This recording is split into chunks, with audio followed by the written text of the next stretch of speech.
on CNN. Good evening. I'm John King. Tonight, we're down to the final hours of voting in Wisconsin's recall election, and our early exit polls show what today's voters think, not only of the governor's race, but also the race between Mitt Romney and President Obama. Barely a day after helping President Obama raise millions for his re-election campaign, well, Bill Clinton goes rogue, saying the United States is already in another recession, and he's calling for an extension of the Bush tax cuts. And this hour, get this, your last chance in your lifetime to watch as the planet Venus crosses the face of the sun. It isn't safe to look directly at it, but stay right here. We have the best pictures.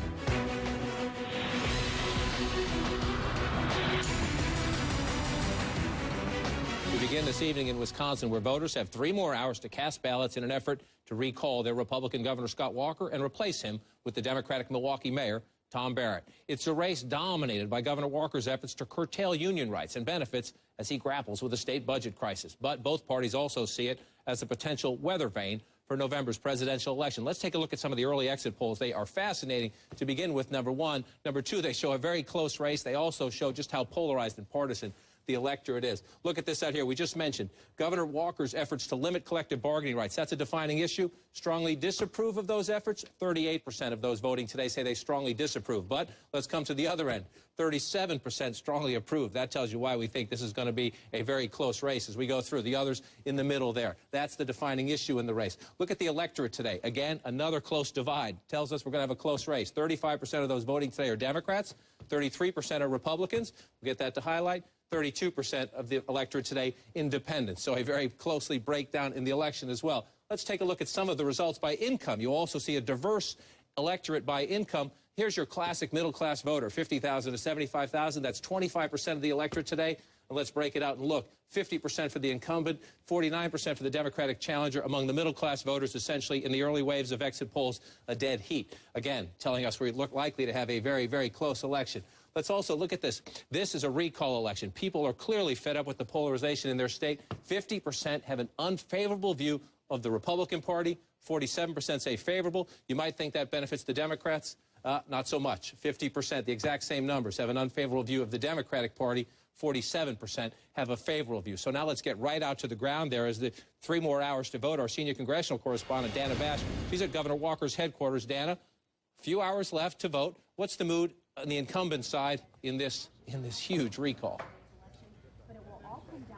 And the incumbent side, I just got off the phone with an official here in Wisconsin who said that they are cautiously optimistic. But I can tell you that there are a lot of nerves in that cautious optimism because we're hearing from the Republican side and the Democratic side and state officials that turnout across the state is incredibly high. And when it comes to Governor Walker, they are happy about the fact that it is high in some of the places that they really need the voter turnout to be up. For example, where I am right now in Waukesha, I talked to somebody who anecdotally said that it is off the charts in some of the precincts. And also you mentioned the whole money and income issue. In the wealthier areas like Oconomowoc are also hearing that turnout is up. So that is making Republicans certainly happy, but they are really not betting anything because they also know that on the Democratic side, a turnout is up in some of their key areas, John. I can bet that. I talked to a Republican not that long ago who said we're done biting our fingernails, we're onto our toenails now because of the turnout operation. I want to talk about the money being spent here, Dana. Unprecedented amounts of money, tens and tens of millions of dollars. As I do so, I just want to show our voters this. Was that money well spent? Well, look at this. Only 3% of the voters today, Dana, say they decided today. Only 4% said they decided in the last few days. So you've had millions and millions of dollars spent on television ads. Look at this. 88% of the people who voted today say they decided before May. So, Dana, whether or not that money was well spent or not, there's a ton of it, right? There is a ton of it. And, you know, I got to tell you that coming into this state, talking to people on both sides, they knew from their internal polling especially that it was a very small number of undecided voters. But that did not stop them from raising already about $63.5 million. We could expect at the end of the day, $80 million. But I want you to look at the gulf of money raised between these two candidates. Tom Barrett, the mayor of Milwaukee, the Democratic candidate, $4 million. Scott Walker outspent him by 7.5 times, $30.5 million. And it's not just that. The money that Walker has gotten, it just gives you an indication of how nationalized this race is, has come in 70% of it has come in the last month from outside of this state, John. And I just want you to look at these huge numbers because you really have to see them to believe them. He got enormous checks from people like Bob Perry, who is a well-known Republican fundraiser, $500,000, $250,000 from a couple of others, and the list goes on. It just, again, you just have to see it to believe it, to know how mind-blowing these dollars are that have come in for this recall election in the state. And how much Republican donors viewed as a big national contest. Dana Bash on the scene for us at Walker headquarters. She'll be with us throughout the night. Dana, thank you. Let's go to CNN's Ted Rollins now. He's at the Wisconsin State House in Madison. And Ted, as I bring you into the conversation, I just want to show some things. This will make the Democratic side happy. Is someone in your household a union member? 32% of the voters today say yes. That's up a bit from 2010 when the Republican won. So this number should make the Democrats a little happy. Here's one to counterbalance a little bit. In voting by age, 63 and older, generally a more reliable Republican constituency, also up a bit. So Ted, it looks like both sides are getting out their vote. What's the view of Mayor Barrett's team? Well, I just talked to Jim Dean from Democracy of America, John, and he also is cautiously optimistic. So a lot of people cautiously optimistic, and the reason is because of those voter turnout numbers that they're getting from their people on the ground here.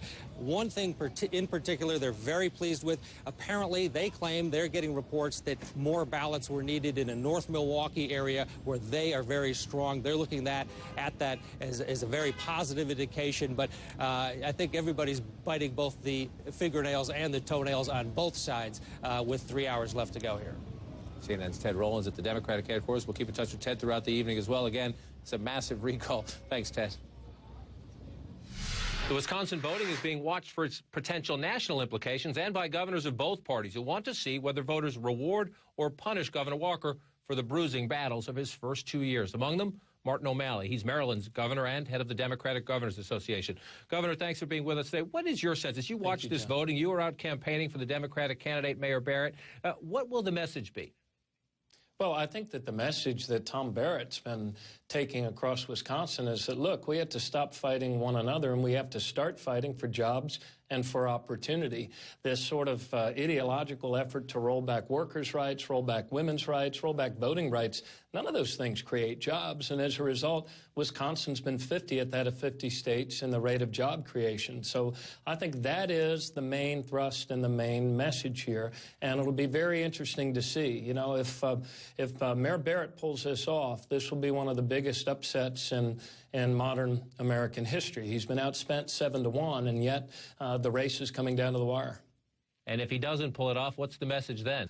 It'll be very interesting to see how you all handicap this as we roll out of here. But every race is important to us. We'd love to see Wisconsin join the ranks of those states that have effective leadership instead of ideological leadership, and that has Wisconsin creating jobs and expanding opportunity again. And you make the case for how important it is, and yet the leader of your party, the President of the United States, has been, in the view of many Democrats I've spoken to out in Wisconsin, MIA. Yes, he did send out a tweet. Yes, he did send out an email this morning to his list in Wisconsin, but the President didn't go to Wisconsin and campaign. And if you talk to some Democrats out there, Governor, they say he's risk-averse. Some say that, you know, he's selfish. I wouldn't agree with that. Look, it's a tricky thing here. Governors the people of every state select their own governor. And I think the appearance of the president has the potential to nationalize a race that, quite frankly, should be about whether or not the people of Wisconsin are creating jobs and expanding opportunity again. So the chair of the DNC was there. The grassroots organization is certainly on the ground. The president and all of his people are supportive of that. Whether the president goes out there or not, whether the president nationalizes it, only the voters of Wisconsin can vote in the election. What's the fear of nationalizing it, if that's the term you want to use, of the president going out there? Are you afraid if he went out there that it motivate Republicans, that it might hurt your chances? Well, I don't determine the schedule, and I don't determine that sort of strategy. I can tell you this, that the grassroots effort that's going on in Wisconsin is no doubt every person that's working for Mayor Barrett knows that President Obama would like to see Wisconsin effectively led by an effective Democratic governor. The state hasn't voted Republican for president since Ronald Reagan's 49-1 sweep. Do you think it will matter in that regard? Yeah, I'm not sure. You know, every race is different. I believe that President Obama will carry Wisconsin in the fall. You see auto manufacturing being turned around. You see that our nation, instead of losing jobs every month, has had 27 months of positive job creation. So there's ups and downs ahead of us. But overall, I believe that the president's going to carry Wisconsin. What this means in terms of a bellwether for the presidential, I'm not sure. I do know that a lot of people will be watching this in terms of these new rules that allow unlimited, out-of-state, big-time billionaire money to come in and put points and commercials underneath facts that in the last week are sometimes made up false and dubious. Governor O'Malley, I appreciate your time tonight. We'll watch the results and we'll touch base in the days ahead. John, thanks a lot. Thank you, sir. Next, Bill Clinton goes off message, way off message. Stay with us. His latest comments sure to raise hackles at the Obama re-election campaign. Plus, the little dot on the face of the sun, that's the Earth-sized planet Venus. And you're looking right now at fascinating live pictures. Stand by. We've got even more spectacular views.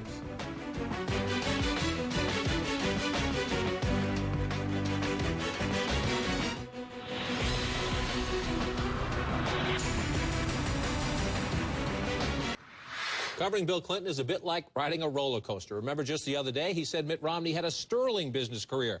That didn't sit well with the Obama campaign. Then last night, though, he said electing Romney would be a calamity for the U.S. economy. Well, Team Obama liked that. But here we go again, and here he goes again. President Obama makes the case as he travels. Things are tough, but the economy is in recovery. Not so, says former President Clinton. He told CNBC today, among other things, the United States is in another recession. That's his word, a recession. And, get this, also off message, he's calling for a temporary extension of the Bush tax cuts. And what I think we need to do is to find some way to avoid the fiscal cliff, to avoid doing anything that would contract the economy now. Now, to be clear, the former president went on to say, I don't have any problem with extending all of it now. That refers to the Bush tax cuts, including the current spending levels. But he said the real issue is not whether they should be extended for another few months. The real issue is whether the price the Republican House will put on that extension is the permanent extension of the tax cuts, which I think is an error. Still, it's a bit off message from what the Obama campaign is saying right now. Our senior political analyst and former advisor to 4 different U.S. presidents, David Gergen, with me now. I covered him for a long time. It is like a roller coaster. Obama says we're in a recovery. Tough recovery, but a recovery. Bill Clinton says we're in a recession. Helpful? Helpful to the press. He is a bit like covering Teddy Roosevelt after he left office. Listen, he rattled the cages today, but give him credit. He told the truth, and people in Washington are not often doing that right now. Most Americans, people in Chicago probably don't appreciate that. That's probably right, but most Americans think we're in a recession. But very, very importantly, Bill Clinton, even as he took on the Republicans, and you pointed out, he did say the Republicans are wrong about trying to make permanent tax cuts, and they're wrong about going to austerity, but we should look at, and he would favor, extending all the tax cuts, all of the Bush tax cuts and the Obama tax cuts for a few months into next year to help their recovery. There are a lot of Americans who believe that, and more importantly, John, too many people in Washington have refused to face what's going to come after this election, and he's helping to get the ignited debate, which we need. To ignite a very important debate for the country, which does have, as he says, the potential of a fiscal cliff. However, there's one very important person, the incumbent president of the United States, who says the Bush tax cuts should expire. Wealthy Americans should pay more, whether it's the Buffett rule or some other way. What Bill Clinton says we should do, as long as you can get the right price from the House Republicans, is directly contrary to that. Absolutely. He's saying we don't decouple now. It's the wrong thing to do. Remember, though, this is what President Obama himself did a year ago. He extended all the tax cuts for a full year. Clinton saying his base didn't like it. His base didn't like it, but this could give the president some cover. I have to tell you this. Bill Clinton tells the truth, but he's also the best spokesman for Obama on many issues. Last night, he gave a very, very strong endorsement of the president. I've talked to people who were there at that fundraiser. They said Bill Clinton did a better job of framing the choice for Obama in the fall than did Obama himself. Well, obviously, that's how he made himself in national politics on this economic argument in 1992. But you mentioned he could be giving the president some cover. Right. The president, from a policy perspective, may feel no choice if the economy stays so sluggish, if the contagion from Europe stays where it is right now. Right. He may feel no choice but stimulate, don't raise taxes. However, Can he do that? Can the President of the United States, in a 50-50 presidential election where turnout of the base will be critical in the big battlegrounds, go back to his liberal base now and say, never mind again? Twice he's angered them by extending the Bush tax cuts. Well, Can he do it again? What he can do, I think he can go back to his base and say, look, it's too early to make these calls. And we'll decide this after the election. It's a defining issue in the election. How can he say that? But he can be very, very clear, as Bill Clinton was. He does not want to extend all the tax cuts permanently, and he does not want to have an austerity program next year. It will shrink the economy and could throw us in a recession. But I think Bill Clinton has given him a way out to deal with this period, and it can start this debate. I mean, one of the things that's happening, John, if you talk to business guys here in New York, you'll find that they'll tell you, the fact that nobody knows what's going to happen at the end of the year is now dampening investment and is dampening job creation. If the Congress and the President would get going and say, well, let's extend these tax cuts for 3 months, that would help the climate. If they were to pass that right now. Yeah, but if to pass that right now would require the President to completely rewrite what he's telling the American people is the defining economic challenge in the election. Well, what's the most important responsibility? It's his President, and to govern well.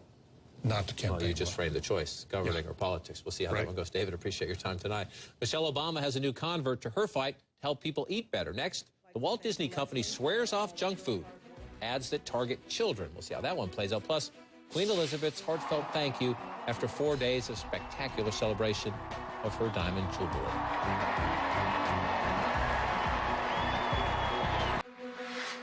Welcome back. Here's Kate Baldwin with the latest news you need to know right now. Hello there. Hi there, John. Hello, everyone. A U.S. official today confirmed yesterday's drone strike in Pakistan killed al-Qaeda's #2 man.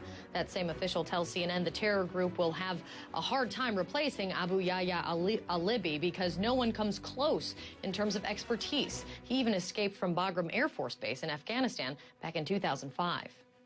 And the first 8 people have been selected as jurors in the child rape trial of Jerry Sandusky, the former assistant football coach at Penn State. The judge says the jury will not be sequestered, and the court says opening statements will start Monday at the earliest. It's been more than 6 months since Sandusky was arrested and accused of abusing 10 boys over a period of 15 years. And back in the U.S., over here in California, smokers might have to pay double the tax for a pack of cigarettes. Voters head to the polls today to decide on Proposition 29. It would raise the tax by an additional $1. The tax is expected to bring in more than $700 million for the state, and 3/4 of the revenue would go to cancer research. And Michelle Obama has a new ally in her work against childhood obesity, none other than Mickey Mouse. The Walt Disney Company is banning junk food advertising from its programs for kids under the age of 12, and they're stamping a so-called Mickey check label on the healthier foods in stores. The First Lady joined the Disney CEO in the announcement, saying the move is, quote, a game changer for the health of our children. So Mickey's getting fit, John. I'm going to check your lunch from now on, Kate, to make sure it has that Mickey stamp of approval. Well, well, you know my eating habits. You're not going to find the Mickey stamp of approval. You have the Goofy stamp of approval? Exactly. We'll see you in a little bit, Kate. Thanks. Still ahead, more on today's exit poll results in the Wisconsin recall and what the voters' mood in that state means for President Obama and Mitt Romney. And we're getting more pictures as the planet Venus, this is fascinating, makes its way across the sun's face.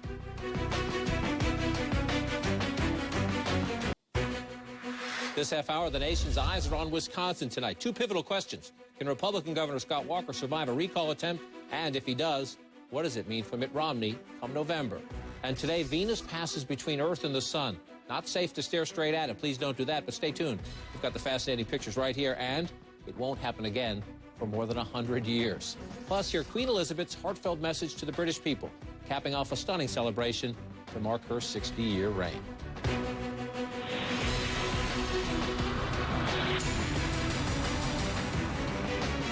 We're 2.5 hours now from the poll closings in Wisconsin. Democrats want Republican Governor Scott Walker out and put his Democratic challenger, the Milwaukee Mayor Tom Barrett, in. But this is bigger than just one state and this recall election. It's a fight rooted in collective bargaining and tight budgets. Could also be a preview of the presidential race. We want to show you some of the early exit polls. We need to be careful here, but we do know they tell us we're going to have a very close race tonight. And if you try to look at the election today and what people think about November, what you see is a very polarized electorate. people are grumpy with politics. Look at this. 50% of Wisconsin voters today have an unfavorable opinion of the Republican Party. Only 47% favorable, right? So you think, okay, they're more mad at the Republicans. Well, not really. They're mad at everybody. Look at this. 50%, the same exact numbers, unfavorable opinion of the Democratic Party, 47% favorable. So you have a grumpy electorate here. The question is, will they still be grumpy come November? Let's bring in our chief White House correspondent, Jessica Young.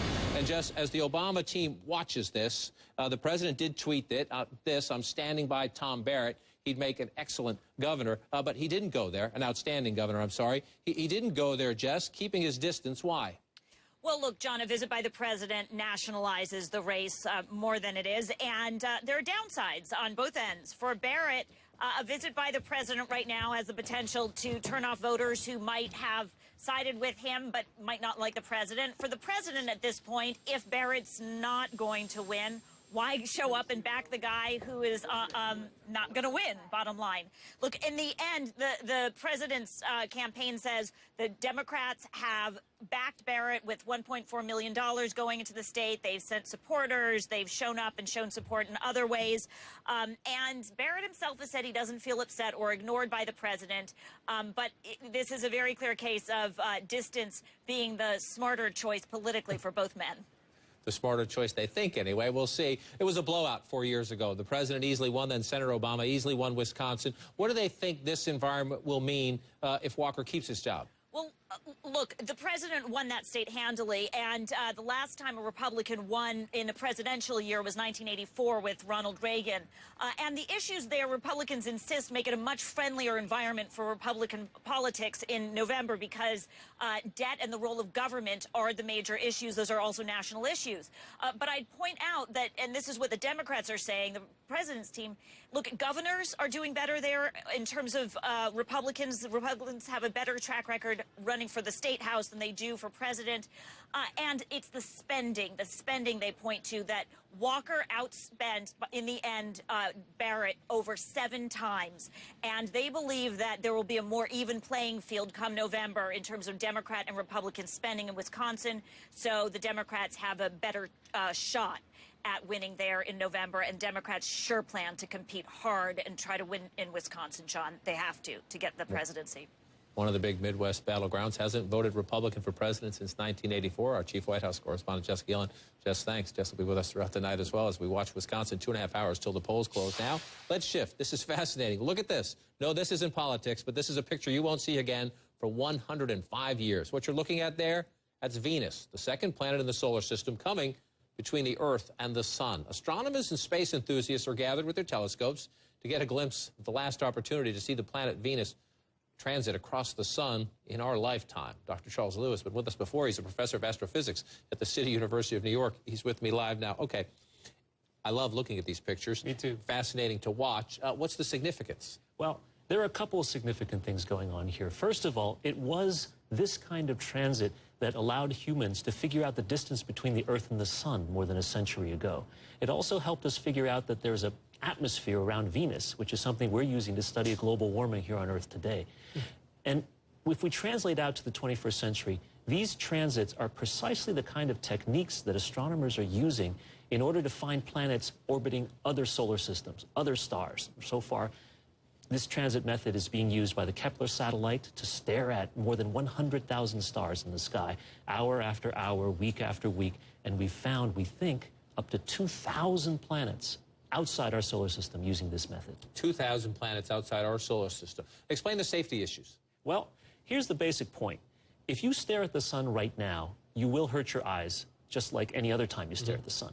But if you have something like this, which is welder's glass, this gives you the opportunity to just hold it up to your face, kind of like this, and stare at the sun. You won't be able to see anything else, but you will be able to see the sun. You'll be able to see Venus going across, kind of like a chocolate chip across a cookie. There are also other kinds of techniques that you can protect your eyes with. For example, if you have a filter on a telescope, or there are these eclipse glasses, aluminized mylar, again, little paper things that you can carry across your eyes. Now, welding supply stores across America getting phone calls right now. Hardware stores are getting flooded with requests. How do I get that glass? In terms of our technology here on Earth, this doesn't happen won't happen again for 100 years. I mean, how now, as we watch it now, what more can we learn than from the last time we watched this happen, which was 8 years ago? That's right. 8 years ago this week in 2004, around sunrise is when it was happening here in this area of the world. And now, of course, it's happening around sunset. But what we can learn are really trying to use the techniques to see how we can translate them to study galaxies, well, not galaxies specifically, but say planets around other solar systems or other stars, as I'd mentioned earlier. Every time we have one of these in our solar system to compare, we know a little bit better how to use it when we translate it elsewhere in our studies. How do you do this personally between, wow, I need to learn, I need to take notes, and just saying, wow, this is cool? It's not hard. I mean, we love what we do, we astronomers, or everybody else. My colleagues at my home campus at the College of Staten Island, they're by the observatory right now, and there's a line of people hoping that the sun will come out for a moment. My kids, my family, they're out there looking as well. There's nothing that says that we can't love it and study it at the same time. In fact, it makes the loving it even better when we can study it and understand it just a little bit more. I'm sorry to take you away from it for a few minutes. I'll let you get back to viewing it. Appreciate you helping your insights, too. I'm sure everybody watching does. Dr. Liu, thanks so much. My pleasure. I'll have you back in 105 years. We'll do it again. It's a date. When we come back, the truth about the Wisconsin recall election. What are we learning about the grumpy mood of the voters, the fate of the governor, and what it might mean come November?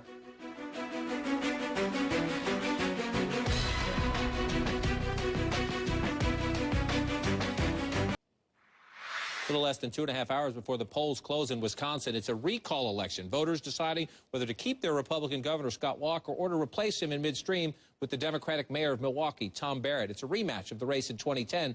Governor Walker won that election, obviously. As the recall plays out, we can tell you this.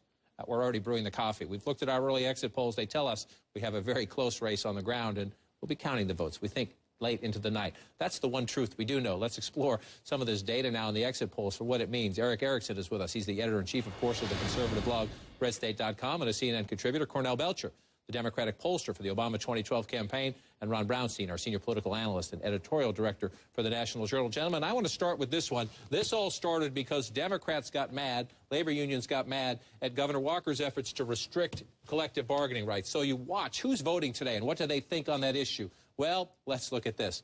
37% strongly approve of limiting collective bargaining rights, 37% of the electorate. Let's come over to the other extreme. Excuse me, my friend, 38%. So, Mr. Belcher, let me start with you as someone who analyzes data. That tells me we're in for a long night. Does it tell you anything different? No, that's absolutely right. It's tight. I mean, it looks like both sides, and we always say it comes down to turnout, but this is one where it's such a toss-up race that turnout on the ground efforts really will make a decision. If labor and the progressives get their vote out, especially in the cities, we're in for a long night, but we could see this, 1 point, less than 1 point, given the early exits.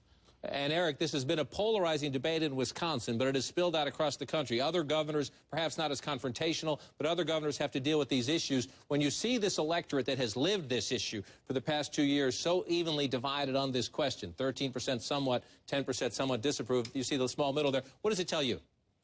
I think it tells me that governors do have to be careful how they proceed, but also that maybe I think a lot of governors, Democrat and Republican alike, are going to be rethinking some of these recall laws. Wisconsin has some of the looser recall laws in the country, but, take John Kasich, for example, in Ohio. The way he tried to do it didn't go over as well with voters in Ohio for the Republicans as what Scott Walker's already done. Remember, there have been a number of recalls so far in Wisconsin, and they haven't turned out very well for the side wanting the recalls. In Ohio, though, John Kasich kind of blew up in his face. And Ron Brownstein, it's the oldest cliche in politics. It all depends on turnout on Election Day. Well, guess what? That cliche happens to be true when you get a close election. So let's look at some of this. 65 and older voters, they tend to be more Republican. 23% of the electorate today, 65 and older. That is up from the 2010 gubernatorial election. Walker won then, so you would think that bodes well for his side now. But I just want to flip over to one more. Are you or anyone in your household a union member? Of course, that's a defining issue. Labor rights, yes, at 32%. That's also up from 2010. So if you look at these numbers, and I can't dig deeper because we don't want to give away anything in the early waves of the exit polls, but it seems like both sides have done what they promised to do, which was turn out their vote. Sure sounds like it. The union vote last time was 26%, and Barrett won 63% of those voters. If that is going to go all the way up to 32, presumably that 63, I think, will be a little higher this time. That moves him much more in range. But the bottom line here is you have a state that has been divided almost exactly in half. that has faced the political equivalent for civil war for 2 years. And I still think the core question here is, did all this have to be? Was there a path not taken? There were other states that got significant concessions from public employees without precipitating the kind of full-scale political conflict, all-consuming political conflict that we've seen in Wisconsin for the past 2 years. Cornell Belcher, come in on this question. I've talked to a lot of Democrats out there and privately. Mayor Barrett has been a good soldier. He has said it would be a distraction if President Obama came out, that it would nationalize the election.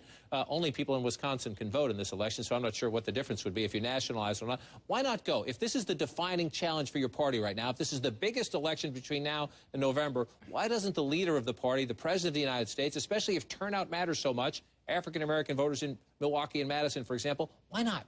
Well, a couple things. In one, full disclosure, Malin Mitchell, who's running for lieutenant governor, is actually a client of mine, so full disclosure, I do have a horse in that race. One thing, it is not the biggest thing. I mean, the president's fairly busy on going around the country to battleground states, you know, making his hard pitch right now. Wisconsin is a battleground state, but quite frankly, I mean, we won Wisconsin by 13, 14 points last time around. And I know a lot of people are trying to make this a bellwether of what's going to happen in November. But let me be clear, that's nonsense. What happens in a special recall election where the incumbent can outspin the challenger by 8 to 1? Right now has absolutely no bearing on what's going to happen in November with a presidential style election. I think that spin is just completely wrong. Eric, you agree with that?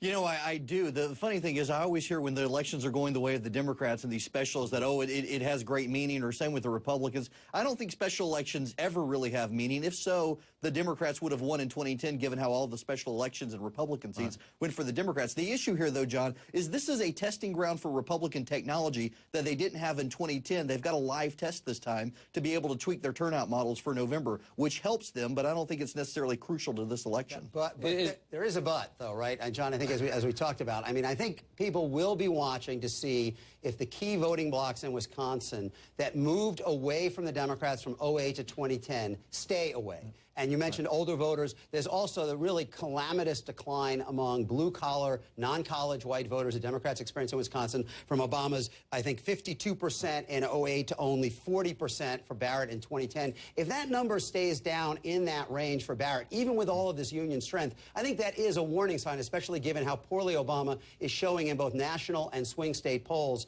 among those voters today. Well, let me jump in. I mean, to pivot off one thing Eric said, what is it a testing ground is not necessarily Republican technology, but the money. I mean, you've got big money. You've got really rich people writing really huge checks.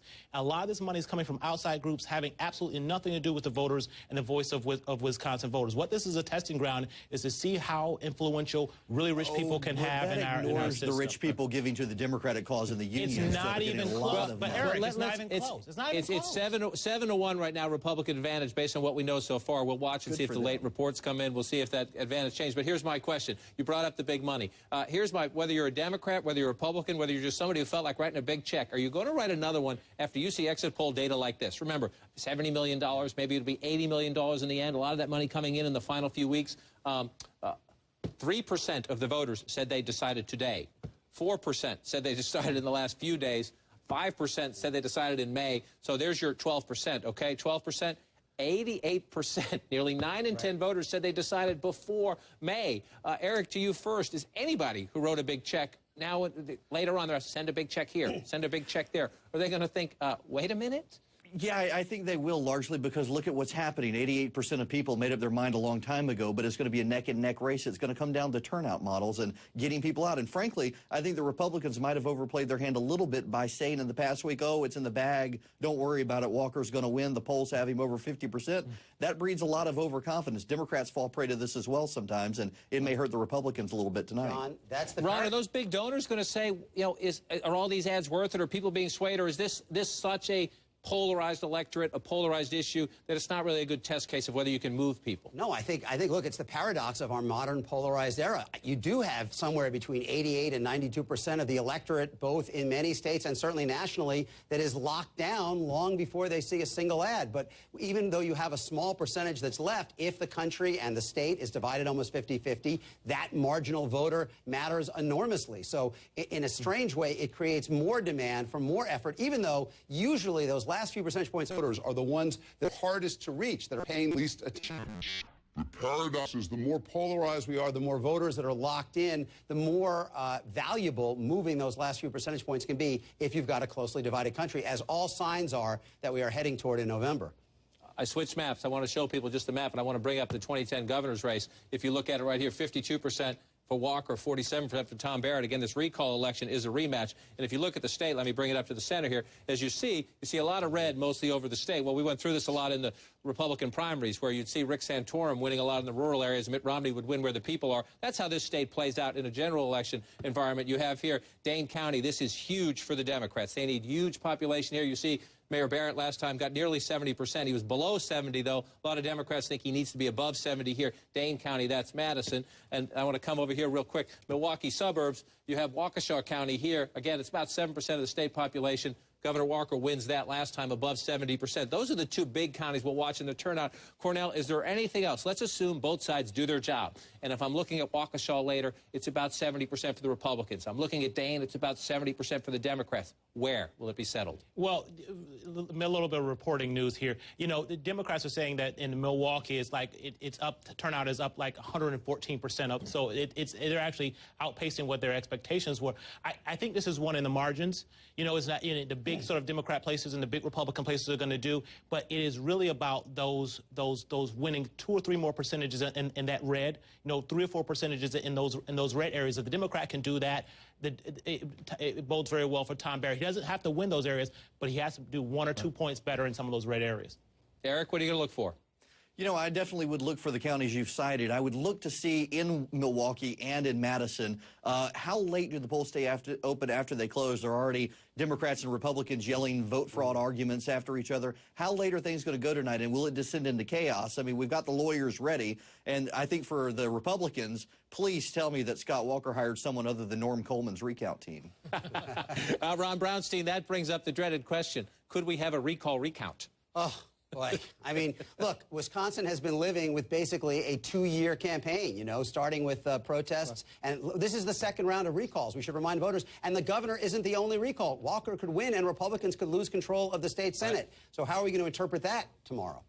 We got an interesting night ahead. Eric, Ron, Cornell, thanks for coming in tonight. I might have you guys strapped into the chairs. I'll have him bring you coffee, I promise. We're going to count this one late into the night. And with us will be Aaron Burnett. Aaron Burnett out front comes up at the top of the hour. Aaron, you have a story tonight, though, about another important issue. A minister whose conviction could cost him his church. Tell us about it. That's right, his conviction. And, John, this is a pretty amazing story. In Minnesota, a pastor came out and said he supports gay marriage, and he is now losing many in his congregation. It's a pretty powerful story of conviction and also the bias that is still very prevalent in certain places in this country. We have a special report on that, an out-front investigation, and also an interview with Senator Rand Paul talking about aid and also talking about this, what's going on in Wisconsin tonight, what he thinks will happen, and if a Walker victory would really mean, John, a mandate to go ahead and tackle Medicare, Medicaid, Social Security in Washington. So we have all that coming up at the top of the hour. Plus, he weighs in on the former President Bill Clinton coming out and saying, well, let those tax cuts be extended for everyone. I know you've been talking about that, but that's going to be a big issue. It's a drumbeat of the former presidents and obviously does not coincide with President Barack Obama's point of view.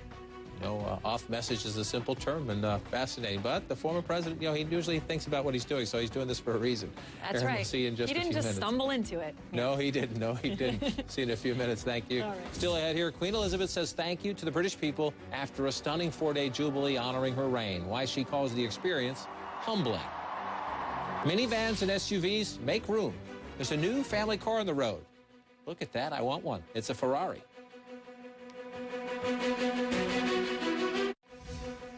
The people of Britain got a special request from Queen Elizabeth today. In a rare address, she thanked them for their support during the Diamond Jubilee. The events that I have attended to mark my Diamond Jubilee have been a humbling experience.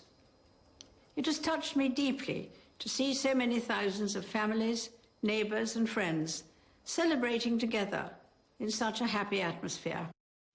Those words capped off a whirlwind 4-day celebration honoring the Queen's 60-year reign. Someone, though, missing from today's festivities. The Queen's husband, Prince Philip, who had to watch from a hospital bed while he battles an infection.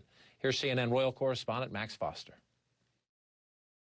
John, the day started with a rather solemn tone with a church service, a thanksgiving for the Queen on her Diamond Jubilee. But notable in his absence was Prince Philip, who spent the night in hospital with an infection and continues to stay in hospital, although his younger son has said that he's doing better, and he watched today's events unfold on television from his hospital bed.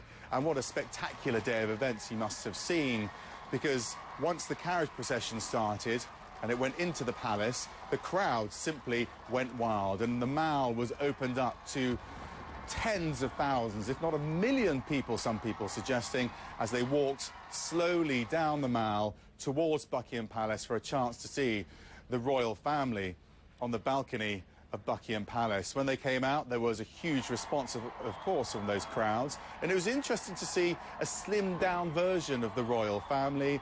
You had the Queen without Prince Philip, and then you had Charles and Camilla, Kate, William and Harry. Normally there'd be many more, but I think this is a sign of things to come. In the future, the monarchy will be slimmed down. These are times of austerity, but looking into the future, I don't think the system can really afford such a large royal family on public money.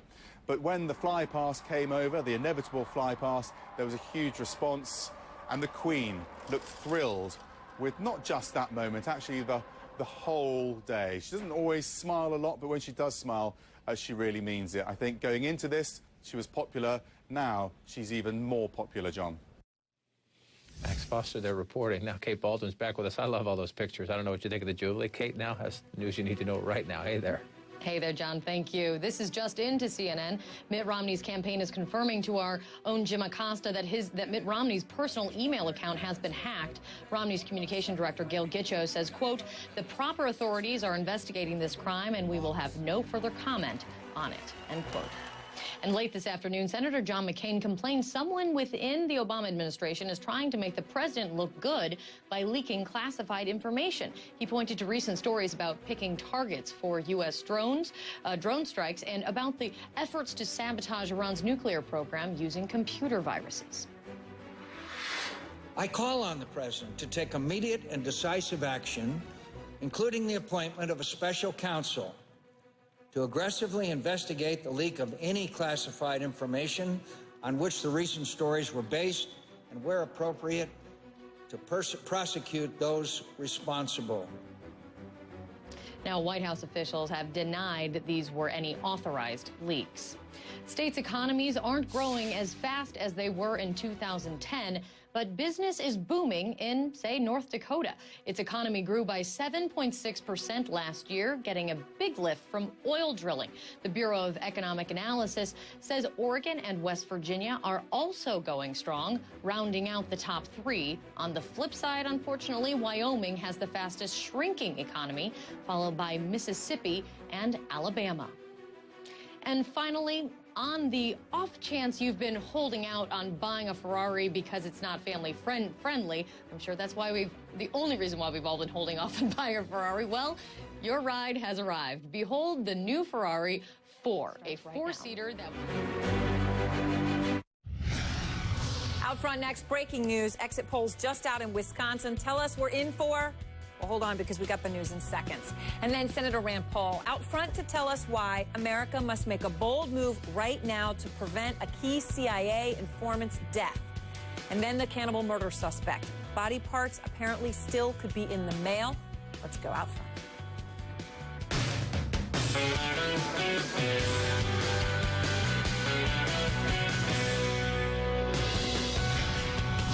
And good evening, everyone. I'm Erin Burnett. Out front tonight, the breaking news. We are getting exit polls from Wisconsin, where Republican Governor Scott Walker is fighting to keep his job in what likely is the most expensive recall election in American history. The results of the election will say a heck of a lot about how the state and the country is going to go in November. And that, of course, is the $64 trillion question. John King at the Magic Wall with the exit poll numbers. And, John, what can you tell us is crossing right now? Could be the $80 million question, Aaron. Let's take a look at the early results. They are fascinating. They tell us, number one, we're going to be up late tonight. This is a very, very close race when we look at the exit poll. Number two, remember, what started all this? A big fight over the Republican Governor Scott Walker's efforts to restrict collective bargaining rights, to get union members to pay more for their health care, pay more for their pensions. That's what started all this. So are union members dominating the vote today, significantly influencing the vote? Interesting question. 32% of the voters in the recall election say someone in their household is a union member. 32%. 2%. That is up. It was in the 20s in the 2010 election where Walker became governor. So this tells you, number one, the labor unions are getting the turnout out. Now, we've seen other data suggesting there are Republican voters, too. More wealthy voters and older voters are coming out in higher levels than 2010. But that is a number that has the Democrats, the union forces happy, higher union household turnout than in the 2010 election. Here's something, Aaron, you've talked about this a lot this week, the enormous, some would say obnoxious amounts of money being spent on this race, a lot of outside money, a lot of big checks coming in. And yet, despite all that money to influence people with those late TV ads, only 3% of the people who voted today decided today. Only 4% decided in the last few days. Only 5% decided during the month of May. So there's 12% who decided, shall we say, late-ish. 88%, nearly 9 in 10 voters decided before the month of May. So there were tens of millions of dollars spent on TV ads that didn't sway most of the people in this very polarized environment. Aaron, a little more data we'll look at real quick. Number one here is, this is a grumpy electorate that is mad at all the politicians. 50% of the voters in Wisconsin today say they have an unfavorable view of the Republican Party, 47% favorable. You might think that slight difference bodes well for the Democrats, right? Well, sorry.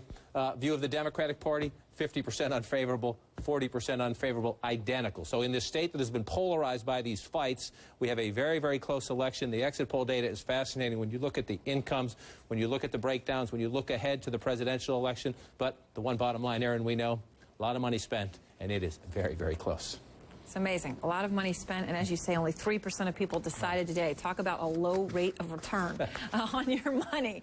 I mean, hey, you know, I know it's not an investment in this traditional sense, but all right, thanks to John King, who's keeping watch on those exit polls. Some pretty fascinating results, and a lot of you might say, hey, I'm not surprised. I hate all those guys, too. Let's kick all the bums out. Well, it looks like they agree with you in Wisconsin. All right, but one person who's kept a pretty low profile is President Barack Obama on this particular case. Weeks of radio silence broken late last night when he tweeted, "It's Election Day in Wisconsin tomorrow, and I'm standing by Tom Barrett. He'd make an outstanding governor.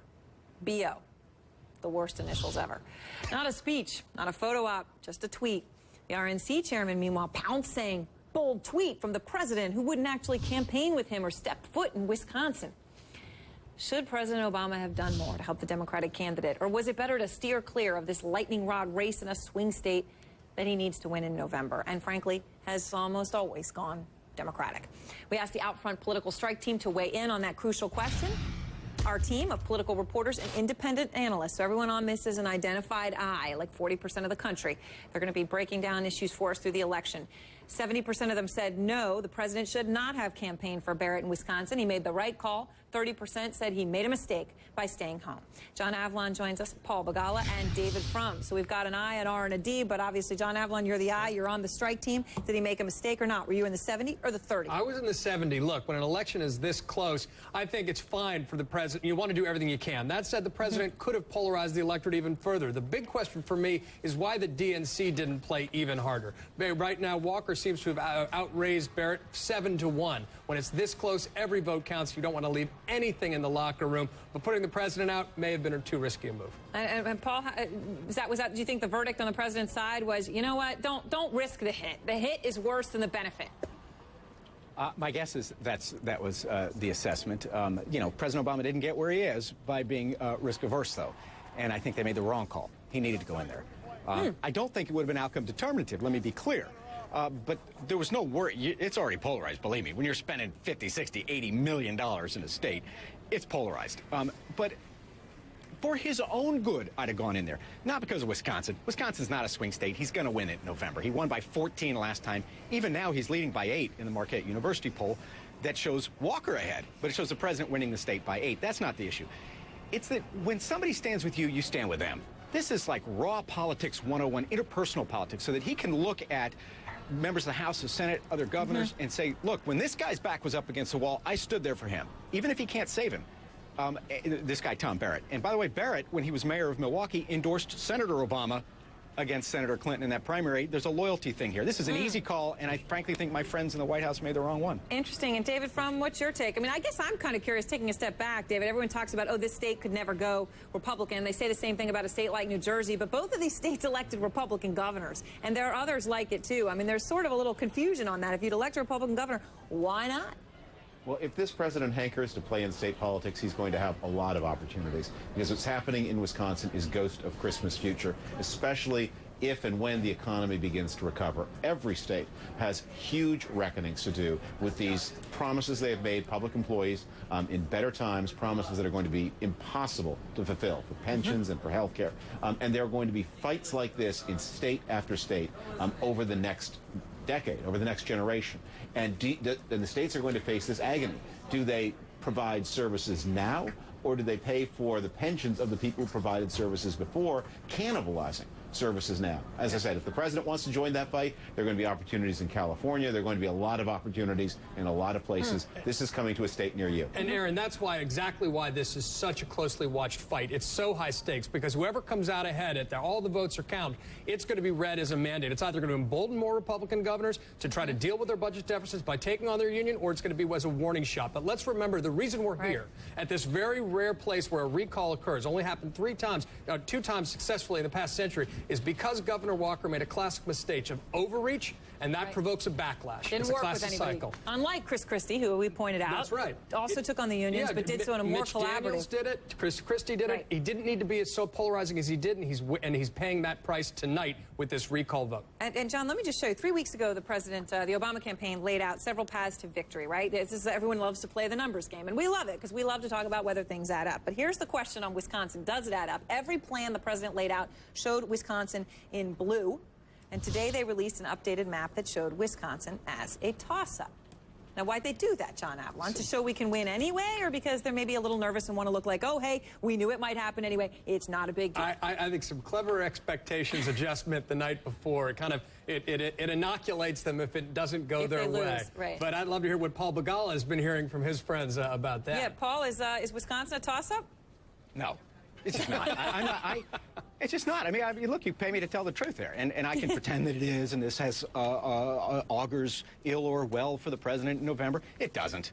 It's 5 months away. It's a state. The only time it's gone, last time it went Republican was in Ronald Reagan's landslide. And with all respect to Mitt Romney, he ain't Ronald Reagan. And if it goes for Mitt Romney, it may be a landslide for him, and it's not. Anytime anyone says "with all respect," I get scared. Or, you know, but like, don't take it personally. Governors are different.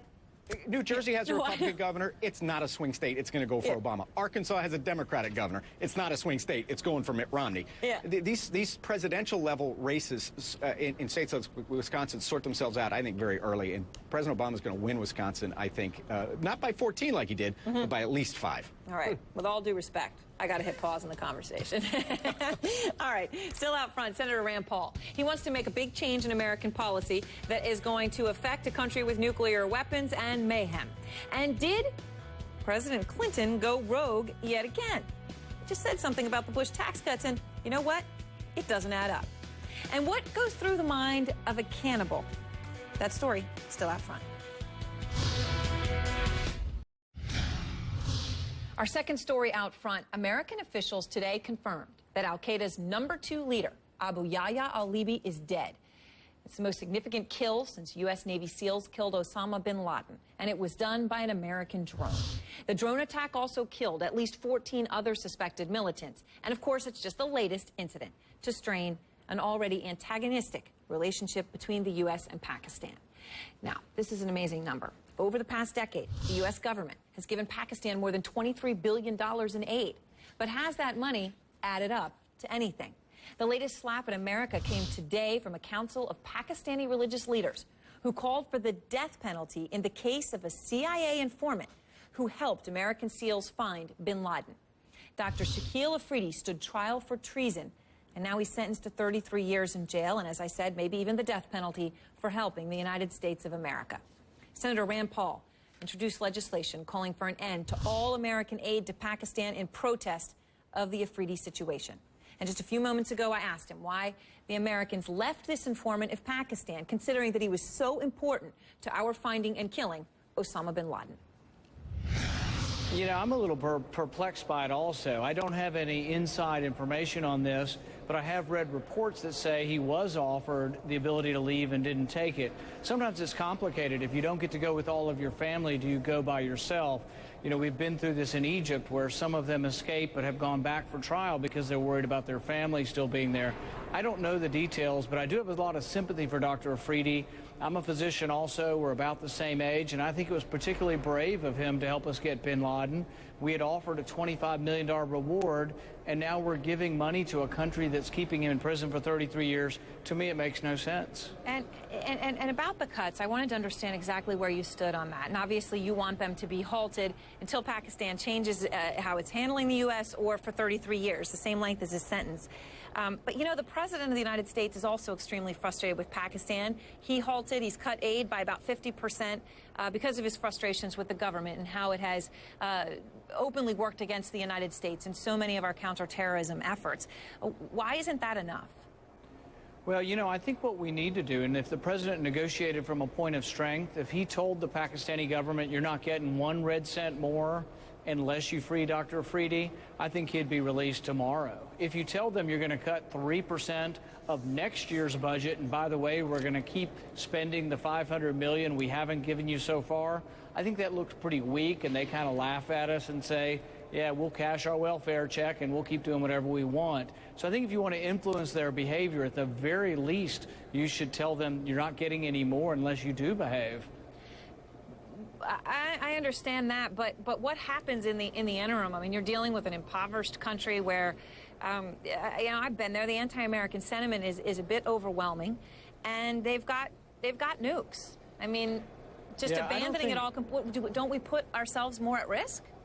I think very little of U.S. taxpayer money actually helps anyone who's impoverished in the country. The history of foreign aid throughout Africa and throughout most of the world has been rich autocratic leaders stealing the money. Mubarak was a great example in Egypt.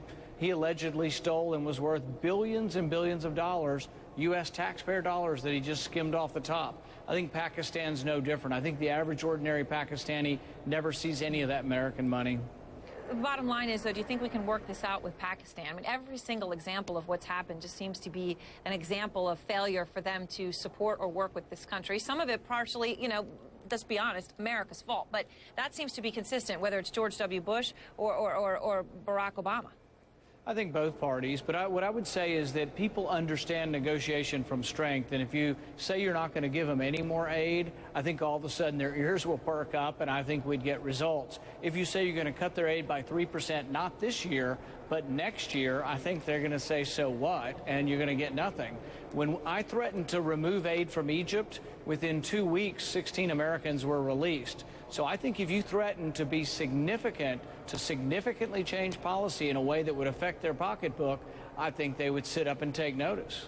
And I want to turn topics tonight because it's a very big night, obviously, here at home. Would a Scott Walker victory, you know, a Republican in Wisconsin who, you know, the whole recall is based on fighting the unions and taking them on. That victory, does that embolden you in Washington to say, let's go more for cuts on pensions, on Medicare, on entitlements? Is that how you take it as a mandate for you in Washington?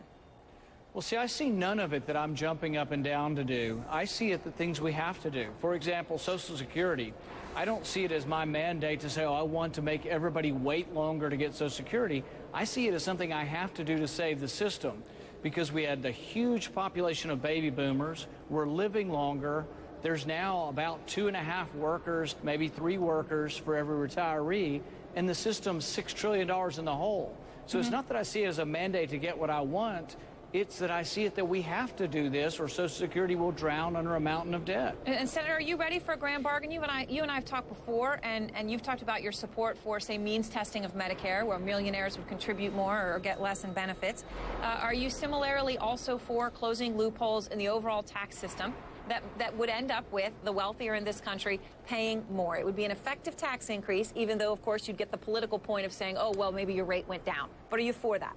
I'm for a simple tax code, very simple. In fact, my budget, my 5-year balanced budget has one rate, 17% for corporate, 17% for private, and has almost no deductions. You'd fill it out on one page. And then there wouldn't be any special deductions. There'd be no individuals paying no taxes, and there'd be no companies paying no taxes. But there also would be no companies paying 35% income tax which is twice what the rest of the world is paying. We're losing companies overseas because we're the highest tax rate in the world right now. So that has to come down in order for us to compete internationally. Intellectually, though, and this is an important intellectual point, you're all right with some people all in. They may end up paying more than they're paying now, but you get a simpler tax code and a simpler rate, but they could pay more. Some Absolutely. people. Okay. Absolutely. All right. Well, thank you so much, Senator Paul. It's good to see you. Thanks, Aaron. An important point there. Many of the Tea Party people coming on the show and saying they are willing, on the Tea Party side, to have people pay more, the wealthiest in this country. We should be able to get a grand bargain. Ahead out front, a reverend at an American church made a bold decision, and it has cost him dearly. We have a special report out front. And just in, more body parts sent through the mail, and we're literally just getting information on this right now. Crossing authorities are talking about a possible connection to the man accused of murdering a student with an ice pick. That's out front. Our third story out front, the incredible cost of supporting same-sex marriage. A church leader in Minnesota spoke out publicly 7 years ago in support of gay couples and what he felt is their right to marry. He was ahead of his time in terms of the national debate. It was just after Massachusetts became the first state in the country to legalize gay marriage. But Reverend Oliver White never expected what happened next. His predominantly black congregation abandoned him for speaking his mind. And now Reverend White is on the verge of losing his church. We sent our David Mattingly out front to Minnesota to find out if the Reverend now regrets what he said. Little light of mine. The Grace Community United Church of Christ in St. Paul, Minnesota has seen better days. The empty pews, signs of a congregation shattered by a single issue. Categorically, they said, I cannot be a part of a church that accepts same-sex marriage. Reverend Oliver White voted in favor of accepting same-sex marriage at the 2005 national meeting of the United Church of Christ. The vote was historic, the fallout immediate. White lost 2/3 of his predominantly African-American congregation.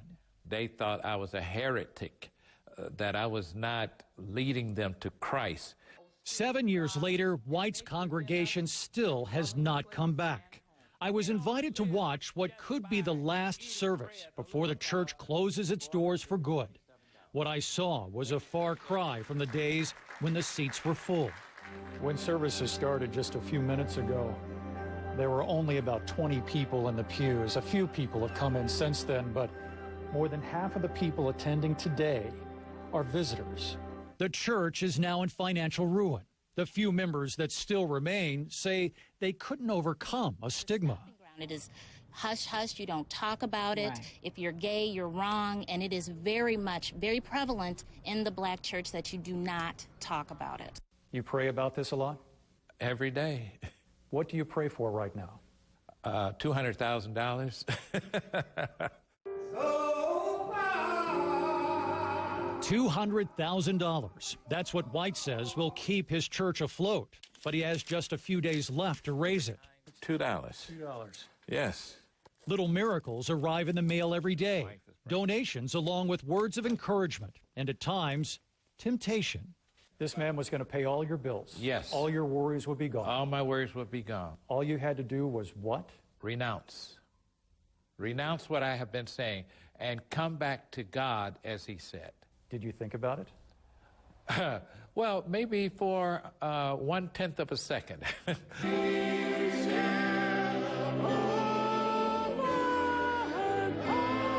Better to be a heretic in the eyes of many of his fellow Christians than, he says, to preach what he believes is a lie. David Mattingly, CNN, Minneapolis, Minnesota. However you feel about that issue, got to applaud someone who stands with their convictions.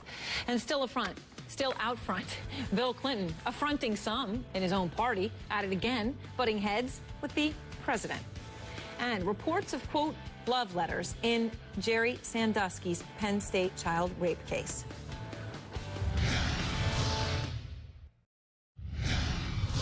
All right, we start the second half of our show with stories we care about, where we focus on our reporting from the front lines. First, Syria, expelling diplomats from 11 countries, including this one. If you recall last week, lots of countries expelled Syrian diplomats, so this is a bit of a nanny-nanny boo-boo. CNN's Arwa Damon says most of these countries had already shut down their embassies or withdrawn their ambassadors. Diplomatic efforts obviously have not worked to quell the uprising in Syria. The UN official says the Syrian government will let the UN in to deliver humanitarian aid. We shall see if that actually happens. Well, there will be no more junk food ads on Walt Disney's children networks. Based on Disney's guidelines, advertising for McDonald's Happy Meals will no longer be seen on the Disney Channel, Disney XD, Disney Junior, Radio Disney, and Disney-owned websites geared towards families. The policy will be fully in effect by 2015. This is courageous and amazing. We applaud it. An ABC spokeswoman told CNN she couldn't say how much of Disney's advertising could be affected by the ban, but that is standing by your convictions. California's controversial Proposition 8, which defined marriage as only between a man and a woman, might be headed to the Supreme Court. Now, back in February, a panel of 3 judges ruled that Prop 8 was unconstitutional, so supporters of the measure wanted a larger panel of judges to hear the case. That request, though, denied. Now the parties in the case have 90 days to appeal to the Supreme Court. Our legal analyst Jeffrey Toobin says he bet the case is over. The Supreme Court will not review it. Marriage will remain for now between a man and a woman in California. And a senior U.S. official told the IAEA that there is an apparent cleanup at Iran's crucial Parshan facility. We've been telling you about this. This is a site Iranian officials have denied IAEA investigators entry to. It has it caused Robert Wood, head of the U.S. mission to the International Atomic Energy Agency, to pose this question. If Iran has nothing to hide, why would you deny access to Parshan? Well, according to one former Iranian official who spoke today, it's part of Mahmoud Ahmadinejad's strategy. In an excerpt from his new book, The Iranian Nuclear Crisis, Syed Hussein Mousavian, the former spokesman for Iran's nuclear program, said, I had the opportunity to hear directly about Mahmoud Ahmadinejad's foreign policy strategy, which was the most radical position I had ever heard from an Iranian politician since the revolution. He told me in clear terms he did not care about the IAEA resolutions, nor the possible referral of the nuclear file to the UN Security Council, nor sanctions, nor the positions of the international community toward Iran, or about relations with Western countries.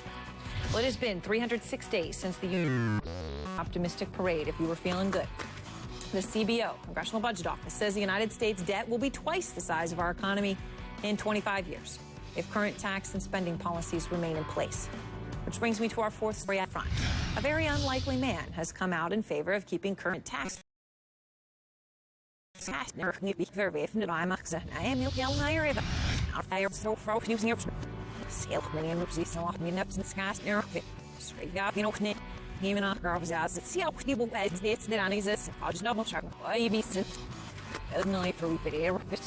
Optimistic parade, if you were feeling good. This is twice the size of our economy in 25 years if current tax and spending policies remain in place. Which brings me to our fourth story up front. A very unlikely man has come out in favor of keeping current tax.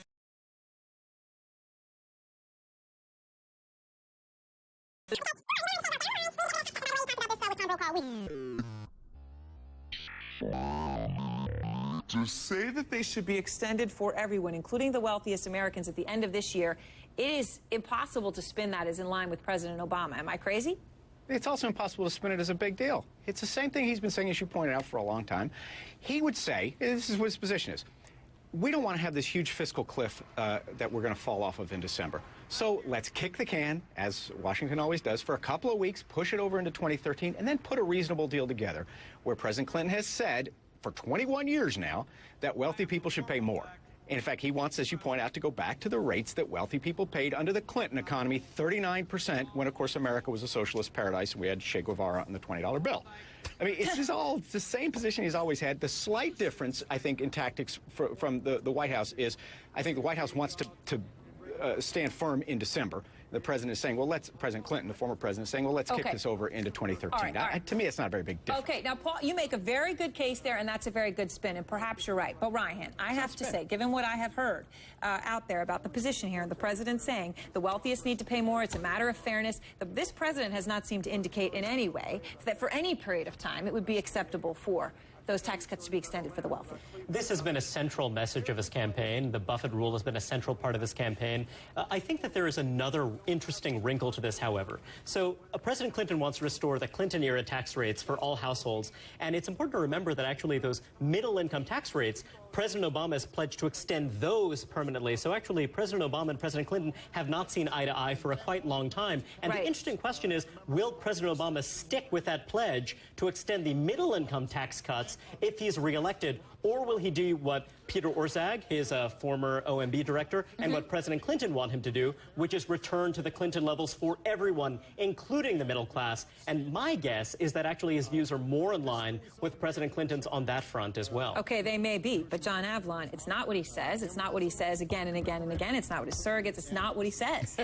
No, it's not. And I think the worst President Clinton can be accused of is undercutting the administration's negotiating strategy big time. But take a big step back. Let's be honest. We're talking about this because it feeds into a narrative based on statements earlier in the week where there seems to be daylight philosophically or otherwise between President Clinton and President Obama. And so there's a bit of a media attraction towards a bright, shiny object. The point Clinton's trying to make is, look, there are economic storm clouds on the horizon. Now is not the time to destabilize things further. And they're obviously still a focus on a grand bargain. I think it's fascinating, right, that we're having this massive debate, allegedly between socialism and economic freedom, about the top tax rate. Because, as you said, there is broad agreement, at least in between the Obama administration right now in Congress, on the majority of the Bush tax cuts. Okay, but Paul, let me just ask you this question, because at least rhetorically, you know, the president has not been saying what Bill Clinton is saying. He's just, especially when it comes to the middle class tax cuts, and I would argue even with the wealthier, he's been very clear that that their rates need to go up right away, and he wouldn't allow anything else. So what is the strategy here for Bill Clinton to come out and say this? It's what he believes. He's not a wind-up doll. I mean, he supports President Obama. He but he's out there talking a lot lately, saying things that don't really go along with the president's message. But he's a citizen of the United States now. This is what's a wonderful thing, I think, for him about being a former president. He supports President Obama. I do think the Republicans make a mistake if they keep elevating President Clinton. I mean, the same guys who were trying to impeach him when I was working for him are now saying he's the greatest president ever. I mean, you're a little late to the party, guys. But as you elevate, as the Romney campaign elevates and the Republicans elevate President Clinton, you watch. That hammer is going to drop in the fall. He's going to stand up there, as he says to his friends and to the public or anybody who asks him, that President Obama has the right ideas. He's got the ideas that will get the economy moving in, and Mitt Romney does not. And so I think it's great as a Clinton guy and an Obama guy to elevate President Clinton more and more as the arbiter of economic stewardship. Fair point, although, Ryan, to most Americans, taxes are crucial and central. And the Bush tax cuts and your position on that are central to who you are, how you would govern, and how you'd get out of this mess. I think that's absolutely right. And I also think that Paul, I definitely take Paul's point. But look, I think that President Clinton is making a number of statements that seem very, very awkward. On one level, he's trying to be a good soldier. On the other hand, he just keeps saying things like Mitt Romney's actually pretty well qualified, that he had a sterling business record, that, gosh, let me take Speaker John Boehner's position you could say that's on a extending the statement Bush of tax fact, cuts. which is what he said, right? Sure, I mean, yeah, that's fair enough. Now, the thing is that you can actually drive a wedge between them quite straightforwardly because, look, there are a lot of Republicans who voted for Clinton in 92 and 96, and it's very important for Republicans to win at least some of those voters back. Now, it's true that, you know, Clinton is going to say other things. But that's why this belated Republican love affair with Bill Clinton is another hammer waiting to drop. You know, this is, look, he's not a paid staffer. And I think the point he's making is, look, you don't have to demonize people personally in order to disagree with them politically. And that's actually a message we could use a lot more of. Right. I got to say, Paul Begala, you won it with the impeachment. Same people who wanted to impeach him are now for him. And you know what? Revenge is best served cool. It's been a long time since that happened in the fall. All right. Thanks to all. All right, we have breaking news. ABC News is reporting on what could be bombshell evidence in the Jerry Sandusky child rape trial. ABC reporting tonight that, quote, victim number 4, and I want to be very careful here that we're talking about one victim, will testify and provide what's described as handwritten love letters that he received from Jerry Sandusky. The network also reports that the victim, who is now 28 years old, will testify about expensive gifts like golf clubs that were given to him by the former Penn State assistant football coach. 9 jurors have now been seated for the trial. Our legal contributor Paul Callan is out front tonight. Paul, how surprised are you at these revelations? I mean, the whole case is disturbing and upsetting to anybody who hears about the allegations, but the fact that there's actual love letters for some reason is even more so. Well, it is disturbing because everything that he's charged with is just sort of this creepy behavior that makes everybody uncomfortable just talking about it. I'm not surprised because if prosecutors are correct in saying that he abused as many as 10 young boys, and they say they have supporting evidence, this is exactly the kind of evidence we're going to see throughout the trial. You'll see letters, you may see you may hear about telephone calls. There are going to be all kinds of things that are going to come out that we don't know about at this point in time. And I mean, do you get the feeling of, if this indeed is the case and there were love letters to victim 4, I mean, you've dealt with these sorts of cases, would this be something that you would assume then happened in multiple of these? Well, you would think think one person.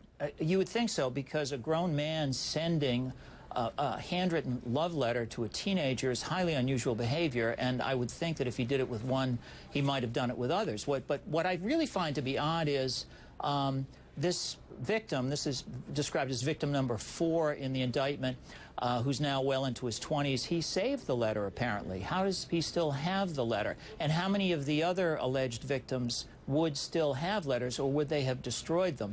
These are questions that will have to be answered, and you'll see an aggressive defense in this area saying maybe that it's a forgery, or maybe that it just doesn't make sense that somebody would save such a letter. I'm torn on that. I could see wanting to get rid of it for obvious reasons, or I could see keeping it for the exact same reasons that some people might get rid of it. But how easy is it to prove whether a letter like that is real in a case like this?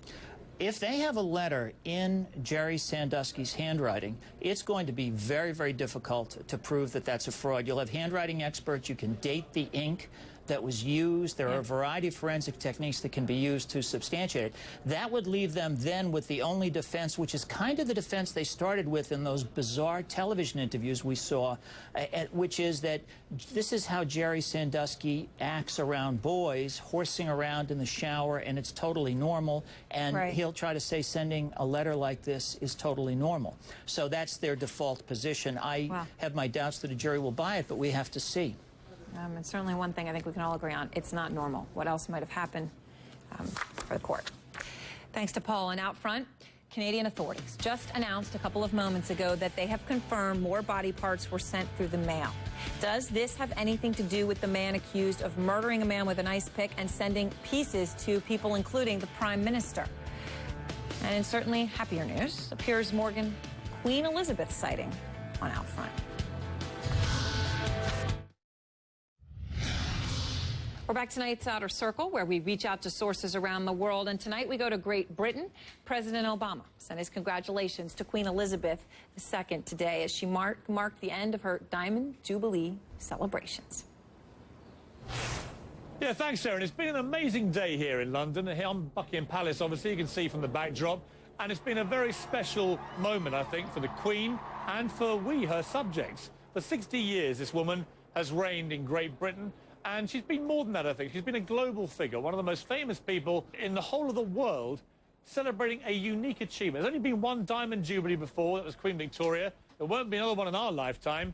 And it lived up to every expectation. We had extraordinary flypast by World War II planes, the procession, the horse-drawn carriages coming up the Mall, led by the household cavalry. And the rain held off enough for us to see the Queen in all her glory, then appear on the balcony with just a very small number of the royals, Prince Charles and Camilla, Harry and William and Kate, and it was a streamlined rock star royal celebration following 4 days of great events. I felt very proud and excited to be here. Hope you enjoyed it too. I did enjoy it, and I loved watching Piers. It was fun to see him so much in his element. All right, now let's check in with John King. He's in for Anderson Cooper with a look at what's on AC 360. Hey, John. 60, a little more than an hour now remaining for Wisconsin voters to decide whether to recall Governor Scott Walker. It's a state election with huge national implications. I'm joined by Paul Begala and Ari Fleischer. And keeping them honest tonight, jobs and the economy, easily the top issues for voters this November. The Romney campaign is calling out the president for the results, or lack of them, on his watch. Well, here's the Obama campaign's counterattack. What about Governor Romney's record in Massachusetts? We'll talk numbers and strategy with Romney campaign advisor Kerry Healy. Also, a few forgotten lyrics at a concert. Sheryl Crow joked about it, blaming it on her age, but it turns out she had a brain tumor. Chief medical correspondent and practicing brain surgeon Sanjay Gupta has been in touch with the singer. More on her condition ahead on 360, all at the top of the hour. Erin? All right, looking forward to seeing you in a few moments, John. And now our fifth story out front. Just in a few moments ago, Vancouver police investigating whether 2 new packages containing human body parts are connected to the dismemberment killing of a Montreal college student. Authorities say the packages were received at 2 separate schools today. The first package, containing what appeared to be a human hand, was opened by staff at Falls Creek Elementary School after 1 p.m. today. Another package containing what appeared to be a human foot was found by staff at St. George's School later this afternoon. Luc Magnotta is the Canadian porn star suspected of murdering the Montreal college student with an ice pick and dismembering his body. He could be extradited to Canada within the week.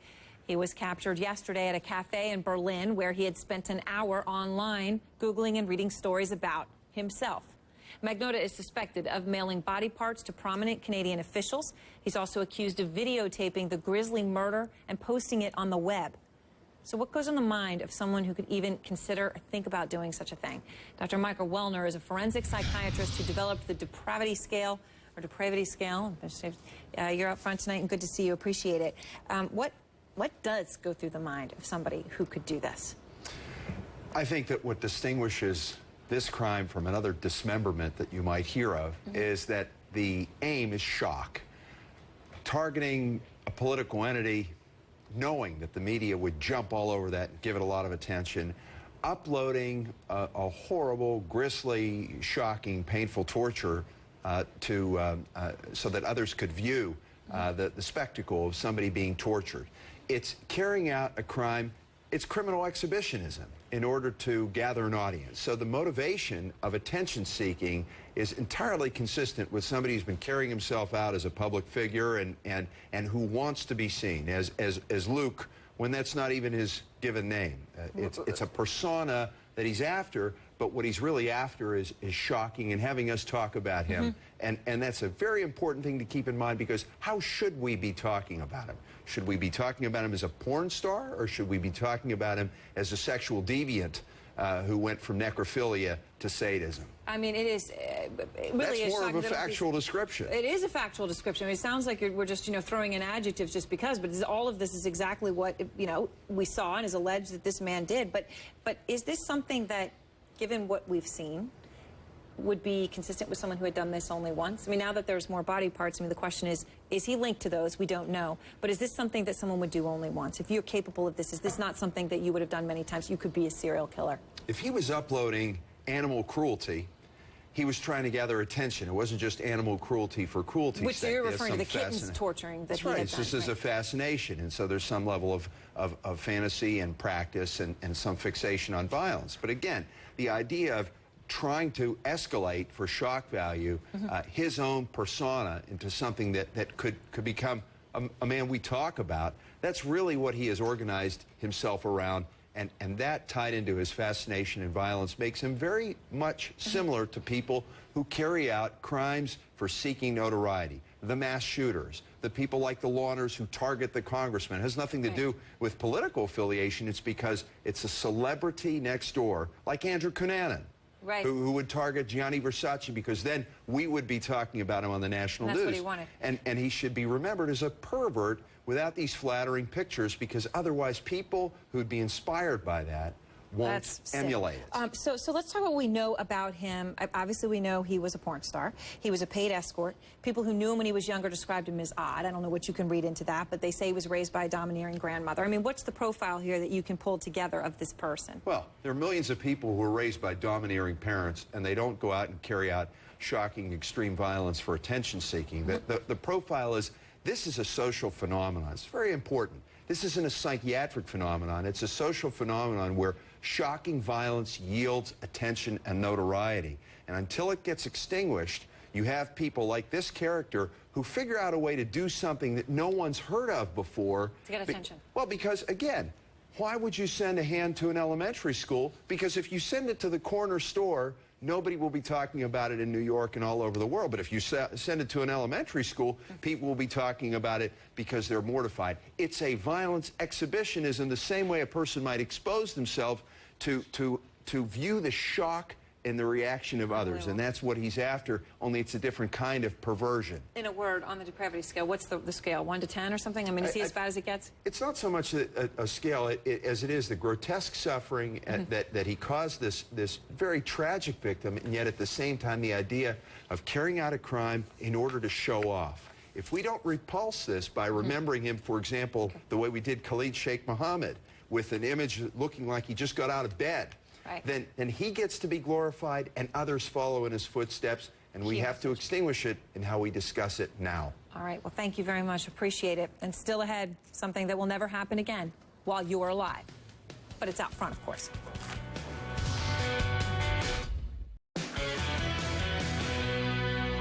Something historic has begun. Around 6 p.m. Eastern Time, the planet Venus began passing across the sun. It's called the Transit of Venus. And you can see it there on the sun, little dot. It's a big deal because it's so rare. Transits come in pairs, the last pair in the 1800s, the next not until 2117, and the first recorded one, 1639. For the next 200 years, scientists studied these intently. Explorers got involved. Captain Cook in 1769 went from England to Tahiti just to witness the transit. Tahiti, where I saw a solar eclipse. It was an epic journey at the time, which is why historians have called transit spotting the Apollo program of the 18th century. Venus' influence on how we see the universe continues today in a different way. Venus is the brightest of all the planets, which is one of the reasons why no single object has been misinterpreted as a flying and can be explained away by Venus. But what about the other 5%, everybody? We're believers. Thanks for joining. AC360 starts now. Thanks, Aaron. We begin with breaking news tonight. Wisconsin voters deciding right now whether their governor should stay or go. The battle with huge amounts of outside money could have huge implications for what happens in November during the presidential election. Polls are open for just 1 more hour. As you can see from the clock at the bottom left of your screen, we're going to bring you the results as soon as they come in. Voters are deciding whether to recall Republican Governor Scott Walker. He's on the left of your screen, and replace him with the Milwaukee mayor, Democrat Tom Barrett. He's on the right. The effort to get rid of Governor Walker sparked by his move to cut union rights and benefits, that in the midst of a big state budget crisis. This is organized labor versus the Tea Party, with potentially national significance. We're going to talk it over with Dana Bash, Ari Fleischer, and Paul Begala. Let's get straight out first to Dana Bash. She is on the ground at Walker headquarters. Dana, we know this is a big turnout election. Both sides trying incredibly hard to get out the vote. What are you hearing as we enter the final hour? That turnout across the state of Wisconsin, John, is very, very high. Obviously, at this point, it is for the most part anecdotal, but we're talking about lines very long, pretty much all day in key areas. Now, when you're talking about the Republicans, those who are pushing for the incumbent not to be recalled, I just talked to a senior Republican official in this state who said he's worried. And the reason for that is because they are hearing anecdotally and also from their political people on the ground that there is record turnout in the county of Dane, and that is where Madison is, and that is, for the most part, pretty liberal. They're worried about that. In fact, one number that he just told me is it's up 118 or 119% from the 2010 election. Same goes for Milwaukee, the county of Milwaukee, and the city of Milwaukee in particular. That would be bad news for Republicans. At the same time, they also say that they're getting good numbers from where they're looking at in the key Republican strongholds, like where I am right now in Waukesha. So it is really, really a nail-biter. And we'll be watching this county by county. As you mentioned, Dane and Milwaukee County key to the Democrats, Waukesha the biggest key to the Republicans. Dana, one fascinating key in this race, disgusting to some, is all the outside money. Upwards of $63 million raised so far. We think it's actually going to be much higher because that's what's already been reported, way out of proportion for a state this side. And if you look at our exit polls, 88% of the people say they decided how to vote before May. I'm wondering if a lot of those people who cut those big checks are going to say, I'm not sure that's money well spent. What is the take on the ground about this outrageous, some would say obnoxious amount of money? Nobody can believe it. Everybody they use the word. Obviously, it is unprecedented. It is astonishing, especially since, particularly in the case of Governor Walker, 70% of his money has come in from out of state. We knew going into today, over the past couple of days, looking at the public polling, that all of this money was targeting a very small percentage of the population. We're talking about undecideds. Also, it doesn't cost a lot to run television ads in this state. So already we knew that a lot of the money was going to the efforts that we were just talking about, the get out the vote efforts here in Wisconsin on both sides. There's no question that there is unprecedented money being spent on that here in the small state of Wisconsin. And there's a lot of talk nationally, probably too much talk, about this being a prelude to the November election. When you talk to people on the ground there, do they see this as a recall about their governor, or do they see this about Romney versus Obama come November? The honest answer is they're not sure. Scott Walker is somebody who is incredibly polarizing. As somebody said to me, there are people who would walk over coals to vote for him, and there are people who would walk over coals to vote against him. And some of those people who would vote for him may actually still be Obama voters. They may dislike Scott Walker not as much as they like President Obama, and vice versa. So it's not clear that is really going to translate into November. What Republicans do say they hope, regardless of what happens tonight, is that the infrastructure that they have been able to build here with all of this get out the vote operation around the state, that is going to benefit them come November, because in the last election, this was not really officially on the map for Republicans, and Democrats did quite well. They're hoping that this time, at least, they have the infrastructure. Whether the passion is going to match the infrastructure, that's an open question. Dana, stick around. Let's bring in CNN political contributor, former White House press secretary for President George W. Bush, Ari Fleischer, and our CNN contributor and Democratic strategist, Paul Begala. We should note Paul's also an advisor to the pro-Obama super PAC, Priorities USA Action. Ari, about 26% of Barrett's donations come from outside Wisconsin. 2/3 of Walker's did. 7-1 is the spending advantage favoring Republicans there. Can you make the case, if Barrett loses, can you make the case that out-of-state voters bought this election? No, I don't think so, because what's missing in the equation is all the manpower that unions provide, which doesn't show up in those spending proposals, spending numbers. You know, the unions have brought in thousands of people from outside of Wisconsin. And you know what? I don't blame them. That's how democracies work. That's what happens when you have all the marbles in one election, a special election in the middle of the summer in a presidential year. And especially when the passion was that high and hot because of collective bargaining in Wisconsin, the need for reform versus labor trying to protect the status quo. But, you know, I've really got to say, John, the biggest thing, in my opinion here, we should get rid of recalls. It is such a bad mechanism for good government. It doesn't matter what party you are. Run, serve your term, and take your stand when you're supposed to take your stand. And that's how elections should work. Recalls, they'll just put a fear into anybody and everybody that nothing's permanent in politics. And I don't think that's healthy. So, Paul, you've been in a campaign war room when you know you have a 50-50 race, and it is a cliche, but every now and then it's true. It comes down to turnout on Election Day. If you look at the exit polling, voters who identify as coming from a union household, it's 32%. That's up from 2010 when Scott Walker won, so Democrats would say, yay, that's good for us. But if you look at the other side of the spectrum, there are more elderly voters, above 65, voting in this election, up from 2010. So you'd say, hey, Republicans are doing their job today. Take us inside a campaign headquarters when you're down to the day where you can't give a speech, you got to turn out the vote. Yeah, literally, John, and I'm not making this up, I got an email from someone in the Democratic war room in Wisconsin. It's a source. I cannot give you his or her name, but this is what they say. Regarding turnout, as of 4 p.m., when they ran the numbers we're looking at are closer to 2008 level turnout than 2010. That is unprecedented. I mean, for an off, as Ari says, off year, it's summertime, you know, the Brewers are playing, and we're looking at turnout patterns both in Republican-heavy Waukesha, where Dana is, and Democratic-heavy Dane County, which is Madison, where they may be running out of ballots even. And very Democratic city of Milwaukee, where Tom Barrett, the Democratic candidate, was a mayor. So I don't like all the money coming in either. But it is great to see people out there fired up and exercising their rights, though. I love seeing that. And Ari, a lot of people are saying, and then I'll bring Dana back to the conversation, you know, that this is some harbinger for November. But again, if you look at the exit polls, while they tell us we have a very close race between Governor Walker and Mayor Barrett, President Obama, when people are asked who you're going to vote for in November, President Obama has a pretty healthy lead, 5 or 6 points there. Does that assume then that we just leave Wisconsin leaning blue and forget about it, or is there an opening for Governor Romney here? John, I think it's a harbinger of something even bigger than this year's presidential election. And it's a harbinger for reform. Whether or not governments are capable of reining in pensions, and that has implications nationally for Social Security and Medicare and Medicaid, or whether we are to become untouchable, whether or not we're beyond the tipping point. You can no longer take away a benefit that somebody has received, whether collective bargaining, union rights, making union workers pay more for their health insurance or their pensions. I think reform itself is on the line, and that has dramatic implications for all the decisions the federal government has to make with the massive federal issues facing us involving debt and deficits. So as we deal with all the issues heading forward, Paul, your former boss is back in the news today. He said Mitt Romney had a sterling business record, and everyone in the Obama campaign gasped. Then he went out yesterday and said electing Governor Romney would be a calamity for the economy.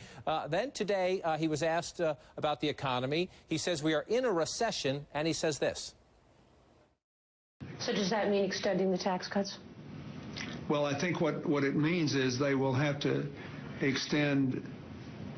They will probably have to put everything off until early next year. That's probably the best thing to do right now. But the Republicans don't want to do that unless he agrees to extend the tax cuts permanently, including for upper-income people. And I don't think the president should do that. That's what they're fighting about. I don't have any problem with extending all of it now, including the current spending levels. They're still pretty low, the government spending levels. But I think they look high because there's a recession. Now, if you listen to all of that, Paul, there's some very important nuance and context. He says the Republicans will demand too high of a price, and he understands the president won't want to give it. But he says there's a recession at a time the Democratic incumbent is going around the country saying there's a recovery. And he says extend the tax cuts at a time the president is going around the country saying raise taxes on the rich. A problem there? He's also saying, as you point out in that soundbite, which you're right, Johnny, see, you know how to cover this, man. You've been doing it for 21 years. I've been his friend and advisor for 21 years.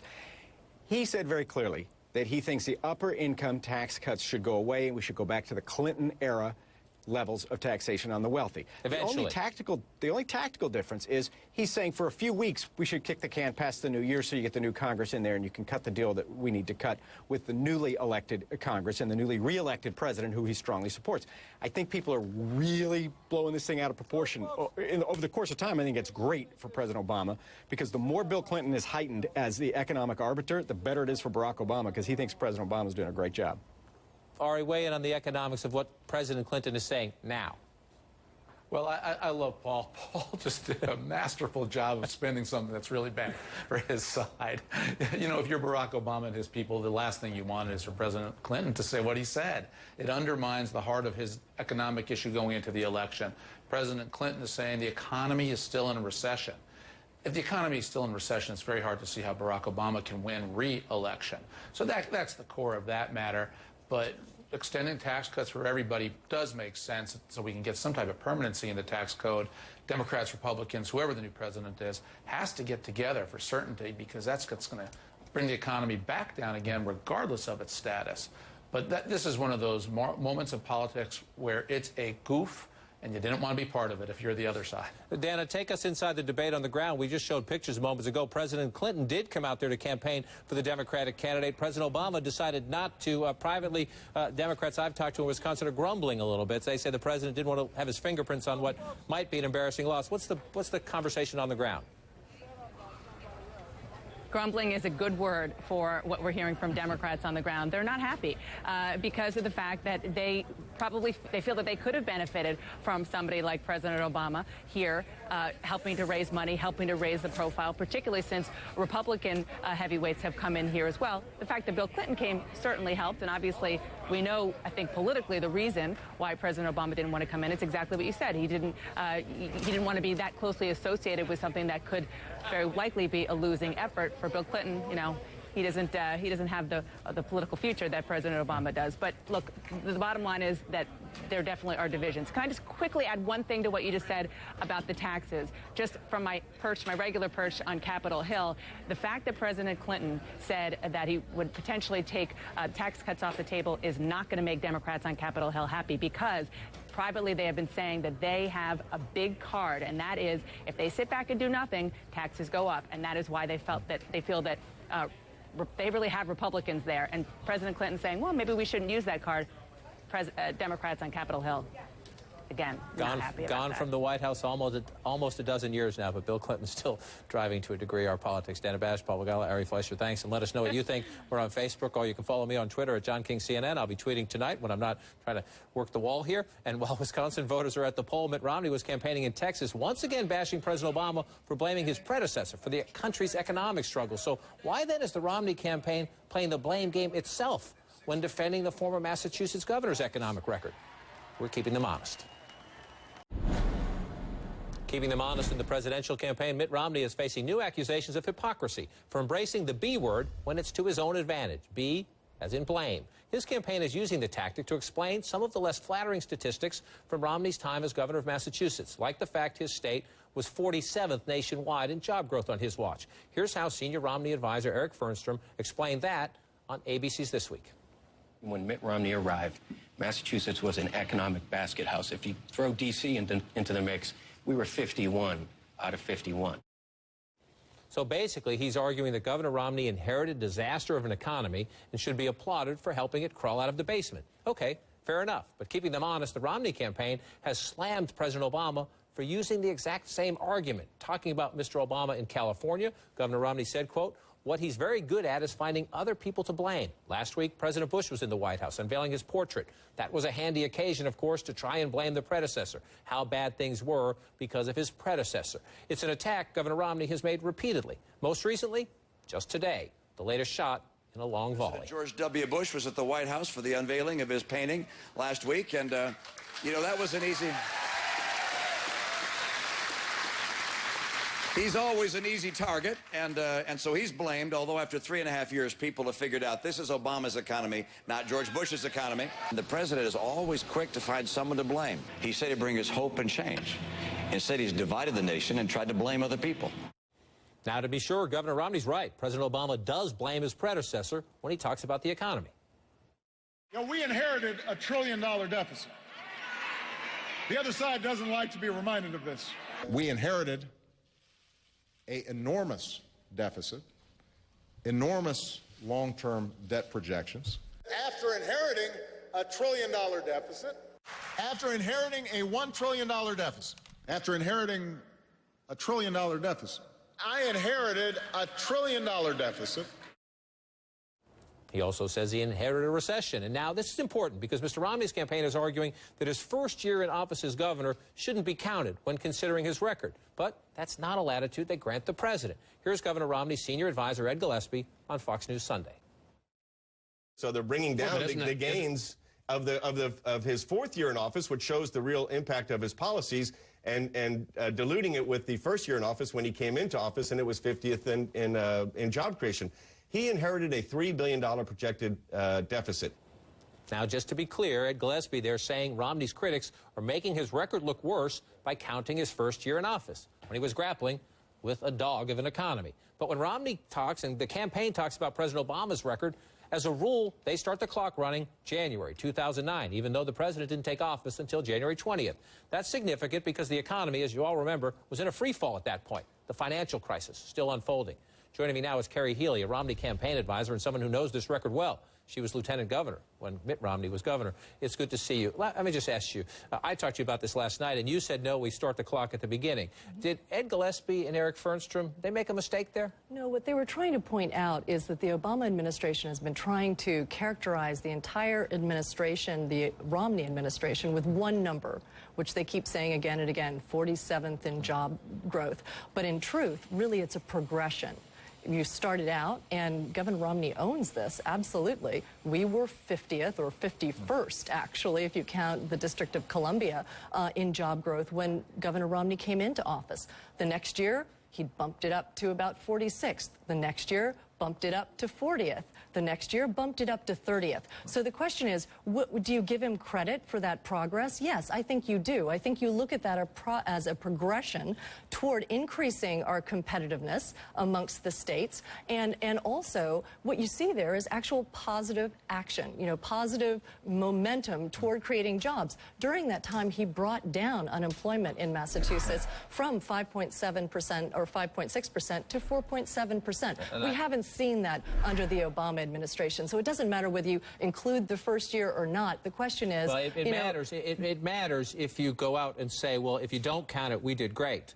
When you don't give the president of the United States the same latitude. I think you have to count it, and I think you have to look at it as a progression. And where has the Obama administration been able to take the country? In fact, the unemployment rate is higher today than when they came into office.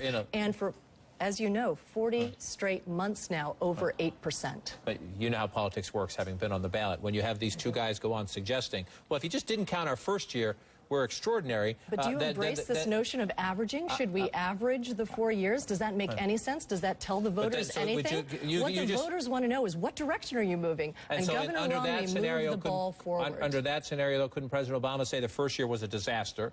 I inherited, just like Governor Romney says, I inherited a mess, but where are we going since? Has he gotten America out of the hole? And the answer is no. No. In fact, the unemployment rate was still going up this month, tragically. You know, with 23 million people unemployed. So answer the critics who say you're trying to play by two different sets of rules. Start the clock in one place for the governor, one place for the president. They're not listening to the point, which is that using one number, this odd average of the 4 years, to come up with 47th in the nation doesn't really show what happened, which is a progression toward a very positive downward spiral toward full employment in Massachusetts. 4.6%, 4.7% is full employment, and that's how Governor Romney left Massachusetts. The debate in recent days, though, exists because of what those gentlemen who work for the campaign, speak for the campaign, said.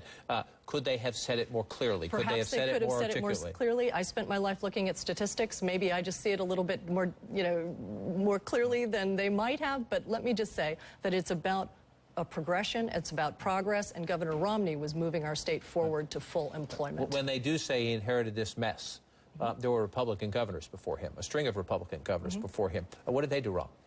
Well, our state had an economy that was very focused on the dot-com bubble, or was destroyed by the dot-com bubble, and very focused on high-tech companies. And when that dot-com bubble burst, our state was harder hit than virtually any other state in the nation. And that's why we went all the way to the bottom, down to 51st in the nation in terms of job creation. So I don't think that our predecessors did something wrong. There are cycles, and the dot-com bubble was a bubble, and it burst. Let me ask you a question, nothing to do with this, but if we could get a replay of 2008, when you remember Barack Obama and John McCain came off the campaign trail because the country was at the edge of a huge fiscal cliff.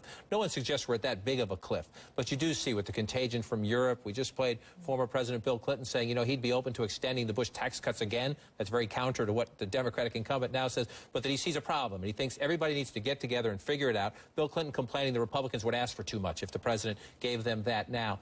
Do you think, would Governor Romney say, look, Mr. President, we got a huge problem in the country right now. To keep us from falling off a cliff, let's sit down, let's reach an agreement, extend the Bush tax cuts a little bit more, but I'll give you something you need, or are we just going to fight this out to November?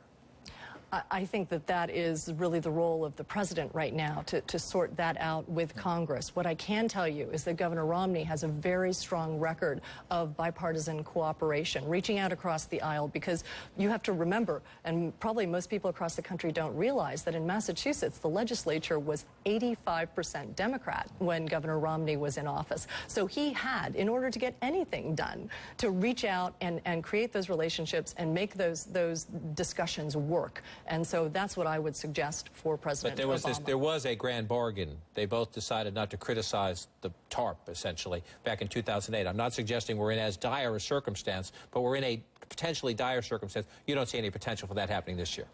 Governor Romney will always want to do what's best for the country. So while I can't speak to him or for him on that point, I'm sure that he would always put the good of the country above any campaign. And you're going to go back next time you're at the headquarters. You're going to suggest we all...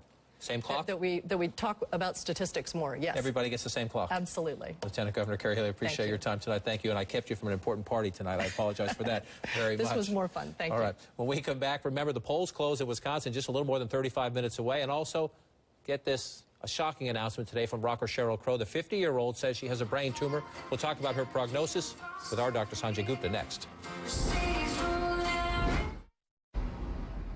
Frightening diagnosis tonight for singer Sheryl Crow. Her representatives confirming she has a brain tumor. The good news? It's benign, and she says she's feeling fine. Sheryl Crow, you might remember, is a breast cancer survivor. She tells the Las Vegas Review-Journal this latest diagnosis came after she suffered a string of memory problems. One of Crow's memory lapses happened on stage in Florida when she forgot the lyrics to her hit song, Soak Up the Sun.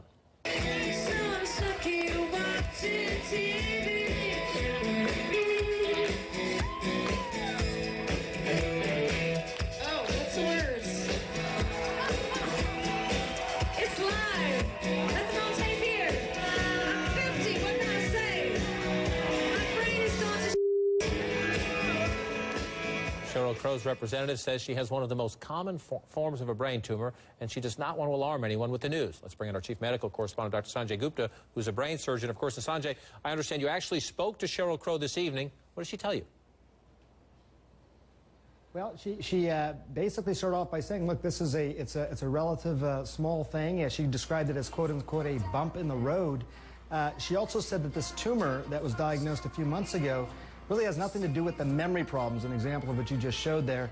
The doctors attributed that to, her being a very busy person, 50 years old, 2 small children, and just life in general. I think something that a lot of people experience. She did get an MRI scan at the time because of these concerns, and that revealed this tumor.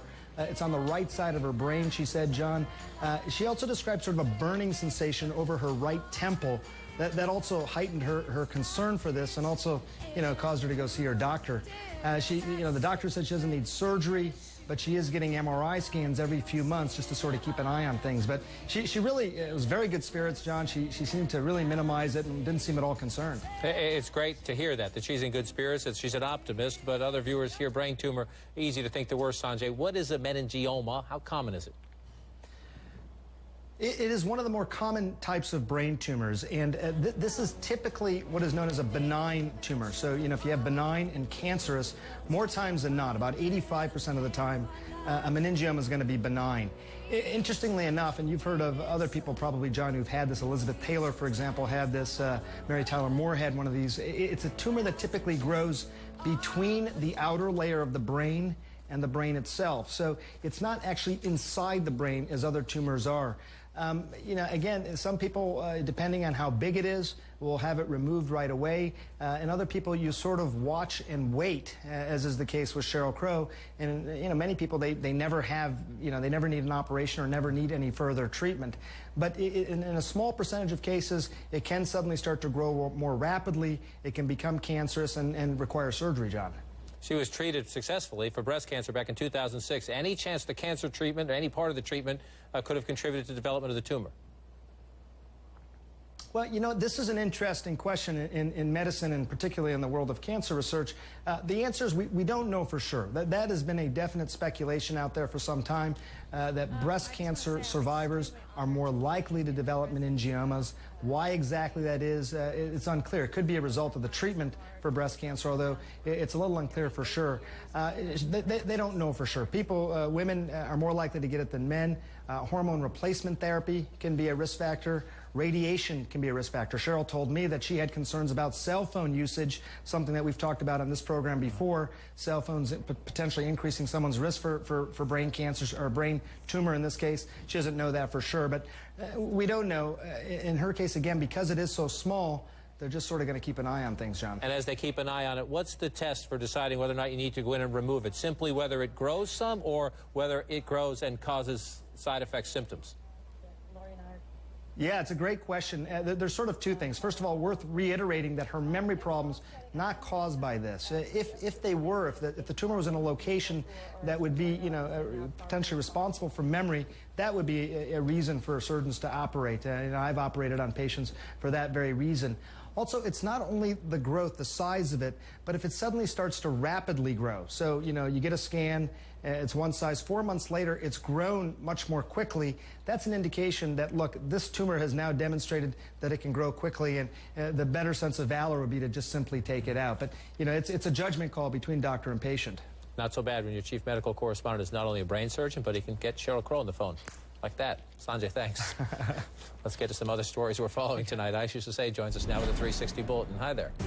Hi, John. The White House says al-Qaeda's #2 man is dead. U.S. officials say Abu Yahya al-Libi was killed by CIA drone strike in Pakistan. Al-Libi frequently appeared in videos on jihadist websites and played a critical role in the group's planning against the West.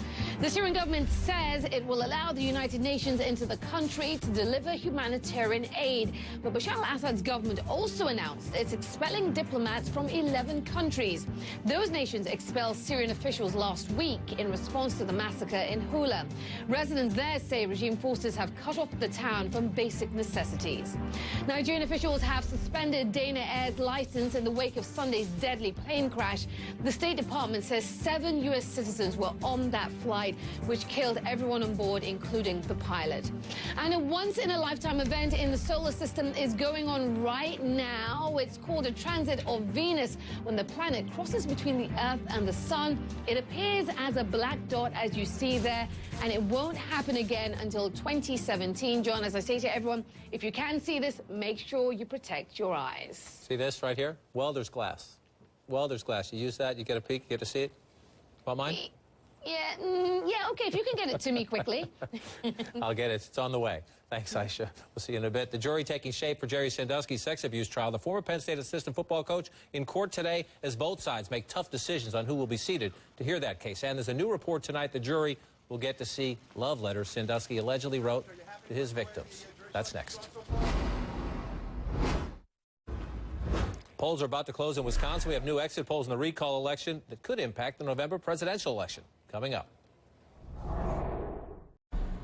In Crime and Punishment tonight, jury selection now underway in the Jerry Sandusky trial. The former Penn State assistant football coach fighting 52 counts of child molestation. Sandusky was in court today as the two sides choose 9 jurors from a pool of hundreds. The trial could begin as early as Monday. Prosecutors say they will call some of Sandusky's accusers as their first witnesses. And tonight, ABC News is reporting prosecutors plan to back up that testimony with love letters allegedly written to his victims in Sandusky's own handwriting. Jason Carroll is live at the courthouse in Bellefonte, Pennsylvania tonight. Jason, let's start with this ABC report about the love letters. What have we been able to find out? Well, this report allegedly refers to victim number 4. This is a young man who was allegedly assaulted by Jerry Sandusky back in 2000, sexually assaulted more than a dozen times, according to the grand jury report. And what we are hearing is that not only will the prosecution present a letter that that Sandusky wrote to this young man at the time, but letters to other victims as well. And it's not just letters, John. We're also hearing about gifts that Sandusky allegedly gave to some of these boys over a period of time. Phone calls, numerous phone calls he made to their home, asking them to join him on trips and other ventures as well. So this is just some of the evidence that prosecution plans to present. But I have to tell you, some of the most damning evidence that prosecution says will come forward in this trial will be hearing from the accusers themselves when they take the stand. And, John, the way things are going now, it looks like this trial could get underway as early as Monday with opening statements. As early as Monday, that I assume because of progress in jury selection. Tell us about those chosen so far.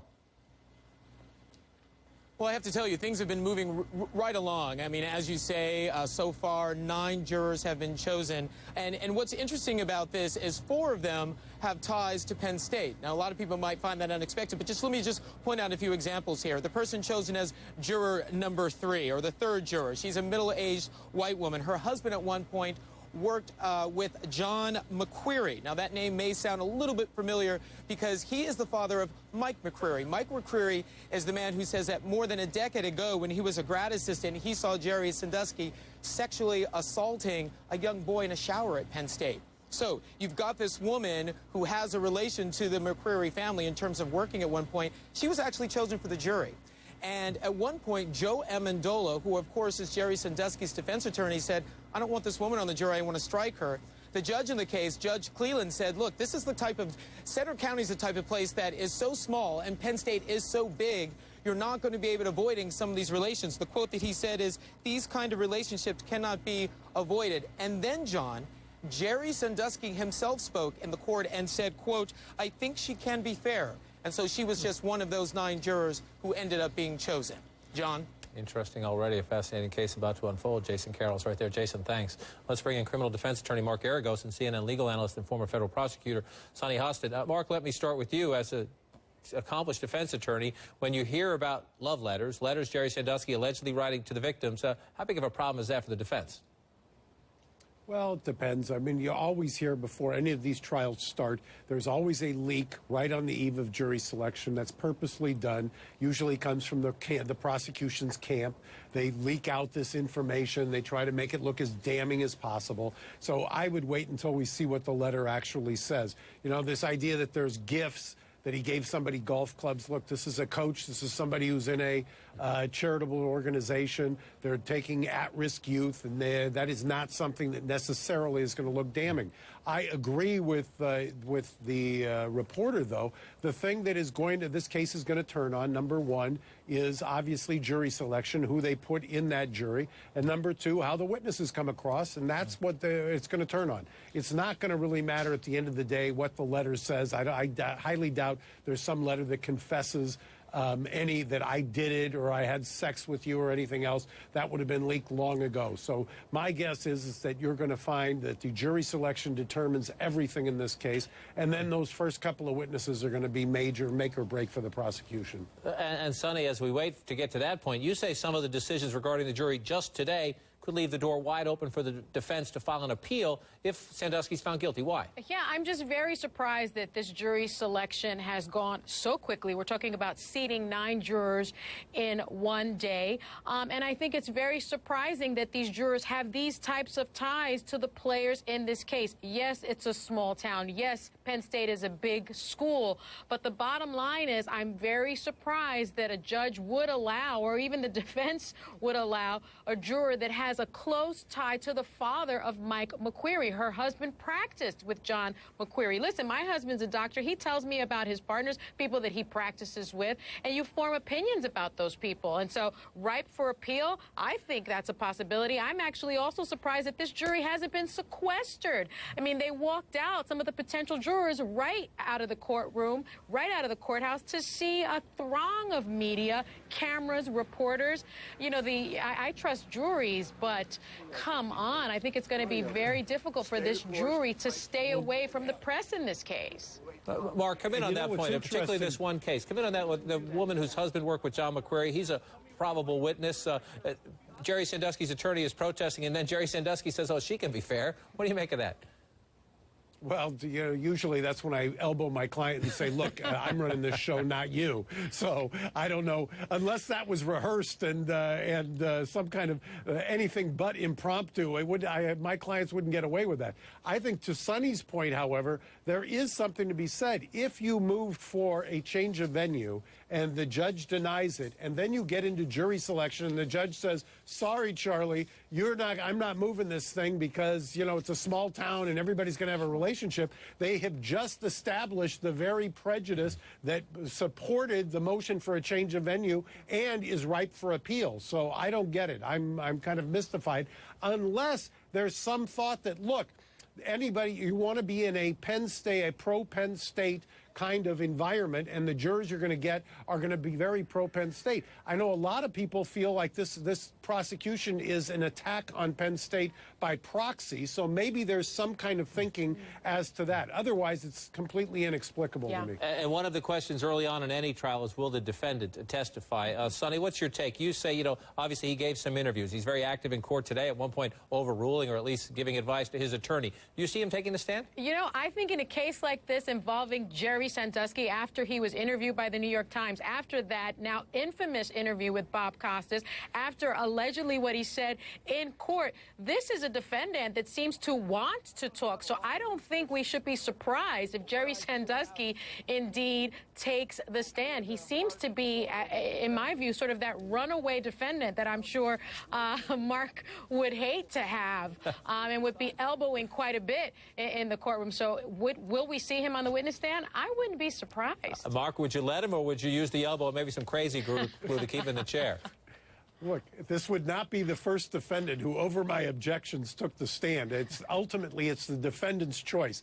But, you know, to some degree, you have all those interviews out there. If the prosecution, and I've had this happen, we've seen it happen, the Robert Blake case, for instance, where they play an interview with the defendant so that the defendant does not need to take the stand. Michael Jackson case, where they played the Martin Bashir interview, Michael did not have to take the stand. If that happens, he may not have to. But the defense here is, look, this guy's just a big goof. And no better way to present that to the jury than put him on the stand so they can see he's a big goof. We'll watch it unfold as we go. Jury selection now underway. Sonny Hostin, Mark Garagos, thanks for your insights tonight. Up next, another case we're following tonight. The porn star accused of killing and dismembering a man and mailing his body parts to Canadian politicians. He's behind bars hundreds of thousands of miles away. Will he fight extradition? The answer coming up. There's a lot more happening tonight. Aisha Sasay is back with a 360 News and Business Bulletin. John, a Canadian porn actor accused of killing and dismembering a man and mailing body parts to politicians will not fight extradition following his arrest in Germany. That's according to Berlin police. Luca Rocca-Magnotta faces first-degree murder and other charges in last month's killing of a Concordia University student from China. George Zimmerman's lawyers have decided to delay filing a motion for a new bail hearing, but aren't saying why. The 28-year-old Florida murder suspect returned to jail this past Sunday after being free for weeks. A judge revoked his bail after prosecutors argued Zimmerman lied at his initial bond hearing. A 3-year legal showdown over California's voter-approved ban on same-sex marriage is headed to the U.S. Supreme Court. A federal appeals court today refused to revisit an earlier ruling that struck down the ban. U.S. stocks finish higher after an economic report showing growth in the service sector. The Dow rose 26 points, snapping a four-session losing streak, I should say. And John, Queen Elizabeth's Diamond Jubilee celebrations ended with a dramatic flyover at Buckingham Palace. Aircraft from the Battle of Britain roared over the palace. Huge crowds cheered as the 86-year-old Queen traveled by carriage up the Mall. She gave thanks in a rare televised broadcast. Happy scenes in London town. And the smiles, you don't get to see her smile that often. Big, happy smiles there. Big, well, I wouldn't go with big, but a small smile. Relatively, for her. For her, big smile for her. Big smile for her. She enjoyed the celebration. Great flyover right there. Aisha, thanks. Wisconsin polls will be closing within minutes. Voters are deciding whether to recall the Republican governor, replace him with a Democratic challenger. The results could have a major impact on the November presidential election. Breaking news developments. 360 next. Breaking news, the polls closing in Wisconsin's recall election will have results within minutes, but hours before we know the final result probably. Stakes are high in the state and across the country. Let's look at some of the exit polls in this race, and we move them in. Here's a fascinating one here. Tens of millions of dollars, maybe $70 million or more spent in this state, yet 88% of the voters today say they decided before May, so not swayed by those final ads in the last few days anyway. 3% said they decided today. The big issue here was Governor Scott Walker's efforts to restrict collective bargaining rights. How big of an issue is that? Among those who voted today, 37% say they support his efforts to do that. And look at this. Talk about a polarized electorate. 38% say they disapprove of that. So an even breakdown on the far ends of that debate here. Let's look at some of the key income groups here. These are your key income groups right here. Let's look at the middle class, between $50,000 and $75,000, a very key voting demographic. Let's see if they give us a clue on the outcome there.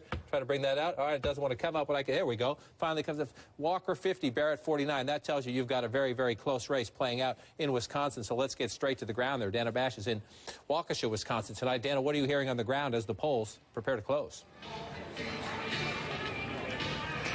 We're hearing that it is a nail-biter.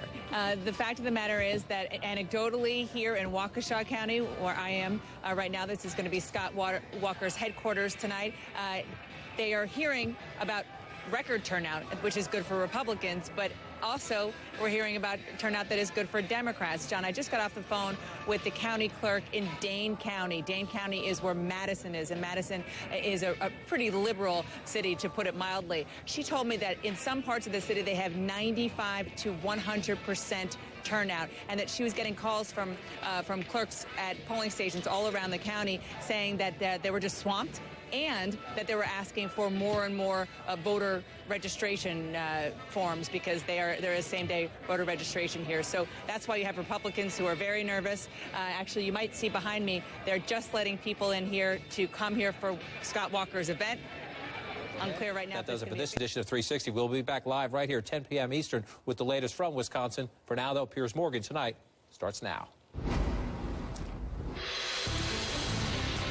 Good evening. I'm Wolf Blitzer in for Piers Morgan. He's in London with the latest on today's Diamond Jubilee celebration. But we begin with breaking news out of Wisconsin right now, where polls have just closed in a recall vote that could preview November's election. Look at this. Our exit polls show it's a 50-50 race as of this minute. These are exit polls, the polls that we conducted throughout the day, throughout the state of Wisconsin. These are preliminary exit poll results.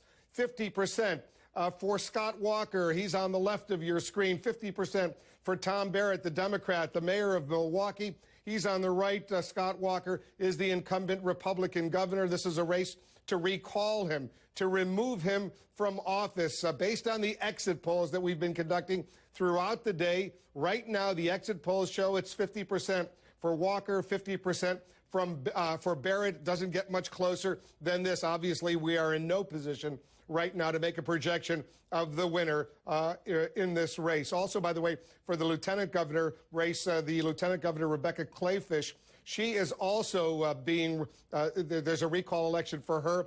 And Malin Mitchell, the Democratic challenger, 50-50 in that race as well, based on all the exit polls that we're getting. John King is over at the Magic Wall. John, it suggests that we're going to be working a long night tonight if it's as close as the exit polls suggest. We're going to have to count the votes, Wolf, but let's take a deeper look at some more exit poll questions. You mentioned the horse race numbers. Let's look a little deeper, see if we can learn anything about the electorate in Wisconsin tonight. Number one, you have city voters, suburban voters, and rural voters. Urban voters, of course, critical. The Democratic challenger is the mayor of Milwaukee, so let's see how they're voting tonight. You see a big win for the Democrat there. 2/3 of your voters in urban areas are voting for the Democrat. That's a good sign for the Democrats as they look forward, and it tends to match up with that 50-50. So then, is Scott Walker, the Republican incumbent, he needs to match that with a strong performance in rural areas. That's about 1/3 of the vote. Let's see what's happening in the rural areas. And he is indeed, but not by as big a margin. As we watch the vote results come in tonight, this could be important to us, Wolf. One of the big questions, do white downscale rural voters in national elections, they tend to be trending Republican. The Republicans winning here. The question is, will that margin be enough? That's one thing we'll watch as the votes come in. Let's go over and look again. Now, there was a big question here about turnout. Younger voters. Younger voters are very important to the Democrats. I talked to someone on the ground earlier who voiced some concern they weren't getting as high a turnout they wanted in university towns. We'll look at that. The Republicans have to be happy with this number. Older voters have been trending Republican in recent years. We'll see how they voted tonight, but that percentage of the electorate is higher than 2010 when Scott Walker was elected, so Republicans will like that number. What about income groups? This has been an election about the economy, about jobs, and about rights of labor unions in the state. So what did the key middle-class voters do? It's 25% of the electorate, those who make between $50,000 and $75,000 a year. And, Wolf, why do we have a 50-50 race? Because we have an even split among key middle-class voters in the state of Wisconsin. Let's take a slide and just look at one more here. These are the big issues. This is what is stunning to me. How did all this start? The governor, Scott Walker, was restricting collective bargaining rights, asking public employees to pay more for their health care, more for their pensions. It was the defining issue to start the recall. How did they feel on Election Day? Look at that, Wolf. 37% strongly approve of limiting those rights. 38% strongly disapprove. Let's take a breakdown and look at how they voted. Governor Walker, not surprising there, getting 95% of the votes for those who strongly approve of what he did. And let's check the other side here and see if Mayor Barrett has equal numbers. Take the 38, bring it up from here, and there you go, 97% there. So you see the polarized electorate around the defining issue that started this all, Wolf. As you know, 50-50 in the horse race numbers. We see the breakdown. We see that people are tired by the partisanship. They're disgusted with both parties. And guess what? We're going to be counting the votes, and we have some key counties to look at, the exit polls to look at. We're going to be at this a while. It's going to be a while indeed. Stand by, John. I don't want you to go too far away. Once again, the exit polls showing a 50-50 race right now. Preliminary numbers coming out of the exit polls. All the polls in Wisconsin are now closed. The stakes certainly extraordinarily high in this election with the Republicans and Democrats alike. They're watching Wisconsin for signs of what's to come in November. No one knows that better, certainly, than Reince Priebus. He's the chairman of the Republican National Committee, also a native of Wisconsin. Reince, thanks very much for joining us. I know a lot of Republicans were expecting a win for Walker. You may still win, but it looks incredibly close right now. First of all, what are you hearing from your Republican sources in Wisconsin? Well, everyone we're talking to and our field staff and Walker's team, we feel really good about where we're at right now and really optimistic about tonight. Obviously not taking anything for granted. We've had to work really hard in this state for everything we have. It's a big turnout operation. We're still working, but Wolf, we feel as good as we've ever felt here, and we feel good tonight. when you say you feel as good as you've ever felt, 50-50, all the other polls going into today showed a lead, sometimes 3 points, sometimes 5 points, sometimes 6 points for Walker. Are you surprised that the exit polls now, the exit polls that we've been gathering throughout the day, show a 50-50 tie, at least as of now? Well, I'm not surprised that it's going to be close, Wolf, and I'm not surprised that exit polls show it close. It's going to be a close race, but, you know, where the polls come from, how it's sampled, and where it goes, you know, I think it makes a big difference. Ultimately, I think people in the state of Wisconsin are going to reward people of their word that keep their promises. That's Scott Walker and Rebecca Kleefisch. I think that's our history, and I expect that to be the result tonight. What the results from tonight, let's say it's very, very close, and we don't know which individual is going to win, but what, if anything, would that say to you about Wisconsin coming up in November? Because the Democrats in presidential contests have carried Wisconsin, as you know, for a long time. Well, you know what? It's true. I mean, for a long time, it's been a light blue state that can go red under the right circumstances. But I think we've consistently shown over the last couple of years that in tough battles, Republicans can win here. We've got a great ground operation. I think we're better than the Democrats on the ground. And we have to be in order to win in Wisconsin. I mean, I kind of think this narrative about their ground effort and our air effort is just a false narrative. We have to have a better ground game to win in Wisconsin, and that's why we have won here over the last few years. So I expect that to hold true tonight, and you're going to see, hopefully, very soon, Scott Walker on that stage behind me in victory. As you know, Scott Walker raised a lot more money than Tom Barrett, the Democratic challenger, maybe 6, 7, 8, maybe 10 times as much money, yet look at how close it is. Well, how do you explain that? Well, I mean, I think that the unions are spending a whole lot of money, too, that you don't see yet, Wolf. I mean, they're undisclosed unions like SEIU and AFSCME. I don't think anyone doubts the fact that we wouldn't be standing here tonight if it wasn't for big public employee unions that paid for door walkers to get petitions and start this whole mess. And so we're here because of big unions, and people around the country care about the future of this state, because what happens tonight could have an impact on whether we win Wisconsin or not in November. And so I think that's what you're seeing around the country. Reince, hold on for a minute, because on that specific point, I want to go back to John King. He's got the exit poll numbers on the presidential contest, at least as of right now, with these voters in Wisconsin. We're telling our pollsters, what are they suggesting looking ahead to November between President Obama and Mitt Romney, John?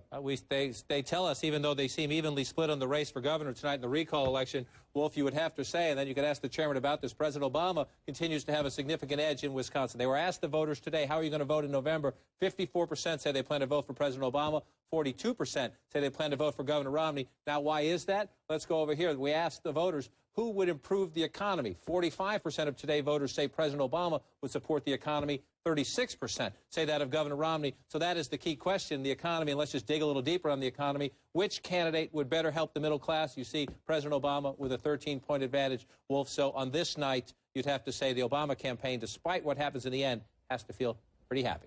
Yeah, well, let's get Reince Priebus's reaction to that. You're the chairman of the Republican Party. What do you say about that, Reince? Well, I think that you can't pull today what's going to be the case in 2 months. And this president left Democrats at the altar in Wisconsin when they needed them most. And I'll tell you what, they're going to have a circular firing squad tomorrow on the Democratic side if Scott Walker wins tonight. And then President Obama is going to come in here in 2 months and he's going to say, hey, guys, remember me? You have to get me elected now president. And these Democrats are going to look at this president and say, hey, thanks a lot, pal. We appreciated the help when we needed you most. I think that's a dynamic that you can't measure today, Wolf, but you'll be able to measure it in a couple months. Reince Priebus is the chairman of the Republican Party. We'll stand by together with you, and maybe we'll talk with you later as well. Right now, the exit poll is showing 50-50 between Governor Walker and the challenger, Tom Barrett. Much more coming up. And this also coming up this hour, highlights of the Queen's Diamond Jubilee. Piers is in London with more on that. Thanks, Wolf. I'm here at Buckingham Palace, where it's been a day of celebration like no other. Royals and commoners alike saluting the Queen's 60 years on the throne. From St Paul's to the Palace to the street party still going on well into the night. This is the royal event of a lifetime. and I'll have all the must-see moments coming up. But first, let's go back to Wolf with the latest breaking news on tonight's Wisconsin recall election. And it is breaking indeed, Pierce. Thanks very much.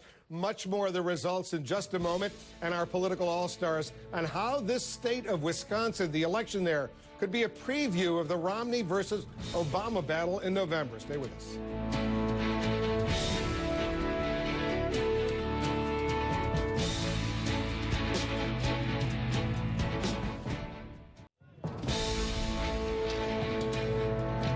Looking at live pictures coming in from the capital of Wisconsin, Madison, Wisconsin. The vote is now complete, but the results only beginning to trickle in. Take a look at what the actual numbers that we have right now in Wisconsin. The exit polls showed 50-50 tie right now, but this is what about 1% of the vote is in. 57% for Scott Walker, the incumbent Republican governor, 42% for Tom Barrett, the mayor of Milwaukee, the Democratic challenger, Hari Trivedi, not getting much. He's the independent candidate as well. I want to discuss what's going on, a very, very close race in this recall election in Wisconsin. I want to bring in our political all-star panel. Dana Lash is editor of BigJournalism.com. Huffington Post blogger and attorney Tanya Acker is joining us. And our newest CNN contributor, Ryan Lizzo, the Washington correspondent of the New Yorker magazine. I want to welcome Ryan to CNN. Good to have you on board. Ryan, first of all, give us your thoughts. It wasn't necessarily supposed to be this close, 50-50, according to the preliminary exit poll numbers. We'll see what the actual official numbers bring in, but it's very, very tight, despite the fact that the Republicans completely outspent the Democrats. Yeah, and not to completely drag it into national politics and the president, but look, if Barrett loses this thing by, a tiny margin, there's going to be a lot of second guessing from Democrats asking why the president didn't go into Wisconsin and make a last-minute appeal. Why didn't he? Well, look, if Obama loses Wisconsin in the fall, he's got, he's lost the race, right? Democrats have won Wisconsin in every presidential election since 1984. So I think he's not really worried about Wisconsin. And I think he learned a lesson in some of those earlier races in his term, like in 2009 when he campaigned in a couple of states, New Jersey and Virginia, and Republicans won. And I think they're very cautious about where they send the president and how they use his political capital. I think that they didn't want to send him in there and then see Walker win, because that would be embarrassing. He did obviously endorse Barrett, the Democrat. He put that on his Twitter feed last night. But as you know, Wolf, sending out a tweet is about the lowest level of endorsement you can do in politics these days. Yeah, it's not very impressive, especially, let me bring Tanya into this conversation. He was in neighboring Minnesota. He was in neighboring Illinois. He flew over Wisconsin, didn't want to get anywhere near Wisconsin. And as Ryan says, if the Republicans wind up eking out a narrow win, there's going to be a lot of second guessing whether the president could have done more to help the mayor of Milwaukee become the governor of Wisconsin. Well, I think it's important, Wolf, to remember the uniqueness of this election. This was a recall. This is not an election in the first instance. Only 2 governors in the history of the United States have ever been recalled. So the notion of having the president come in, look, I mean, I know that 6 on one, half a dozen on the other. There'll be a lot of second guessing, regardless of how it turns out. But a recall election, I'm a Californian, and it's something that we like in my state, but they don't often work. And there are a lot of voters, it's interesting how close this election is, because there are a lot of voters who aren't necessarily supportive of the governor, but who didn't necessarily think that the recall was the appropriate mechanism for getting him out of office. And so I think that there are a lot of different factors at play. It's maybe premature to think that this is necessarily a national referendum on Barack Obama. Yeah, I suspect it might not necessarily be a national referendum. If you take a look at the lopsided advantage the exit polls show that the president has over Mitt Romney. Dana, Mitt Romney didn't make an appearance in Wisconsin either, although plenty of other high-profile Republican surrogates showed up to back the governor. Why didn't Mitt Romney come in to Wisconsin? Yeah, I'm not sure. I think it would have been a really good idea for Romney to go to Wisconsin, and I think it would have been a very good showing. It would have shown a real unity between the Republican Party and grassroots. But at the same time, Reince Priebus, who was just on with you, and I thought it was entertaining how he said that the president left Democrats at the altar in Wisconsin. We didn't have the RNC chairman saying that Wisconsin was going to be a dry run for November, as the DNC chairman, Debbie Wasserman Schultz, has for the past several weeks. So because of that, I think Democrats made it a little bit more important for President Obama to show up. And that's true. I do agree with what's been said, that if this does turn out to be a very small margin of victory for Scott Walker and Barrett ends up losing, there may, I don't know, there may be some bad ill feelings there between Wisconsin Democrats and President Obama. But I think it would have been interesting for both candidates to be there. You know, the one thing, though, Wolf and Dana, the flip side of that is, in a polarized political environment, you could send the president into Wisconsin and it could have the opposite impact, right? It could drive turnout on the other side. So, you know, that could be the calculation in the Obama world as well. And Dana, Possibly. what happens if Walker loses narrowly to Barrett? Walker, of course, supported by the Tea Party movement. What would be the impact? Walk us through the fallout from a Democratic win in Wisconsin. Oh, it's going to be a massive fallout. If there is an absolute victory for Democrats, and I think it's going to take more than just one win. I mean, we're not just talking about Barrett and Walker. We're also talking about Kleefisch and the 4 other state legislators that are in there in Wisconsin. If there is an absolute win for Democrats, say they sweep all 6, say they take control of the Senate and they get the governor's office, that's going to be pretty huge. It'll be somewhat of a Pyrrhic victory at the same time, just because of everything that they spent. But at the same time, that will also chill reform that will see in other states across the country. Already we're hearing of the recall function being used to get Bobby Jindal out of the governor's office in Louisiana. This is going to be replicated in other states as well. It's going to be considered a tactic, not a function to use when there is corruption and massive fraud happening in government. I worry about the state of elections. I worry about voter integrity. That calls a lot of things in question. And I think that this is also going to be a little bit of a test of the grassroots movement. Grassroots has been instrumental in getting out the vote in Wisconsin. They've been huge in fundraising. I know I took part in a money bomb for the Lieutenant Governor, Rebecca Kleefisch, and that saw something like about $54,000 grassroots folks raised in that in just one day. So it's been a huge participation. But at the same time, is it going to deliver results? It's a true test of the Tea Party. Well, let me let Tanya weigh in on this. Tanya, walk us through the fallout from A, a Democratic win, and B, a Republican win. Give us a sentence or two on both. Well, you know what's interesting, Wolf, is that you talked about the money differential here. I mean, here we have a sitting governor who got 2/3 of his money from out of the state. The fundraising advantage was about 8-1. Walker raised about $30 million. Barrett raised about $4 million. And so even to have it this close, I mean, I think that you're going to see lots of Democratic operatives who will sell this as a victory, even if their candidate loses. Now, certainly if he does lose, I think that if you see how well Barack Obama is polling in Wisconsin, again, I think it would be a mistake to think that even Barrett's loss here is going to have too much blowback on the president. I think there are lots of reasons why people might oppose this recall and still support the president and still perhaps take issue with the governor's policies. I think that Dana made a good point. A recall is a unique process, and people want it to be treated as such. And there might be some folks who, even in this close election, might be inclined to support the president, might be inclined to support Democrats, but don't think that this is an appropriate use of a recall process. All right, guys, hold on for a moment. Stand by. We're going to continue this conversation. Obviously, a very, very close contest in Wisconsin right now. The preliminary exit polls showing 50-50, a 50-50 tie-in effect for Scott Walker, the Republican incumbent governor, Tom Barrett, the mayor of Milwaukee, the challenger. Much more of this story coming up throughout the night. Obviously, also coming up, Piers Morgan is in London with all the must-see moments from today's Jubilee celebrations.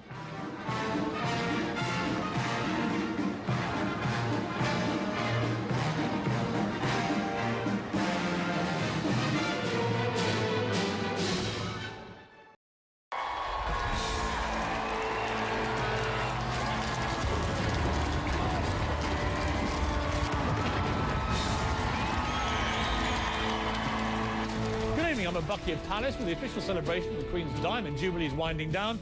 Nothing could put a damper on festivities, not even the typically English weather. And we've got all the must-see moments. Here we have the Queen getting out of the carriage, 86 years old, and let's just watch.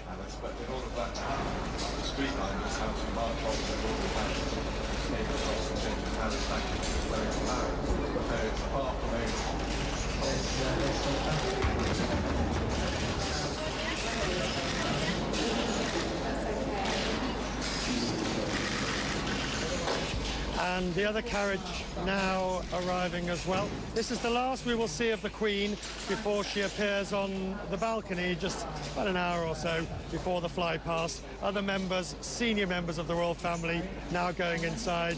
The Duke and Duchess of Cambridge, Prince Harry, all the immediate members of the family directly in line of accession, and they will be the ones that will be on the balcony with Her Majesty. And so, Brooke and Biz, that's the last we're going to see of the Queen for a while.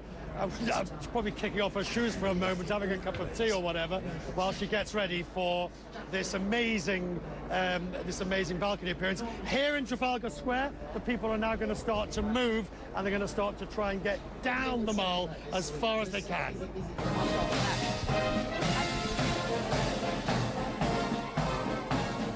Just watching one of the marching bands here at the Palace.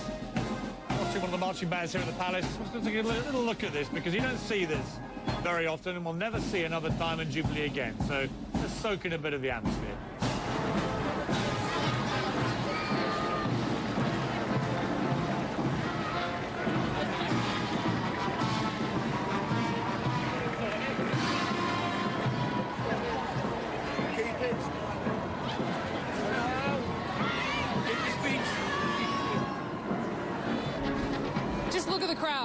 And you can just hear the band. You probably can still pick up the band over a microphone, but you can just feel it all around. All these people, thousands and thousands, perhaps a million, surrounding Buckingham Palaces. We're all waiting for the big moment. There's this huge balcony over our shoulders where we will see the Queen and her closest members of the royal family. Here you go.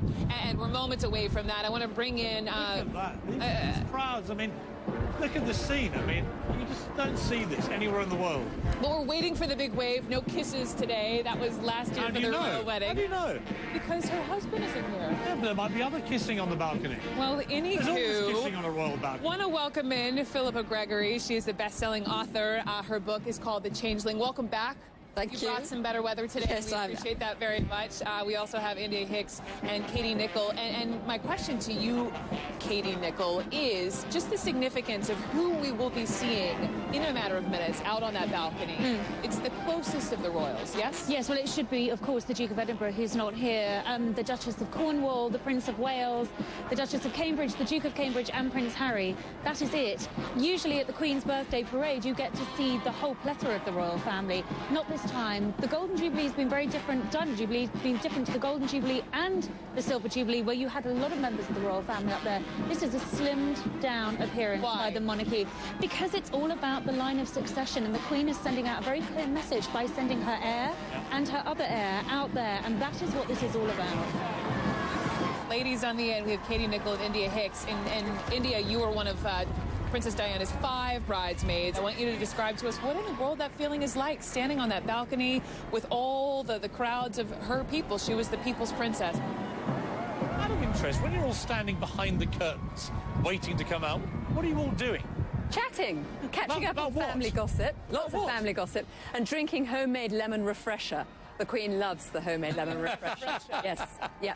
But the footmen now will be beginning to open those glass doors, and the rock stars, as you say, will be beginning to make their way to the front, and everybody just knows who's going to be out there. There'll be a gentle push of the elbow. But, I mean, I must say, standing on that balcony and looking down at thousands upon thousands of upturned faces is extraordinary. But what's so extraordinary is that it's very unusual to see peaceful crowds. So often we see rioting crowds or football hooligans or crowds protesting. How often do we see thousands upon thousands of crowds Philippa, excited? you and I had a little disagreement about the merits of Queen Elizabeth in the standing of great monarchs. I believe she may well be the greatest, because I believe that actually after Diana's death, there was a possibility the monarchy could have come to an end. And now you see these scenes and you think they've bought themselves at least another couple of generations, I would imagine. But more importantly, the Queen as a role model to the British people. Talk to me about that. Well, again, I was thinking about our disagreement as well, and I think if it hadn't been quite so wet and cold, I might have been more generous and less Republican. But I have to say to you, I think that she's a fine woman. I believe the monarchy is stronger today, much stronger than it was 10 years ago. I see a real resurgence in the monarchy in this country, and that is tangible. I agree with you. I think what we see, today and last year with the wedding was a real return in interest in them as a family, and some people that one could really admire and enjoy watching. But I still think that the danger that they are in is that they are part of celebrity culture, and I think the moment something goes wrong or somebody does something wrong, what we're going to see is the fickleness of public taste. So, Katie Nicholl, you and I have worked in the British media on and off for the last 20 years or so. The reality is that I think the temperature has changed. Oh, listen, it's the relationship is much changed. less confrontational. It is. Much more celebratory. Look who was in the carriage with the Queen today. Yeah, Camilla You Parker would not Bowles. have seen that.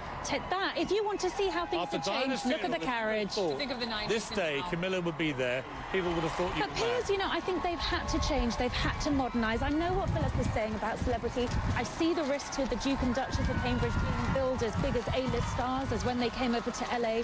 But actually, the monarchy needs to embrace the new age.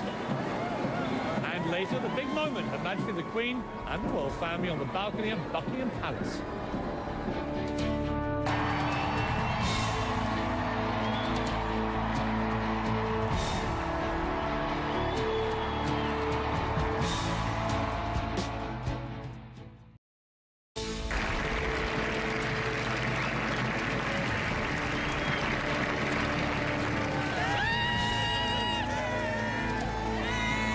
Back to London, there it is, the empty balcony, the world's most famous empty balcony, but any moment it will fill up with the most famous people probably on the planet. The Queen, Prince Charles, Camilla Parker Bowles, Prince William, Prince Harry, or Duke of Cambridge with his wife, Catherine. We've been joined by Penny Junor, royal historian, author of the new book, Prince William, The Man Will Be King. Penny, you've covered this family for a long time, probably as long as I have. What do you think of all this? I think it's just a great endorsement for the royal family, isn't it? I mean, I feel like they've been energised these last 4 days to a new level again. Let's talk just again about the historical context of this, because people, I think, have made a false assumption that the Queen may one day abdicate, she might rush through William and all this kind of thing. That's never going to happen, is it? No, totally false assumption. I mean, it's not the way hereditary monarchy works, as you know. Yeah. It's the king is dead, long live the king. The reigning monarch must die for the next one to inherit, and you simply cannot go leapfrogging a character that you think is not going to be quite as popular as the next one. I mean, once you start doing that, why stick with the House of Windsor? And if you don't stick with the House of Windsor, you're into elections. And then, I mean, the great thing about the monarchy is it is a unifying factor in the country. Yeah. The minute you have politicians and elections, half the country wants the person that's on the throne or on the, sitting as president, and the other half doesn't. So there's always discord. Penny, on that historical point, it's very important, I think, that we don't allow the monarchy to get politicised, isn't it? Yes, I think it is. I mean, it certainly would be unacceptable in today's climate. But the monarchy does have power. It has soft power. It has moral leadership. And I think that is what is, William and Harry, the pair of them, are fantastic leaders. Yeah, I mean, my brother-in-law actually was one of the colonels in charge of training William and Harry at Sandhurst Royal Military Academy. And so my sister used to have to welcome all the royals and the Middletons, everybody else. But what was fascinating was he said about both the boys, they were great soldiers, but they never wanted to be treated any differently to any of the others. They never asked for any favour, they never got any favour. They are very grounded young men, I think. And that, again, is a great tribute to the royal family that they managed to stay so relatively normal.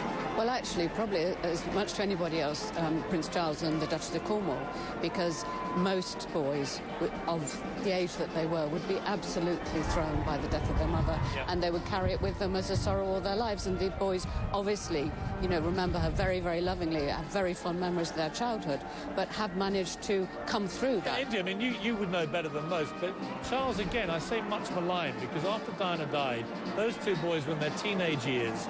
It must have been a horrible blow to them. We have, I think, I think we have movement. We're waiting. We have Any moment now, we are told the doors will open. I am seeing a twitching hand by the curtains. This is a... Bursting at the seams of your British pride. I hope I'm seeing a twitching hand. Otherwise, we're staring at an empty balcony. But there is movement. There are shadowy What do we think they've been doing these last few minutes? Kicking up their feet inside, taking in some... They've been watching CNN. That's what they've been doing. Breaking live coverage around the world. I can definitely see something going on there. Yes, I do say my mother, who has spent a great deal of time with the Queen and is very close to her, always says to know her is to admire her above all else. Yeah. And I think that today... Yeah, I think that's right. The Queen, I don't think, wants everyone to love her. She wants them to respect her and to admire her and to respect the monarchy for what it provides. I'm not sure that that she wants them to respect her. I think it's the office. Listen to this crowd. That'll get the doors open. The roars are going up, so something is going... There's the Queen. There. The Queen is coming out on the balcony. This is a great moment. Oh, there she is. Look at her, alone at first.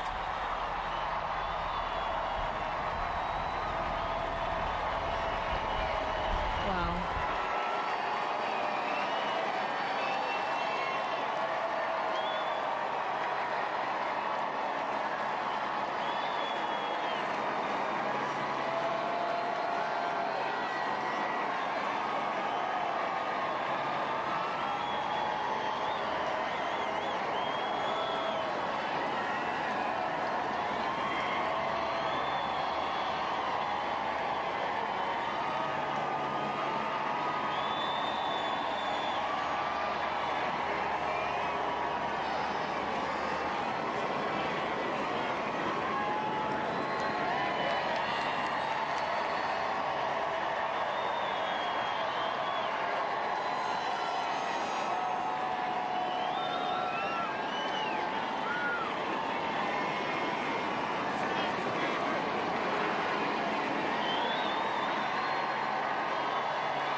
Coming up at Buckingham Palace, the fly past by the Royal Air Force and the Feu de Joie.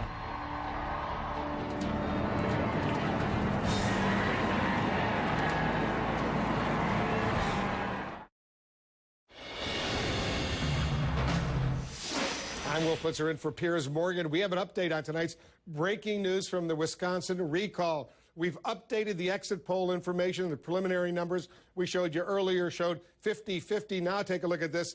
The Republican incumbent governor, based on our latest exit poll information, 52% for Scott Walker. The Democratic mayor of Milwaukee, the challenger Tom Barrett, 48%. You see a slight advantage there for Scott Walker. The same is holding true, by the way, for the lieutenant governor race. John King is watching all of this unfold. It looks like a slight advantage right now for the Republicans, John. Slight advantage, Wolf. We'll see if it continues to play out. One of the things we look at as we get these results is look at some key counties. Dane County is the most important county for the Democrats in the state of Wisconsin tonight with 18% of the vote, and you see the Democrat winning 55-44. But I'll tell you this, again, it's only 18% of the vote. He needs to get that number up to around 70% to have any chance of carrying the state. In the early results, he's not at that number. That's the key county for the Democrats. Come over here to Waukesha County. This is the key county for the Republicans, and the incumbent Scott Walker is doing just what he needs to do, Wolf. He needs to be around 70%. He's above that now with 20% of the voted. So as you look at the early results, still a ways to go here. But at the moment, you showed the new exit polls,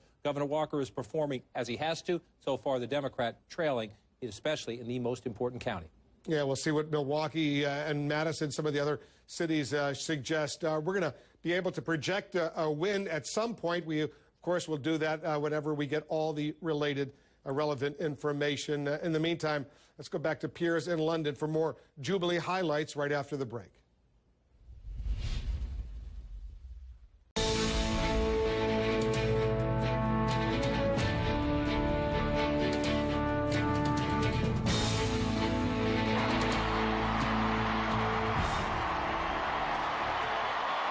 The Queen is coming out on the balcony. This is a great moment. Oh, there she is. Look at her, alone at first.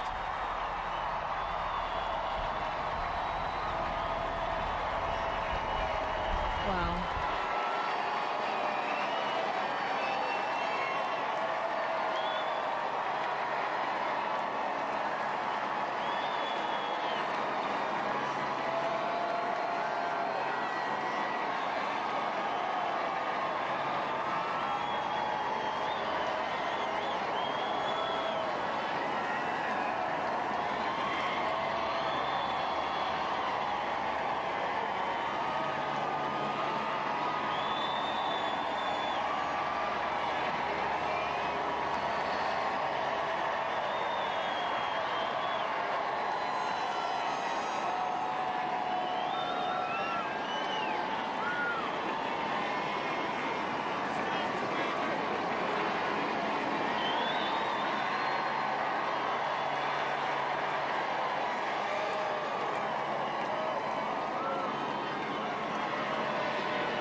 see the Royal Air Force Battle of Britain Memorial Flight featuring the Dakota, flanked by 2 King Air aircraft, the Lancaster bomber, Spitfires, and a Hurricane.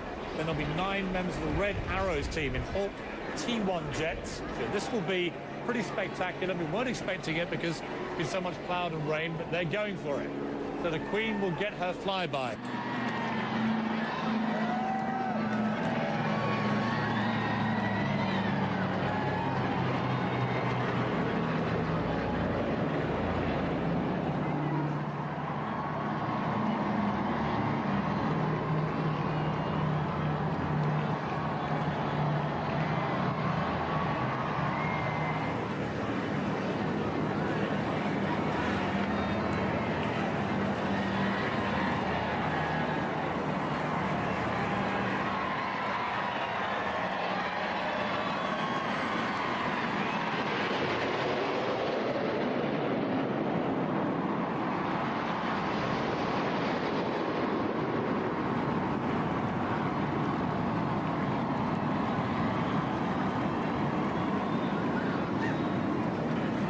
I'm so pleased for the Queen because the flyby is such an important part of these events. Here comes the feu de joie.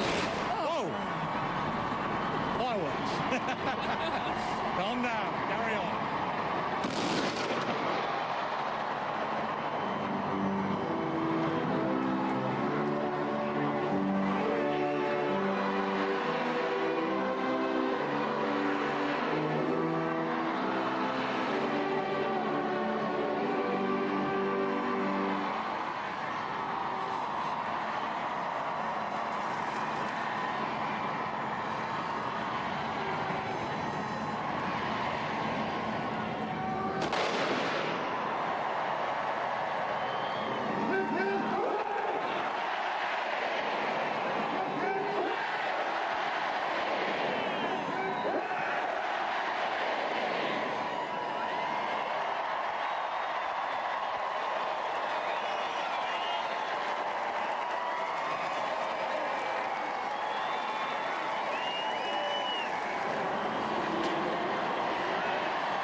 Fantastic scenes there as Her Majesty the Queen took the salute of 1 million of her subjects outside Buckingham Palace on the balcony.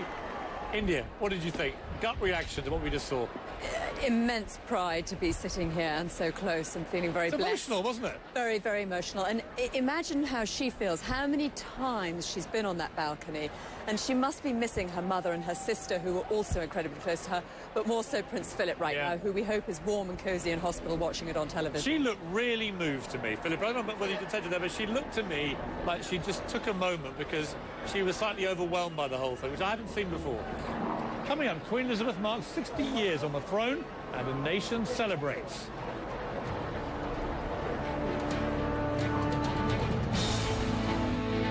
Your Majesty, on the historic occasion of your Diamond Jubilee, Michelle and I send you and all the British people and members of the Commonwealth the heartfelt congratulations of the American people.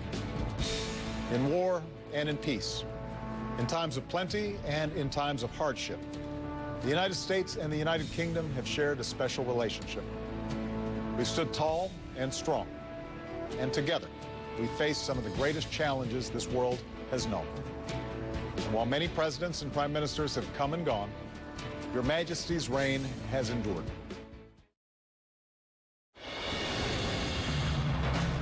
We have the breaking news. CNN can now project a winner in the Wisconsin gubernatorial contest. The incumbent Republican Scott Walker will retain his job as the governor of Wisconsin. The Democratic challenger, Tom Barrett, will not be the next governor of Wisconsin. Once again, he loses to Scott Walker. We base this on the exit poll information, the most recent updated exit poll information, 52% for Walker, 48% for Barrett. But take a look at this. 26% of the actual vote is now in, and it shows a decisive advantage right now for the incumbent Republican Scott Walker. 60 60% or so. There it is right there. 60% for Walker, 40% for Tom Barrett. You see a significant advantage, 341,000 so far with 26% of the vote in. It's gone up to 345,000 for Walker, 230,000 for Tom Barrett. As a result of the actual numbers that have come in, where the numbers are coming from, the actual official results, as well as the exit poll information, which showed a 52-48% win. At least the exit polls showed for Scott Walker. CNN can now. Piers Morgan, our coverage continues right now on AC 360. I'm John King in for Anderson Cooper. Let's go with the breaking news on 360 tonight. CNN now projecting Scott Walker, the Republican governor of Wisconsin, will withstand a recall challenge from the Milwaukee mayor, Tom Barrett, the Republican winning in a hotly contested, nationally watched recall election. The big issue at the beginning, Governor Walker's efforts to curtail the rights of public employees union. That in the middle of a big budget crisis. Tens of millions of dollars spent on this recall election. You're looking at the early results right there with about 27% of the vote in. Governor Walker leading by 60% to 40%. Our exit polls show the race to be a little bit closer than that, but let's take a breakdown of the magic wall to show why we are able to project now that Scott Walker will keep his job as the Republican governor of Wisconsin. You look at the state map here, number one, it's obvious. Red is Republican. You see a lot of red. But let's break it down even closer. Dane County here, this is the key county for Democrats in the state. It's about 8% of the population. Democrats say their turnout operation worked well there today. But look at this. At the moment, Tom Barrett, the Democrat, getting 60%. Scott Walker getting 40% right there. Tom Barrett needs to be at about 70%. He needs to be up at around 70% in this key county right there. Let's come back to the map here a little bit and come over here to the Milwaukee suburbs. This is Waukesha County. This is the key county for Republicans in this state. 75%. Scott Walker got just over 70% last time. He's overperforming. So what we are seeing as we go from county to county in all of the key counties. Come up here, Brown County, where Green Bay is. Walker getting 60% with 75% of the vote in. That's an improvement from 2 years ago. You can pick your key county across the state. Everything we see so far. The Republican incumbent, Scott Walker, overperforming. The Democratic challenger, Mayor Barrett, underperforming. We've got our full team ready to break this down, what it means for the state tonight, what it means for the election come November. Dana Bash is at Governor Scott Walker's headquarters tonight. Also joining us, CNN political contributor, the former White House press secretary for George W. Bush, Ari Fleischer, plus contributor and Democratic strategist Paul Begala. He's also an advisor, we should note, for the pro-Obama super PAC, Priorities USA. Senior political analyst David Gergen also with us. Let's go straight to the ground. Dana, you're at Walker headquarters. This was a hot fight. Earlier today, they got a bit nervous. The Democrats thought they might beat them on the ground. Scott Walker now projected to be the winner. What's the reaction right there? Oh, it is absolutely intense. The minute that the local station here called the race for Scott Walker, this place erupted like I haven't heard or seen any election night, really, even during the presidential primaries, the Republican primaries that I was covering earlier this year. This is a fired-up crowd, and it really speaks to the intensity, John, the real intensity that has been going on the ground here in Wisconsin for months and months and months. As I mentioned earlier, I think to you, the fact of the matter is that people here, I'm told by one Republican strategist, very true, people here would walk across coals for Scott Walker, but then the same intensities on the other side, they would walk across coals to vote against him. But at the end of the day, people for Scott Walker clearly won. The fact is that he did have unbelievable money coming in here, but it really was the intensity and the ground game at the end of the day that helped the governor stay in office and fight this recall.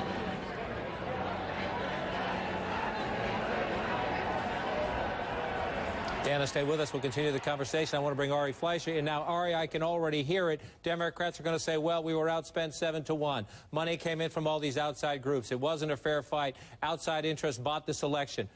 What do you say? Both sides had more than enough money and resources in Wisconsin. You know, I think when you count all that organized labor can do with the number of people they can bring into the state, the number of resources, phone banks, et cetera, that doesn't show up in those numbers, both sides have nothing to complain about. They both were well funded.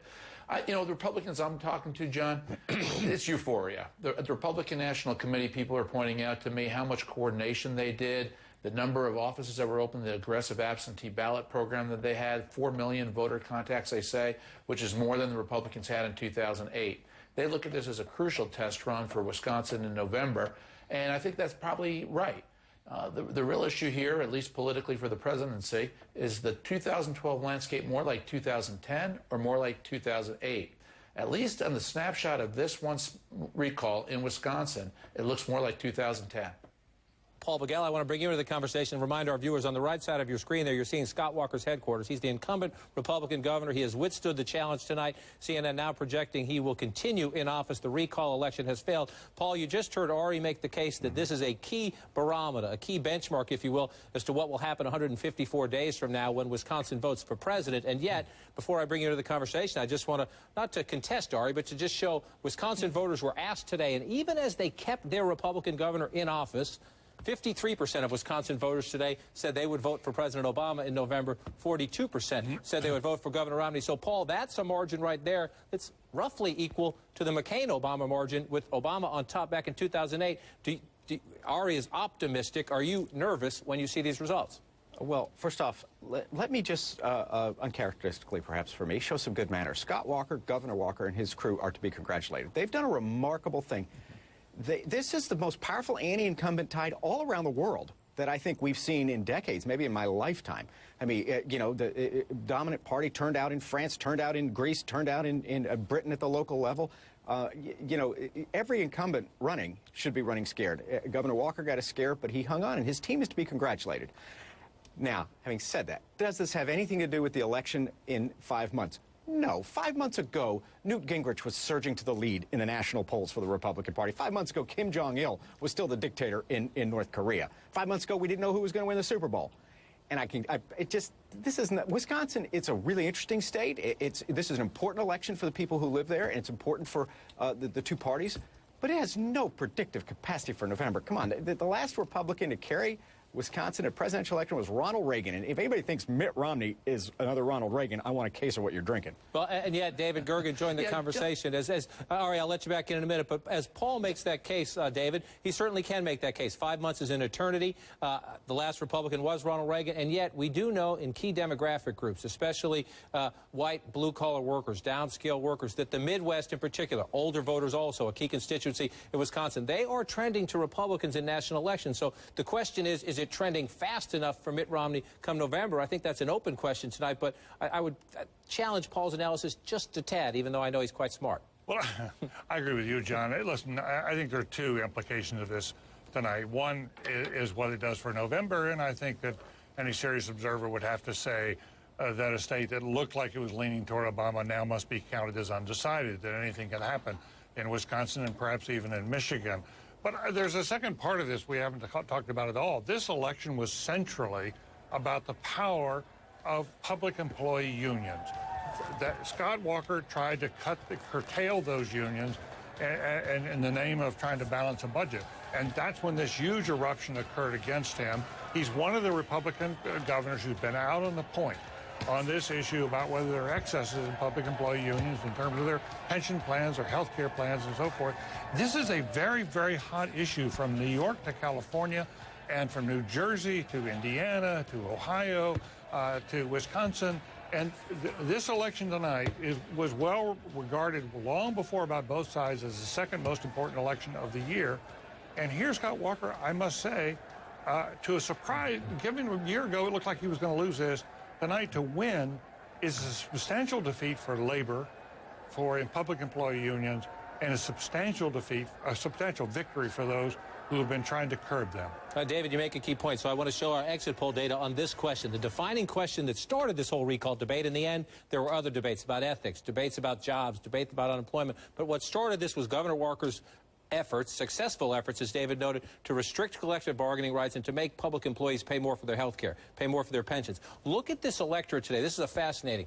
38% strongly approved of what the governor did in limiting those benefits. And watch what happened.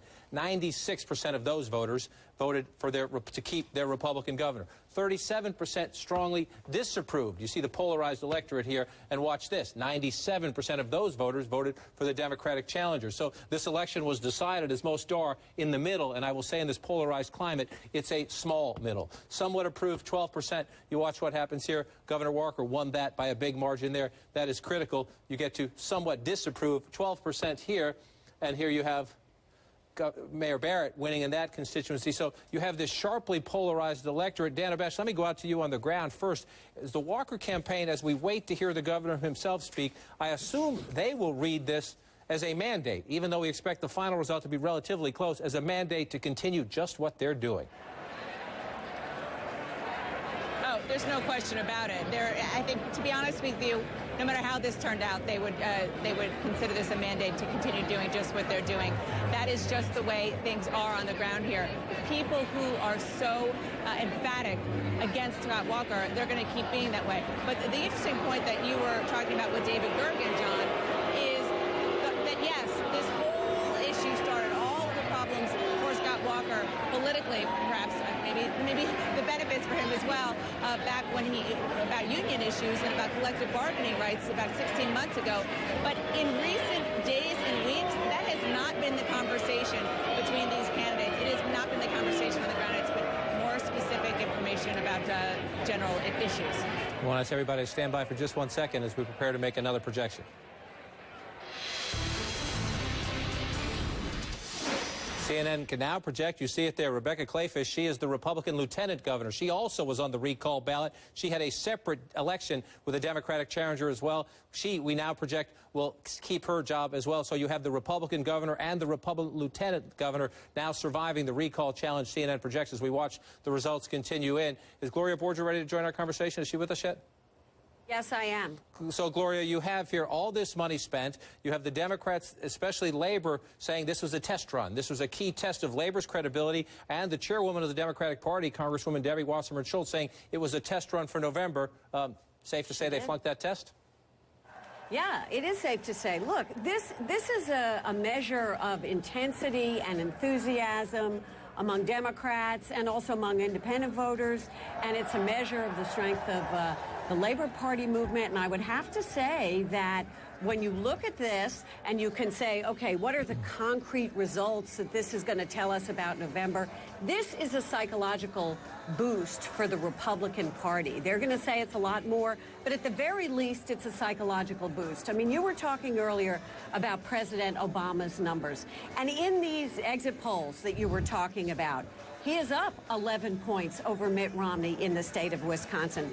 Who's better able to manage the economy? Barack Obama is up over Mitt Romney in the state of Wisconsin by 8 points, and also by about a dozen points. These voters said that President Obama cares more about the middle class. But what this tells you is that Republicans organized at the grassroots level in the state of Wisconsin, they outspent Democrats by more than 2 to 1. And when they do that, and when they organize and they have a lot of money behind them, they can win. Gloria, thanks. Dana, Ari, Paul, Gloria, everybody stick around. Much more ahead from Wisconsin, including, we're waiting right there. You see the picture on your screen. Scott Walker is the winner. He will remain the governor of Wisconsin. The Republican governor expected to speak any moment. We'll have that. And when we come back, we'll also discuss what this might mean looking ahead. We'll look at Wisconsin tonight. We'll look at the electoral map ahead to November. A big win for the Republicans tonight in Wisconsin. The Republican governor and his lieutenant governor surviving a recall election. We'll be back in a moment.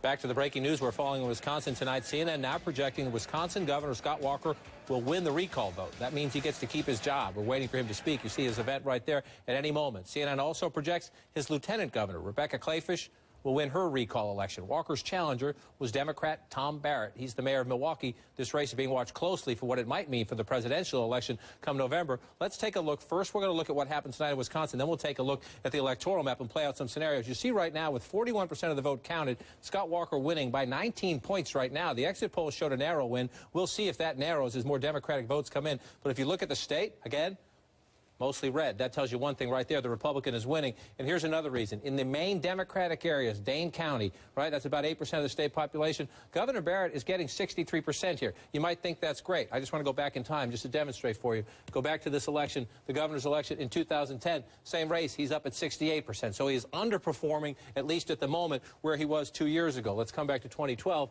and we'll go over here, and we'll show you some Republican counties. This is the biggest one for Republicans. This is the Milwaukee suburbs, Waukesha County. Governor Walker right now overperforming by a small margin what he did 2 years ago. So there's one test of what's happening tonight. Republicans on the ground turning out their voters and overperforming, and while the Democrats are underperforming. Let's bring up an electoral projection right now as we get back to our panel. Here's the map as CNN projects it right now. President Obama at 247 electoral votes. Those are the solid blue and light blue states, solid Democrat or leaning Democrat. Governor Romney at 206, the dark red solid, the light red leaning Romney. As you see, we have Wisconsin tonight as leaning Obama. In the exit polls tonight, Ari Fleischer, the voters say they are inclined, at least if the election were today, President Obama would have won among those who turned out by a decent margin. Do we keep this light blue in your view, or do you say no, move it? John, but Wisconsin always was going to be a battleground state. Paul's right. Wisconsin last went Republican in 1984, but in 2000, George Bush lost it by only 5,000 votes. It was really a tie among 2.5 million votes cast, and in 2004 he lost it by 11,000 votes among almost 3 million votes cast. So Wisconsin is an extraordinarily close battleground state. I have a hard time seeing big labor returning to Wisconsin this fall to put in a lot of effort for President Obama, since he didn't show up there for them this year. Such a great point. Ari, forgive me for interrupting, but that is such a great point. Good. One other issue. I think we have to throw out those exit polls about Obama-Romney, because this exit poll doesn't even seem to be right about Walker-Barrett.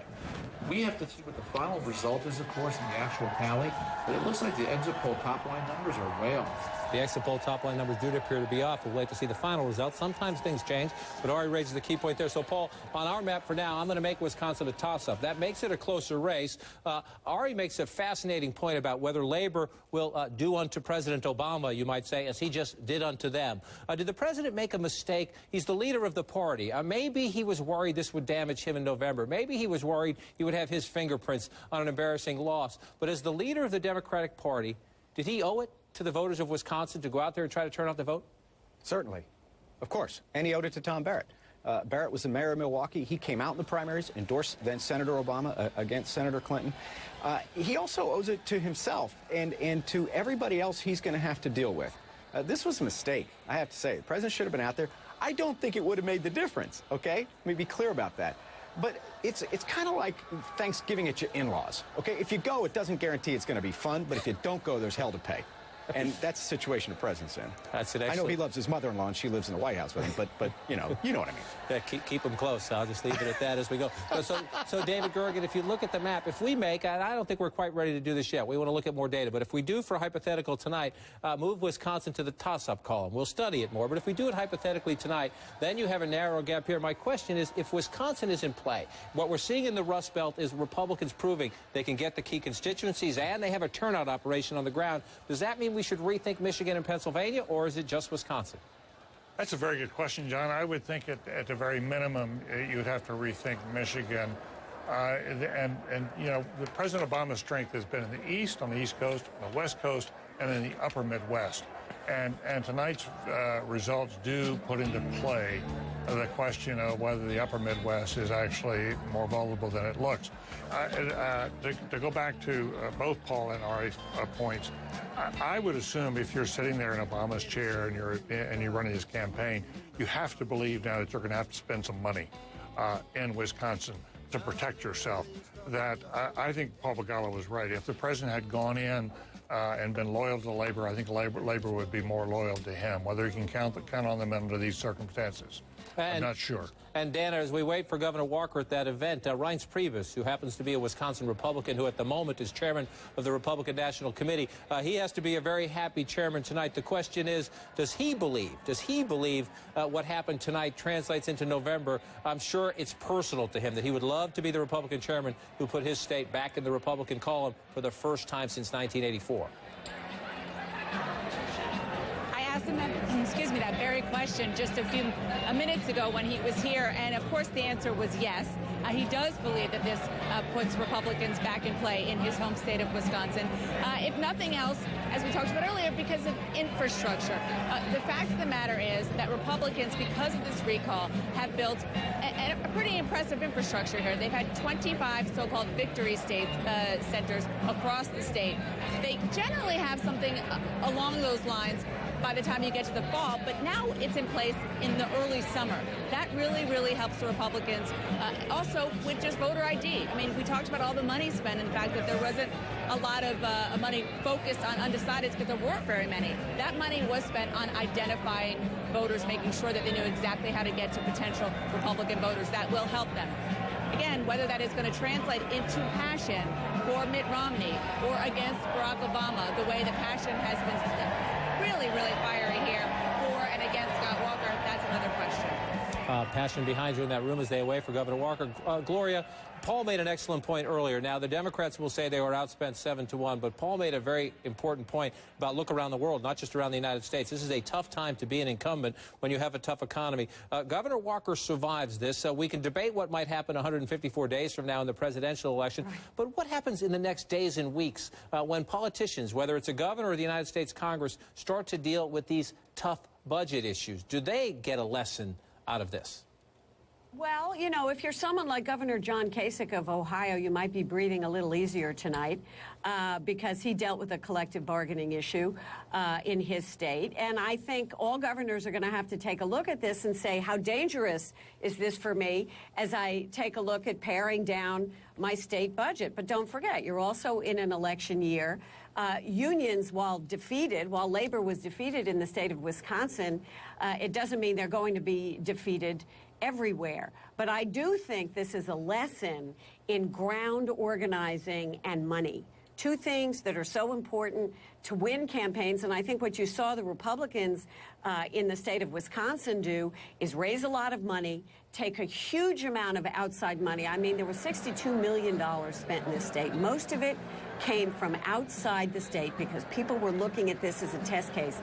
But when you have money and when you have organization, you might be able to do just about anything.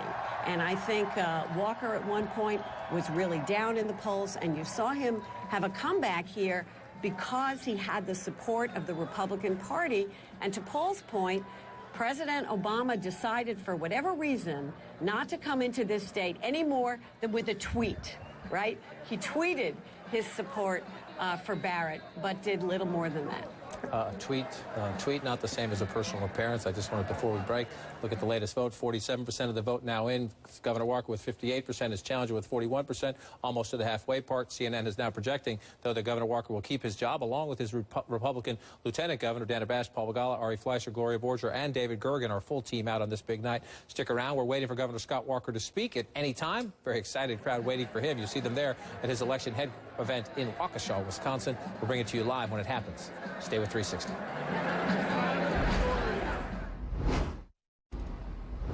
Seeing live pictures there, that's Scott Walker, the Republican governor of Wisconsin. That is his event campaign headquarters tonight at Waukesha, Wisconsin. He has won. CNN now projects he will win. And as we await Governor Walker speaking, we'll carry that event live. We have reaction tonight from the presumptive Republican nominee, Mitt Romney. Let me look down. Excuse me for looking down to read his statement. I congratulate Scott Walker on his victory in Wisconsin. Governor Walker has demonstrated over the past year what sound fiscal policies can do to turn an economy around. And I believe that in November, voters across the country will demonstrate that they want the same results in Washington, D.C. So Governor Romney saying there that he believes tonight is a message to the voters, not only in Wisconsin, but nationally. You look at the results right there. I can show them to you here. With 52% of the vote counted, Scott Walker, the incumbent governor, getting 58%. Tom Barrett, who's the mayor of Milwaukee, at 41% right now. Exit polls showed a closer race. We'll see if the race gets closer as it comes in. And as I prepare to bring back into our panel, I just want to show something fascinating from the exit polls.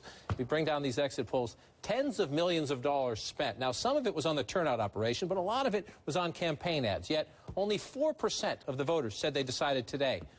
Only 4 more said in the last few days. 5% decided in the month of May. So this is when you see the late campaign ads, right? It's about 13% of the electorate.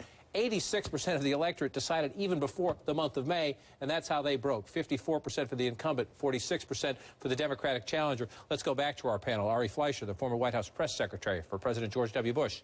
Democratic strategist Paul Begala. He's also an advisor to the pro-Obama super PAC, Priorities USA Action. Also with us, political analyst Gloria Borger and David Gergen. Paul, I want to start with you first. I know you're going to say Democrats were outspent 7-1. That was a part in this. You're working with a super PAC yourself. When you look at these numbers, and nearly 90% decided weeks ago, does that change the strategy about spending money? No. No. I mean, Napoleon said God is on the side of the big battalions. And you know what? God is usually on the side of the big budgets, too. So, no, you have to look. Most elections, the middle is slightly smaller today, the undecided, But most elections in America, or in most states, come down to that last 10% or so who make up their minds in the last month.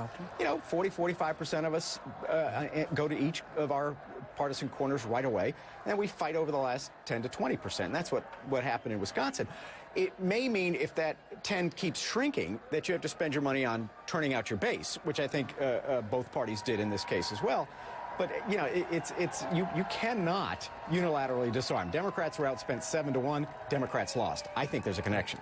David Gergen, I want you to help me with this as we look at more of the exit polls here, okay? Vote by income.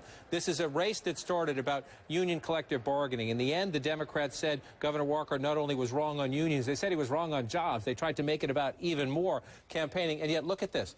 Middle-class voters, $50,000 to $75,000 a year. It's 25% of the electorate. The incumbent wins narrowly, but the incumbent wins among the middle class. Over here, more downscale voters, those 30,000 to 50,000, it's 20% of the electorate. And look at this, again, a split.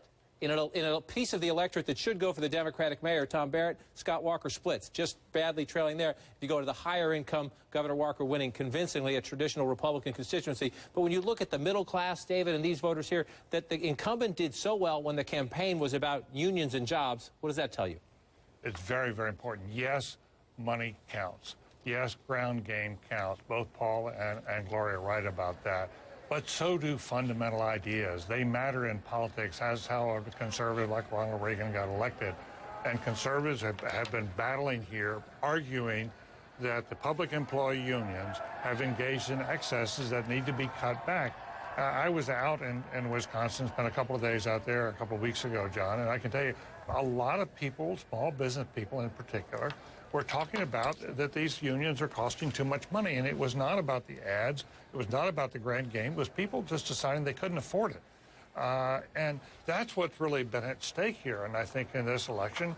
And it's an important set of controversies that are going on in many states around the country. I don't deny that money and ground game matter, but I really think that ideas and how people feel about what's going on in their lives and in their states matters a lot, too. Critical point from David Gergen. I'm going to ask everybody to stand by. We're going to continue the conversation. We're also waiting to hear from the big winner tonight, Republican Governor Scott Walker of Wisconsin. But as we wait, let's get to some other stories we're following tonight. Aisha Say joins us now with a 360 Bulletin. Hi there. John, the White House says al-Qaeda's #2 man is dead. U.S. officials say Abu Yahya al-Libi was killed by a CIA drone strike in Pakistan. Al-Libi frequently appeared in videos on jihadist websites and played a critical role in the group's planning against the West. The Syrian government says it will allow the United Nations into the country to deliver humanitarian aid. But Bashar al-Assad's government also announced it's expelling diplomats from 11 countries. Those nations expelled Syrian officials last week in response to the massacre in Hula. Residents there say regime forces have cut off the town from basic necessities. Nigerian officials have suspended Dana Air's license in the wake of Sunday's deadly plane crash. The State Department says 7 U.S. citizens were killed in the crash, including the pilot. And a once-in-a-lifetime event in the solar system happening tonight. It's called a transit of Venus, when the planet crosses between the Earth and the Sun, appearing as a black dot as you see on your screens, and it won't happen again until 2117. So if you can see it, get out there with some eye protection. Aisha, we'll both be back when it comes back in 100 years. We'll be here right for it. Possibly. Possibly, yeah, possible. Lowercase p on that, possibly. Aisha, thanks. We're still waiting to hear from Scott Walker. He's the Republican governor of Wisconsin. He's the big winner tonight when 360 continues. More of our conversation about the results, what they mean for Wisconsin and the nation. CNN projects Governor Scott Walker will keep his job in Wisconsin. He just received a congratulatory phone call from the Republican nominee. The presumptive nominee, Mitt Romney, is expected to speak at any moment. We'll bring you that ahead here on 360.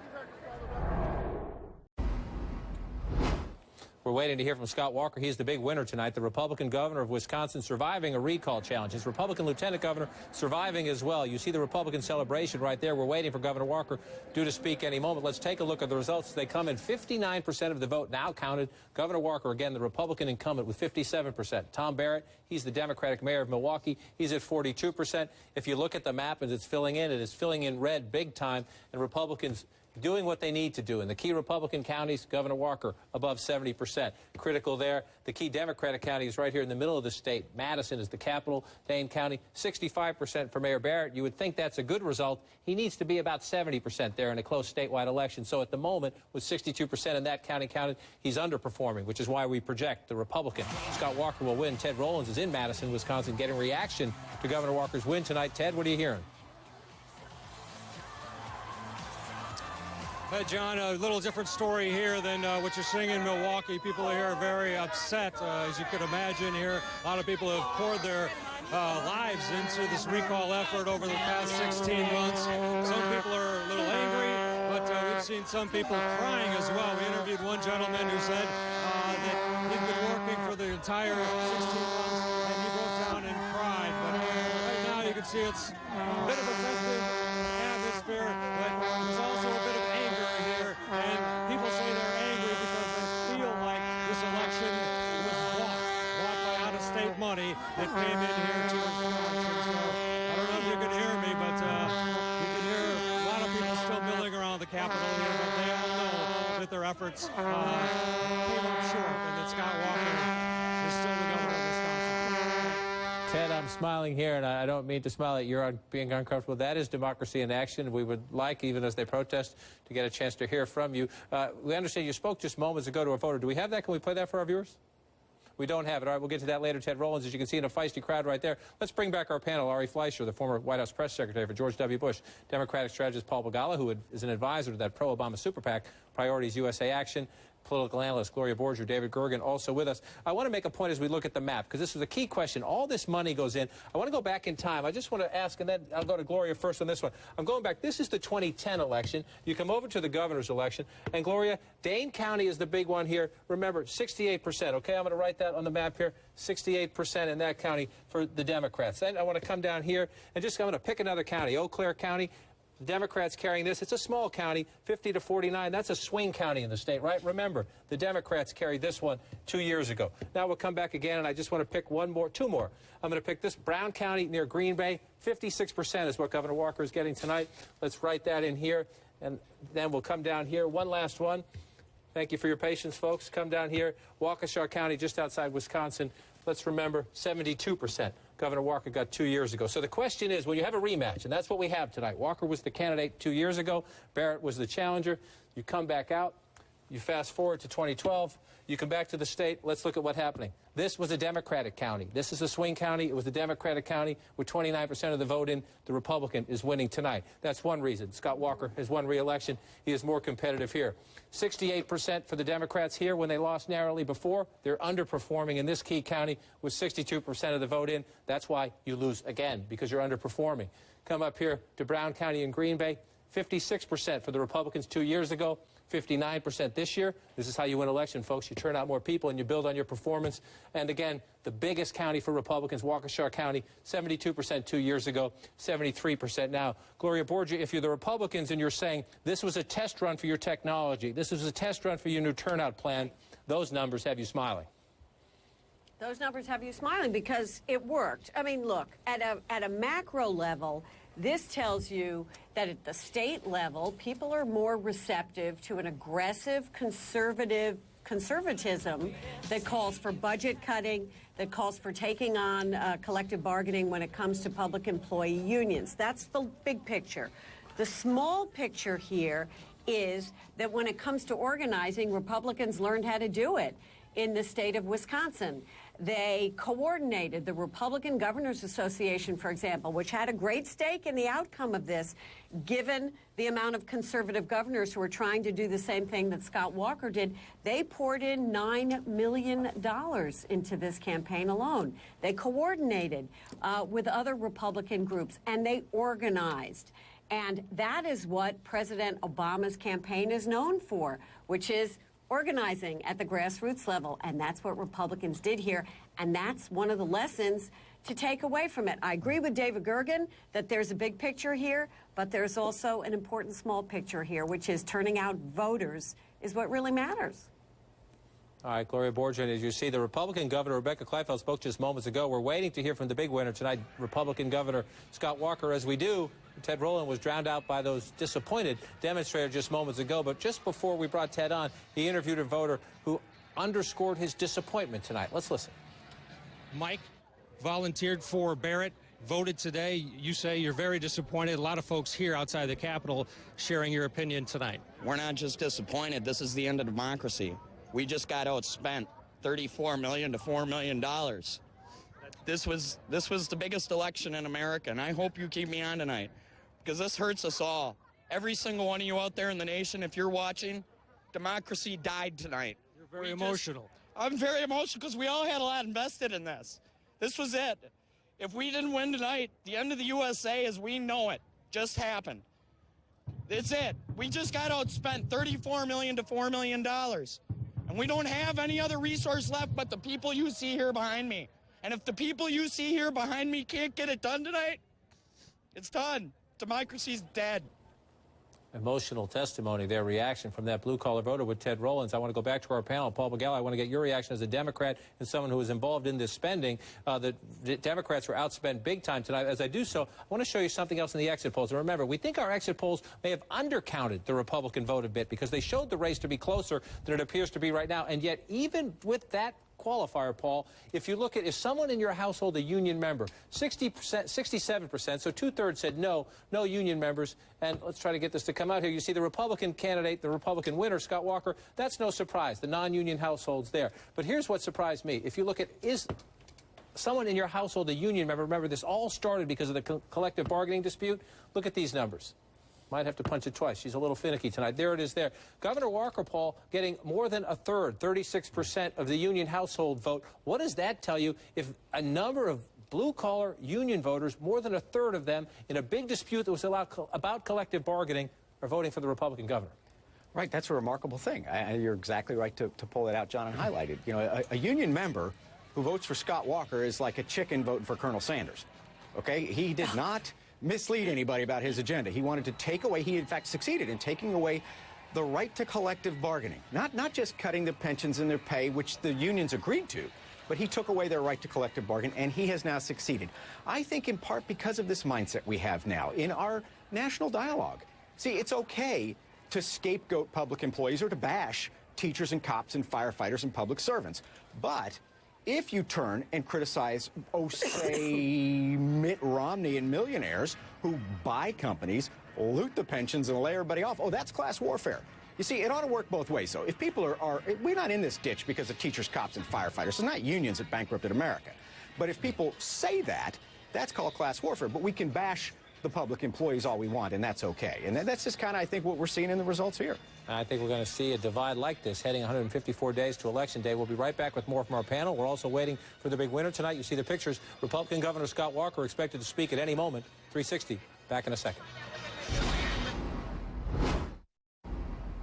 Welcome back to 360. Live pictures there of the victory party. That's in Waukesha, Wisconsin. The Republican Governor Scott Walker due to speak momentarily. He has won a big win tonight, defeating his Democratic rival in a recall election. That means Governor Walker will get to complete his term. Let's look at the results as we now have them. 65% of the vote counted.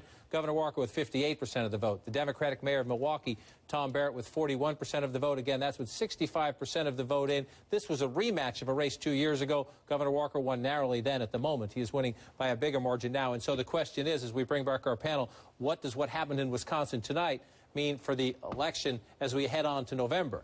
As I bring up the Electoral College map, let's go back to our political panel. Dana Bash right there at Walker headquarters in Wisconsin. Also joining us, Ari Fleischer, the former White House press secretary for President George W. Bush, Democratic strategist Paul Begala, an advisor we need to note for the pro-Obama super PAC, Priorities USA Action.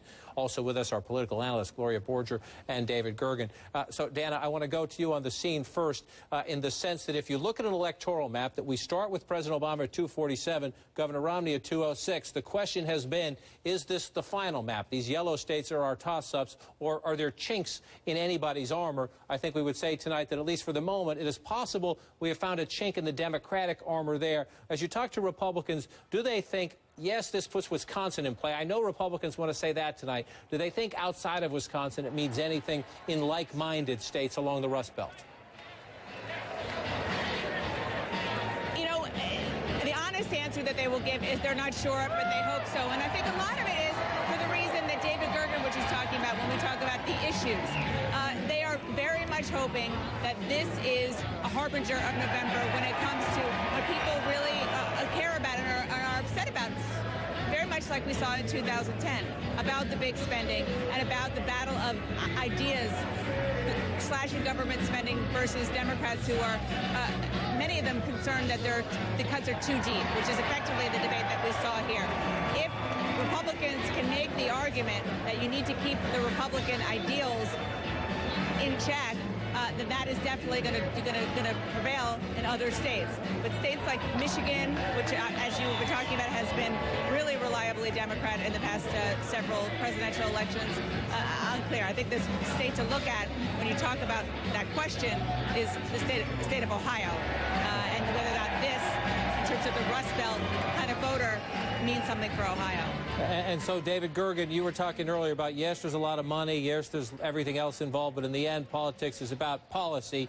If ideas were a big factor of the equation tonight, what should Governor Romney learn when he goes back to Wisconsin next time, when he goes to Ohio, when he goes to Michigan, when he goes to Pennsylvania or anywhere else? Is there a lesson for Mitt Romney? Is there something in his message that he should and could change because of what happened tonight in Wisconsin? Well, I think he can certainly give voice to a lot of the restlessness, the resentments, and that sort of thing that are stirring against some of the excesses on labor unions. But what I do hope he does not do is declare war on public employee unions. I think that'd be a terrible mistake. There are some things that need to be fixed, but we don't need a war. I happen to believe in collective bargaining, but I just want to point this back out to Paul and others with regard to the union members, those 36% who said that they went for Walker. Since this law was passed, these reforms were passed, these laws said that if a union represents your unit in government, you no longer have to belong to that union, and you no longer have to pay dues to that union. And it's been reported by the Wall Street Journal that over half of the members of the second largest union in Wisconsin, and that is the federal and state local employees, they have left their union since these laws were passed. There is something out there that goes beyond money and organization. There is something stirring in the country about what's happening at the state and local level. I just think we have to take account of it. So, Ari Fleischer, as a Republican in the group, if you're the Romney campaign and you're scrubbing this tonight, trying to figure out what's the lesson, what is it? Well, a couple things. Number one, if you go back to what's happened since President Obama was elected, really an anti-Bush, anti-Iraq mood of the country and a surge for President Obama. He has not had any good domestic election results since. 2009, both Virginia and New Jersey went from Democrat governor to Republican. 2010, of course, Scott Brown took Ted Kennedy's seat in Massachusetts. 2010 congressional election, the biggest Republican midterm win in 78 years. Even Anthony Weiner's seat, overwhelmingly Democratic House seat in Queens, New York, went Republican. And now this. Very bad string of political news for President Obama on the domestic front, election after election, year after year. One other thing, John, I want to point out on the money side. I got to jump in, unfortunately. We're about out of time. I'm sorry I have to jump in tonight. We'll continue the conversation. 154 days to election. Dana Bash, Ari Fleischer, Paul and Gloria, David Gergen as well. Thanks. That does it, though, for this edition of 360. Thanks for watching. Aaron Burnett out front. Up next.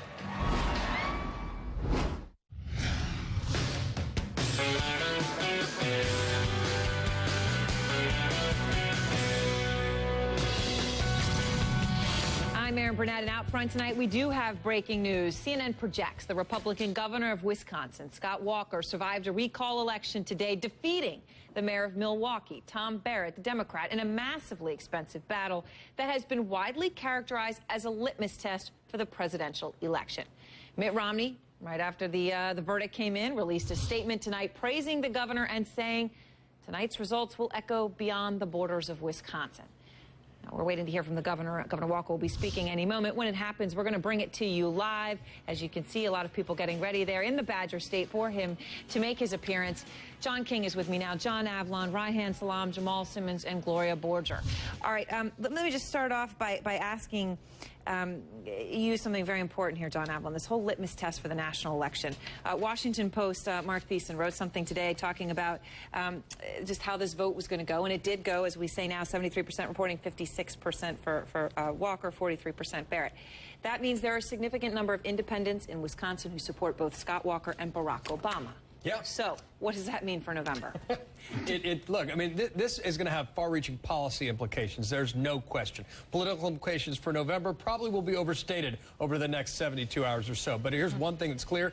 Deborah Wasserman Schultz wishes she never said this was a dry run for the general election, because this is a big win for Scott Walker and a big wake-up call for Democrats. John King, you're talking about just how the exit polls really did not give us an indication. Obviously, only 73% of the precincts reporting, but a very big spread in favor of Governor Walker right now. The exit polls clearly undercounted the Walker vote, and that's something we'll need to look at. Did Republicans just not want to talk to the people out there with the surveys? Did we do something wrong with the statistical model? We'll have to deal with that after, but there's no question. John mentions the policy implications. There's no question about that, but there are also political implications. Look, Herman Cain's not the Republican nominee. Rick Perry's not the Republican nominee. Politics change very quickly in this country, so don't project anything from tonight to 154 days from now. But here's one lesson. Yes, the Democrats are going to complain, and they already are. They were outspent 7-1. Guess what? The Republican groups that did that are going to say it works. And so if you're a Democratic super PAC out there, you better start trying to raise money. And when you lose, it's harder to raise money. When you win, it's easier to raise money. So in the short term, the Republican super PACs are going to say, we proved it. We proved if you give us money to the big donors, the people who write those checks that we say, do they belong in our politics? The Republicans can call them back, and all those pro-Republican super PACs say, send us more money. We'll spend some on ads, but they spend a lot of it on turnout, Aaron, and go county by county by county. Scott Walker overperformed 2 years ago in an election that was a referendum on him. That's pretty amazing. And obviously, for those of you out there, I mean, the big players we talked about, Sheldon Adelson, who supported Newt Gingrich, Foster Friess, had been a big supporter of Santorum. They all were playing in this. So the big money, as John said, was playing. But Jamal, what about what John Avlon said, that Debbie Wasserman Schultz is going to regret saying this was a dry run for the general? It's a bad soundbite. How big of a blunder was it? It is a bad soundbite, and I'm sure the chairwoman would like to take those words back. The reality is most special elections really don't have that much of an impact on a general election, particularly not a presidential, which is a very big deal. A lot of people show up who don't show up normally in normal elections. At the same time, you know, recalls always kind of make me feel a little squeezy, because I feel like that we ought to have, elections have consequences. You vote for a person, you know what they're going to do. You vote for a right-wing Republican, he's going to implement right-wing policies. You got to live with that, and let's beat him in the next election. I don't like when they do it to Democrats. I don't like it when they do it to Republicans either. And Gloria, what do you think the implications are? I mean, especially this point we said in the beginning, you know, this whole how the independent vote is going to go in this country. You have a state like Wisconsin where independents, a state that always goes Democrat, obviously a lot of them at this point seem to prefer Barack Obama. Some of those people chose to vote for a more right-wing Republican, Scott Walker, tonight. So that would appear to be a conflict. Well, I think you just have to look at this vote and what it was about and say that there's a message here from the voters in a state like Wisconsin, of all places, which says that an aggressive brand of conservatism from a governor against public employees is something that they welcome, that they believe there's a lot of bloat in their government, there's a lot of unfairness in their government, and that they want it corrected. And I think this is something the Republican Governors Association put $9 million into this race. That's no coincidence. That this is something other governors are going to look at, and they're going to be emboldened by this. And they're going to say, you know what? This is something the public approved of in a state like Wisconsin, and it may make sense for us to start doing this. If I were Mitt Romney, I'd take a look at this message and I say, this is something I'm going to start talking about on the campaign trail as well. But Ryan, what's the risk that Mitt Romney does that, embraces it too much, and alienates a lot of union voters in a lot of key swing states who may not embrace this message, that he jumps too quickly and too right on it?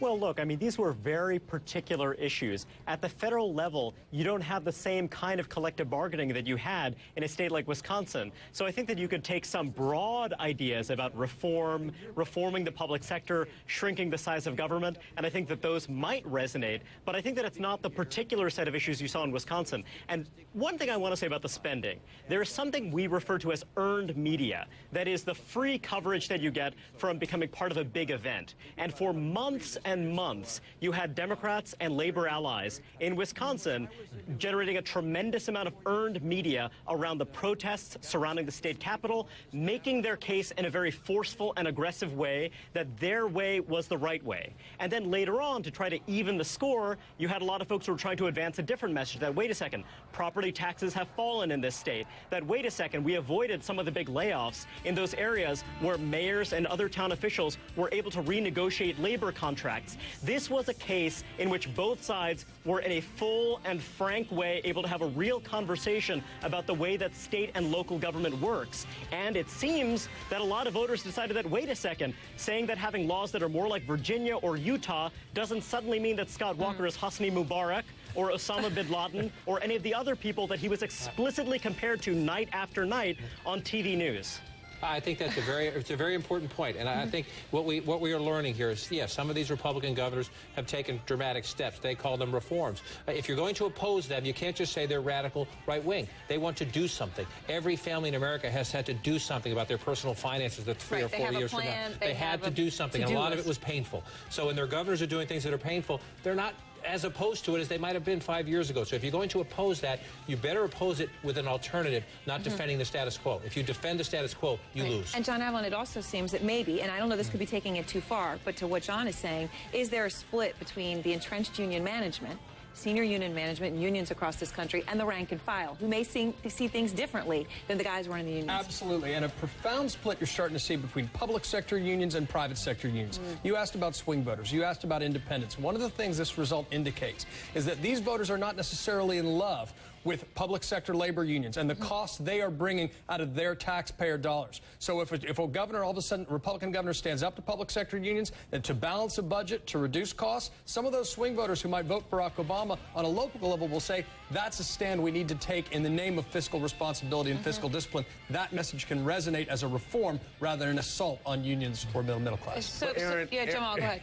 Aaron, I don't think that we can overinterpret these results to mean that Americans have now decided they're against unions or that unions are really the problem about what we face. I think Americans do think that the spending that we're doing needs to be curtailed. As John just said, people have taken tough action in their own homes, but they also know that we've got to raise more revenue. And we could do polls. People say, you know what? We can't just do this on one side of the ledger and not do it on the others. And the Republicans, if they overreach and they try to do this all by spending and going after public sector unions, I think that they're going to be overreaching. And what most Americans want is everything in the pot. Let's get some more tax revenue. Let's deal with spending. And let's put it all together and fix the problem.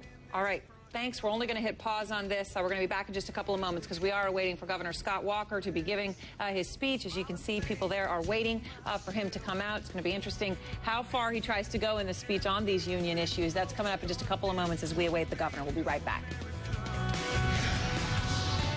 All right, we are waiting Governor Scott Walker from Wisconsin, going to be speaking in just a couple of moments. His challenger, the Milwaukee mayor, Mr. Barrett, is speaking right now, giving his concession speech. As you can see, obviously, got to be a tough one to make. He fought hard for this, whatever side you're on. Human level, it's tough to lose these things, but it makes this country great that we concede, even when it's very painful to do so. We're going to be taking Governor Walker in just a couple of moments. But in the meantime, I'm here with my panel. And John King, I just want to ask you this question. We were just discussing during the commercial break how amazing it is that Governor Walker won by a larger margin than he won when he ran for governor in 2010. But what is it about the act? Right now, it's going to get tighter, but 55-44. Exit polls are showing 50-50. How does that happen? Well, there's a number.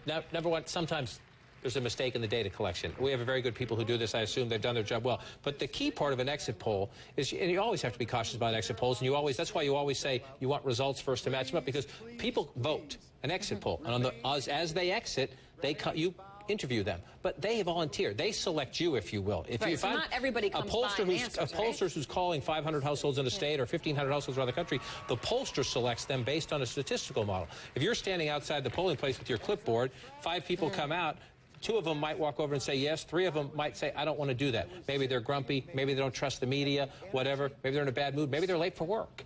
And so you're not getting a statistically valid sampling. That's why you have to filter it through your database and adjust it. And one way you adjust it is when you first get results. And that's what we did. And now you see. Yeah, obviously very different. But what happened, who knows? One theory is Republicans don't trust the media, and so they don't want to talk to you. The other part is Barrett voters think they're part of a revolution. They think they're part of changing the state, so they're probably prouder, more eager to be involved in the conversation. But that's a guess on my part. Right. I mean, maybe in a recall it's different. But Jamal, I mean, I got to say, do you think this was a surprise, to the Obama campaign, other Democrats that were watching? They thought 50-50 close, and now it just doesn't appear it was close at all. And in fact, Governor Walker won by a bigger margin than the first time around when he got the job. I think the one group of people this was not a surprise to are the people at the White House with President Obama, which is why you didn't see him in Wisconsin over the course of the last week. That tweet was about all you needed to know about the president's confidence in this election, I think. So for most You're referring to the tweet last night where he just said, look, I'm rooting for you, Barrett. B.O. Goodbye. Yeah. It was as tepid of an endorsement and an effort as you could imagine, but one that I think at least signaled to Democrats that he wasn't completely going to give up. Good afternoon, I think Democrats thought, I was getting a lot of email messages today. People were holding on hope, talking about turnout, talking about some of these long lines in different places.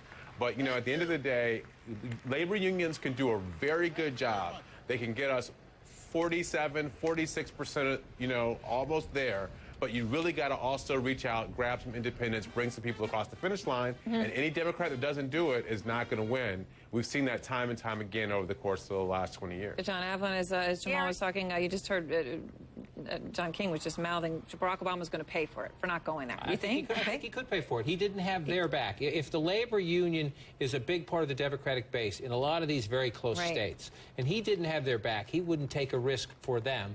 Yeah. Why should they take a risk for him? Well, yeah, and that's the argument you heard Reince Priebus actually making earlier on our air, saying they'll remember this. Where were you when we needed you? What's fascinating is that Barrett wasn't actually the first choice of many of the labor unions locally in the Democratic primary. They were backing a different candidate. But this all contributes to the lack of spending. I wonder, you know, the DNC not fully putting all the cash and boots on the ground that perhaps they could. But one of the major factors also driving throughout this whole recall special election cycle is that the RNC, and from its leader, Reince Priebus, on down, has a lot of Wisconsinites in its leadership. So for them, these are local elections where they're able to deploy national resources to. And that is a significant advantage when it comes to days like today. Gloria. Aaron, can I just make the point that Mitt Romney didn't exactly show up in Wisconsin either? I think you had these candidates. You had both of these candidates who, quite frankly, were not willing to make a solid bet on the outcome, and they didn't want to take a risk. I think both of them were cautious. Yes, the Republican national apparatus put an awful lot more money into this. Scott Walker himself was a fundraising machine and could do that quite easily. But, you know, look, Mitt Romney wasn't there either. Of course, now Republicans, Mitt Romney released a statement within a nanosecond saying, you know, this is great for the country, and so goes Wisconsin, so goes the rest of the country. So, you know, it's clear that Mitt Romney, as a result of this, will probably be spending more time in the state of Wisconsin, and so will President Obama, trying to defend what's natural Democratic turf. Ryan, do you think there'll be some donor fatigue? I mean, we're all talking about winners get more money, so it's not that there's going to be fatigue, but will it backfire? I mean, is this something where President Obama could come out and say, look, we don't have as much money, but that's because all the big fat pockets, big fat cats are supporting Mitt Romney, and sort of get that resurgence of people who sort of want to fight against big money in politics? Maybe all the super PAC money's bad.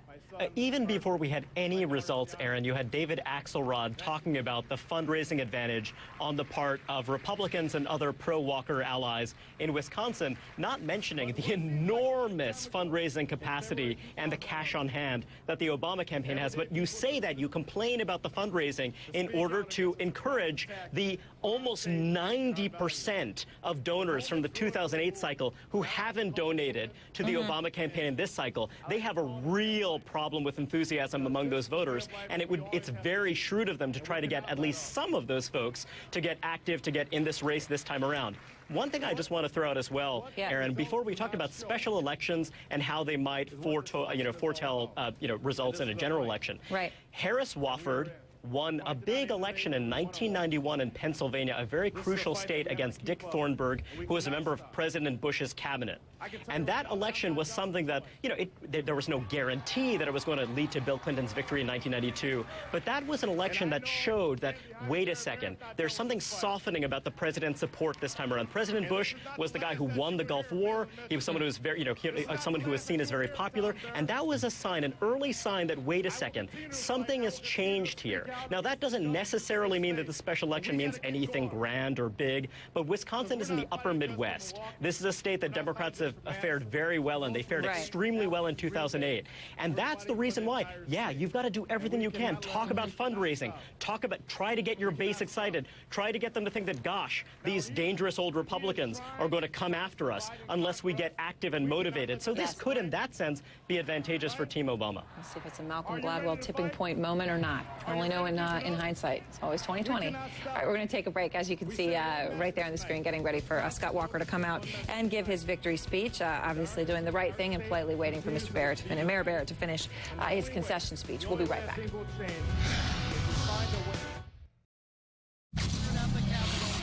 And we are back, as you can see, looking at the podium where Governor Scott Walker of Wisconsin will soon come to give his victory speech. CNN has projected him the winner of the recall vote in Wisconsin.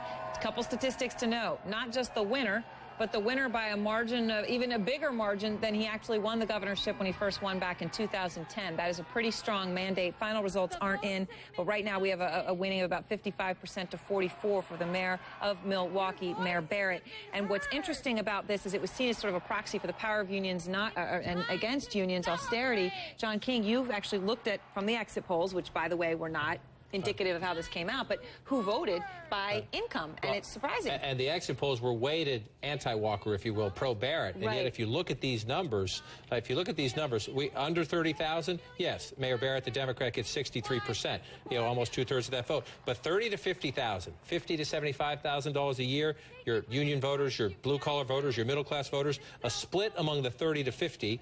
50 to 49, Barrett getting the 50. And among those who make between $75,000 and $100,000 a year, it is Governor Walker who wins them, 52% to 48%. So if you're studying this going forward, key voting blocks, key constituencies, you're talking about middle class, mostly white voters. If you're the Republicans, you're looking at that and saying that's a building block. What did we do right? How do we build on it between now and November? Right, an interesting takeaway, John Avalon. You can't just look by income group and say, oh, well, if you're in a group that should be receptive to the president's message of fairness, you're necessarily going to vote Democrat. No, and it's all about who wins the middle class, who connects with moderates to the middle class. And look, even though a referendum, this recall was a reaction to what was perceived to be an overreach, right now Walker and his fellow conservatives are going to say, you know what, that gamble paid off. We're going to continue. Other governors are going to take their cue from this. And for Democrats, it's really the wake-up call. If you thought this election would be a cakewalk, think again. And the super PACs are going to be using this to recruit big time because they realize they're going to have to. And Jamal, what do you take away from that? That the exact income levels where you'd expect those union families to be, the people who would be receptive to Mayor Barrett's message, to Barack Obama's message on taxation, voted Republican. For someone who wanted to cut a lot of the benefits that they have fought hard for. What is the lesson that the president just pragmatically needs to take from that? Well, I think the lesson for the president here is if you look at those poll numbers, at least some of the numbers that I just saw, I think about 17% of Barack Obama voters voted for Governor Walker. I mean, people are voting for Walker, but they're still saying they'll support the president when it comes time in November. So maybe this has a lot more to do with local politics, state politics, than it has to do with national politics. But I'll tell you, you can learn a lot from a special election, and it's going to be up to the Democrats in that state to really figure out what they did wrong and compensate for that to make sure they've got the kind of ground game and messaging that will work in November. Gloria, it is still amazing, though, and I mean, I know this happens all the time, but just taking a step back, I look at it and say it is amazing that you could have Republican governors of a lot of states that always go Democratic. I mean, how does that really happen? I mean, how do people get their arms around that? You always tend to think that most people will vote kind of all one way or all the other. Not so. Sorry, Gloria, before you go, it looks like the governor is walking out. We believe that that's his wife and two sons. His wife has been introducing Governor Walker, and well, you heard his wife say it, and the governor should be walking out. There he is right now. We're going to listen to him give his victory speech as he celebrates with his family there coming up to the podium. Right now, the margin of victory, with about 75% of precincts reporting, is a victory for Governor Walker of about 55 to 44%. Again, that is wider than the margin by which he won the governorship originally back in the year 2010, and not reflective of the exit polls, which indicated about a 50-50 split. So let's see what he says. Here is Governor Walker.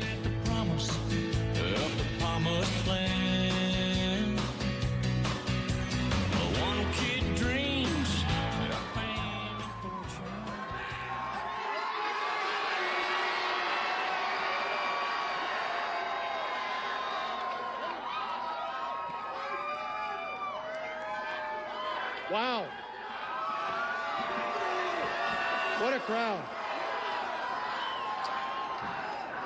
First of all, I want to thank God for his abundant grace.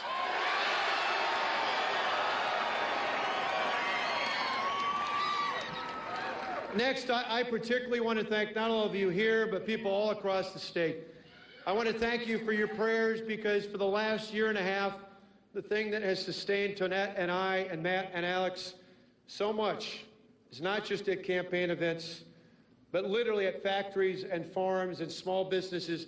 Just about every day over the past year and a half, I've met people at every one of those stops, and what has sustained us is people, many times, people I've never met before, come off the line, come off the farm and say, Governor, we're praying for you and your family. I can't tell you what that means to me.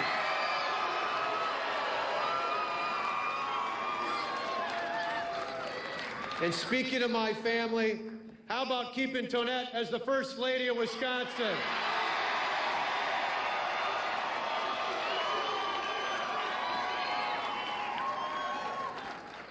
Tonette's just been a rock. She is so courageous, so strong.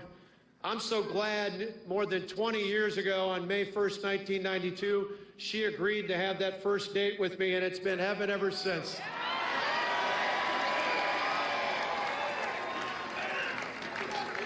Together, we're proud to have two sons. I was going to say boys, but they're not boys anymore. Two sons, Matt and Alex. They've been through a lot this last year and a half. I couldn't be more proud of them. Matt's going to graduate on Saturday, and Alex is going to be a senior.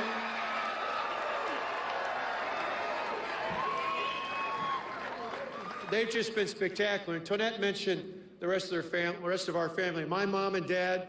I know a lot of you at our victory centers have got my mom's chocolate chip cookies. You got to love those.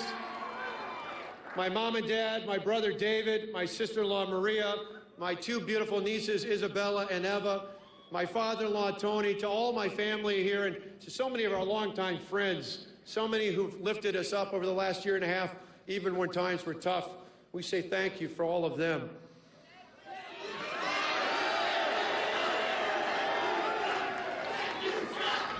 Well, thank you. Thank you.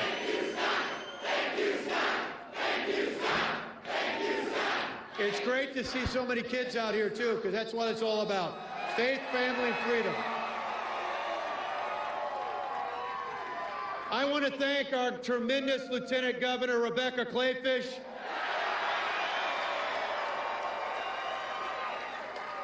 To Rebecca, to her husband, State Representative Joe Kleefisch, their two beautiful daughters.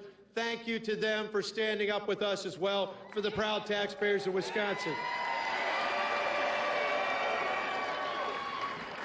And I want to thank my incredible staff, both on the campaign and the cabinet and our Capitol staff, to all the tremendous volunteers from all across the state.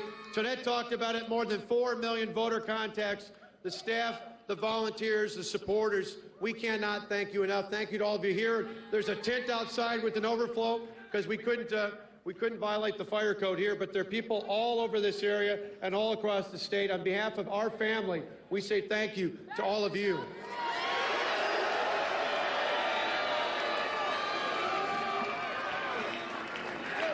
And thanks to all of you and everybody at home watching tonight. Thanks to all the people who yet again entrusted in me your vote as the governor to be the 45th and continue to be the 45th governor of the great state of Wisconsin.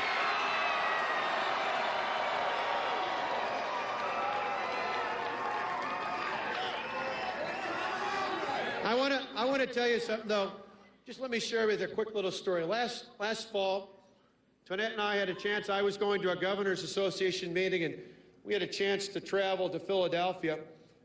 And I went to Independence Hall.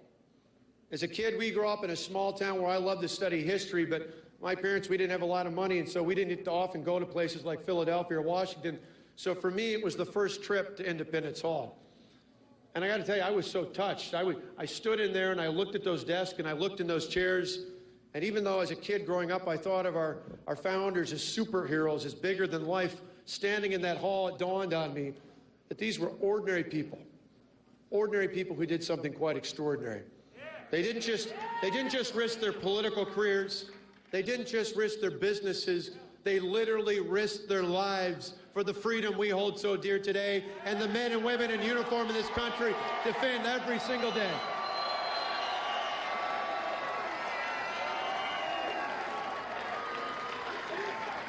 Moments like that remind me why America and why Wisconsin are so great.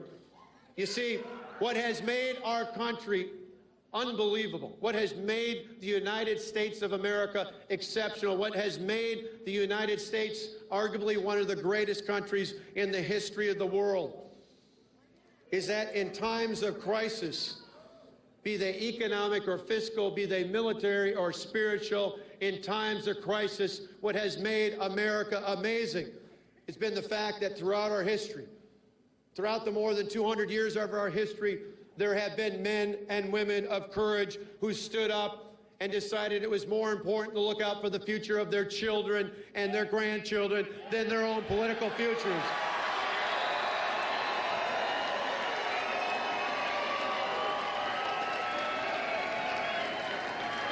And what has sustained them? What has sustained them here in Wisconsin, across our country, has been when there have been leaders of courage. What has sustained them is there were good and decent people who stood with them shoulder to shoulder and arm to arm. That's what you have done for Wisconsin and for America.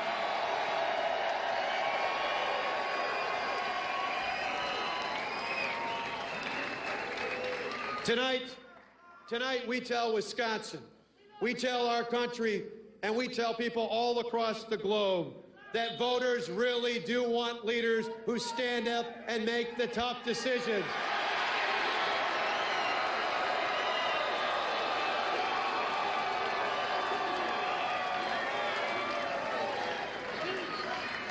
But now it is time to move on and move forward in Wisconsin. Tomorrow I'll meet with my cabinet in the state's capital, and we'll renew our commitment to help small businesses grow jobs in the state. We'll renew our commitment to help grow the quality of life for all of our citizens, both those who voted for me and those who voted for someone else. Because tomorrow is the day after the election. And tomorrow, we are now no longer opponents. Tomorrow, we are one as Wisconsinites. So together, we can move Wisconsin forward.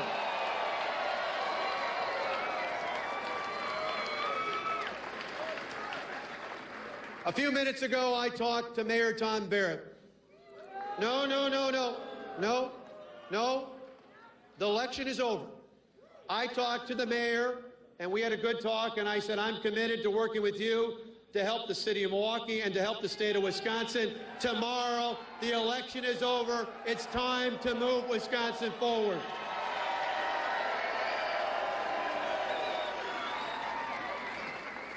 I've learned much over the last year and a half. There's no doubt about it. You know, early in 2011, I rushed in to try and fix things before I talked about them. Because you see, for years, too many politicians I had seen, not only in Madison, but in Washington and beyond, talked about things but never fixed them. Well, but I want to tell you, looking ahead, we know it's important to do both. Looking ahead to tackle the challenges that face all of the people of Wisconsin, we're both going to be committed to talking together about how to solve problems, and then working together, we're going to move forward with the solutions that put our state back on the right track towards more freedom and more prosperity for all of our people.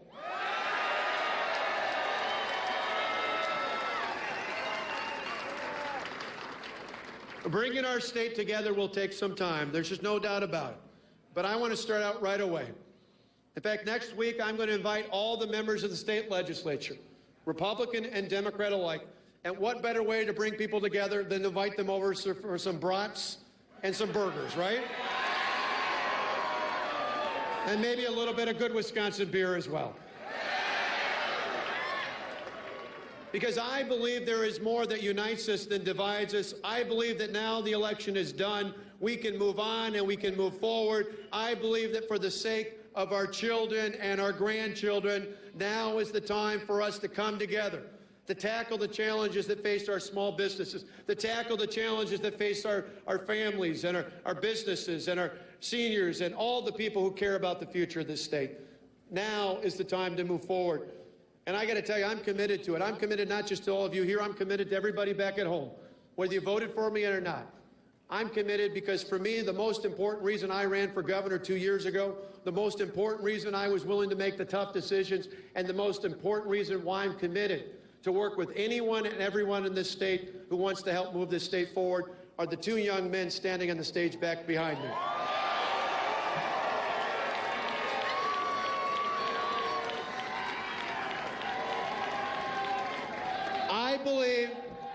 I believe, as I believe people all across the state do, and we've had amazing numbers of people turn out to vote, but I believe what inspires us in this state is the fact that ultimately we go to work and we work hard every day.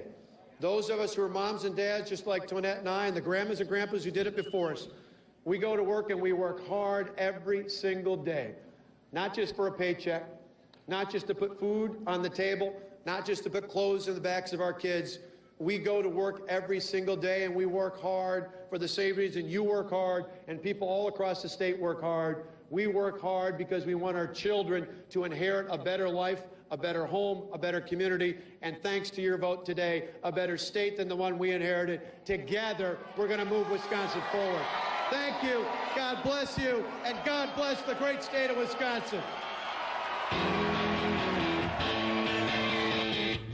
All right, you were listening to Governor Scott Walker of Wisconsin giving his victory speech, and certainly that appeared to be a, hey, look, I know that everyone around the country is watching. I know it's being taken live on CNN. There's a dry run for a tryout for at least a convention primetime address, Tom King, maybe even Vice President. He's a national hero in the Republican Party right now. I'm not sure he'd want to be on the ballot again this year. Would you want to be on the ballot again this year if you're Governor Walker and you just went through that? But this is a very interesting speech. The first half of it was, I'm right.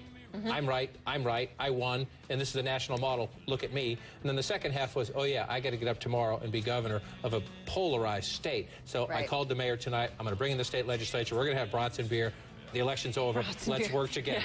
It's actually a smart craft. He wants to celebrate, but then say he's got to be governor for a while, and it's still a tough state tomorrow. All right, we're going to debrief exactly what this means and what that speech means, because obviously that was very strategically done, and what it means for this national referendum that some say we're facing. We'll be back with our panel in just a moment.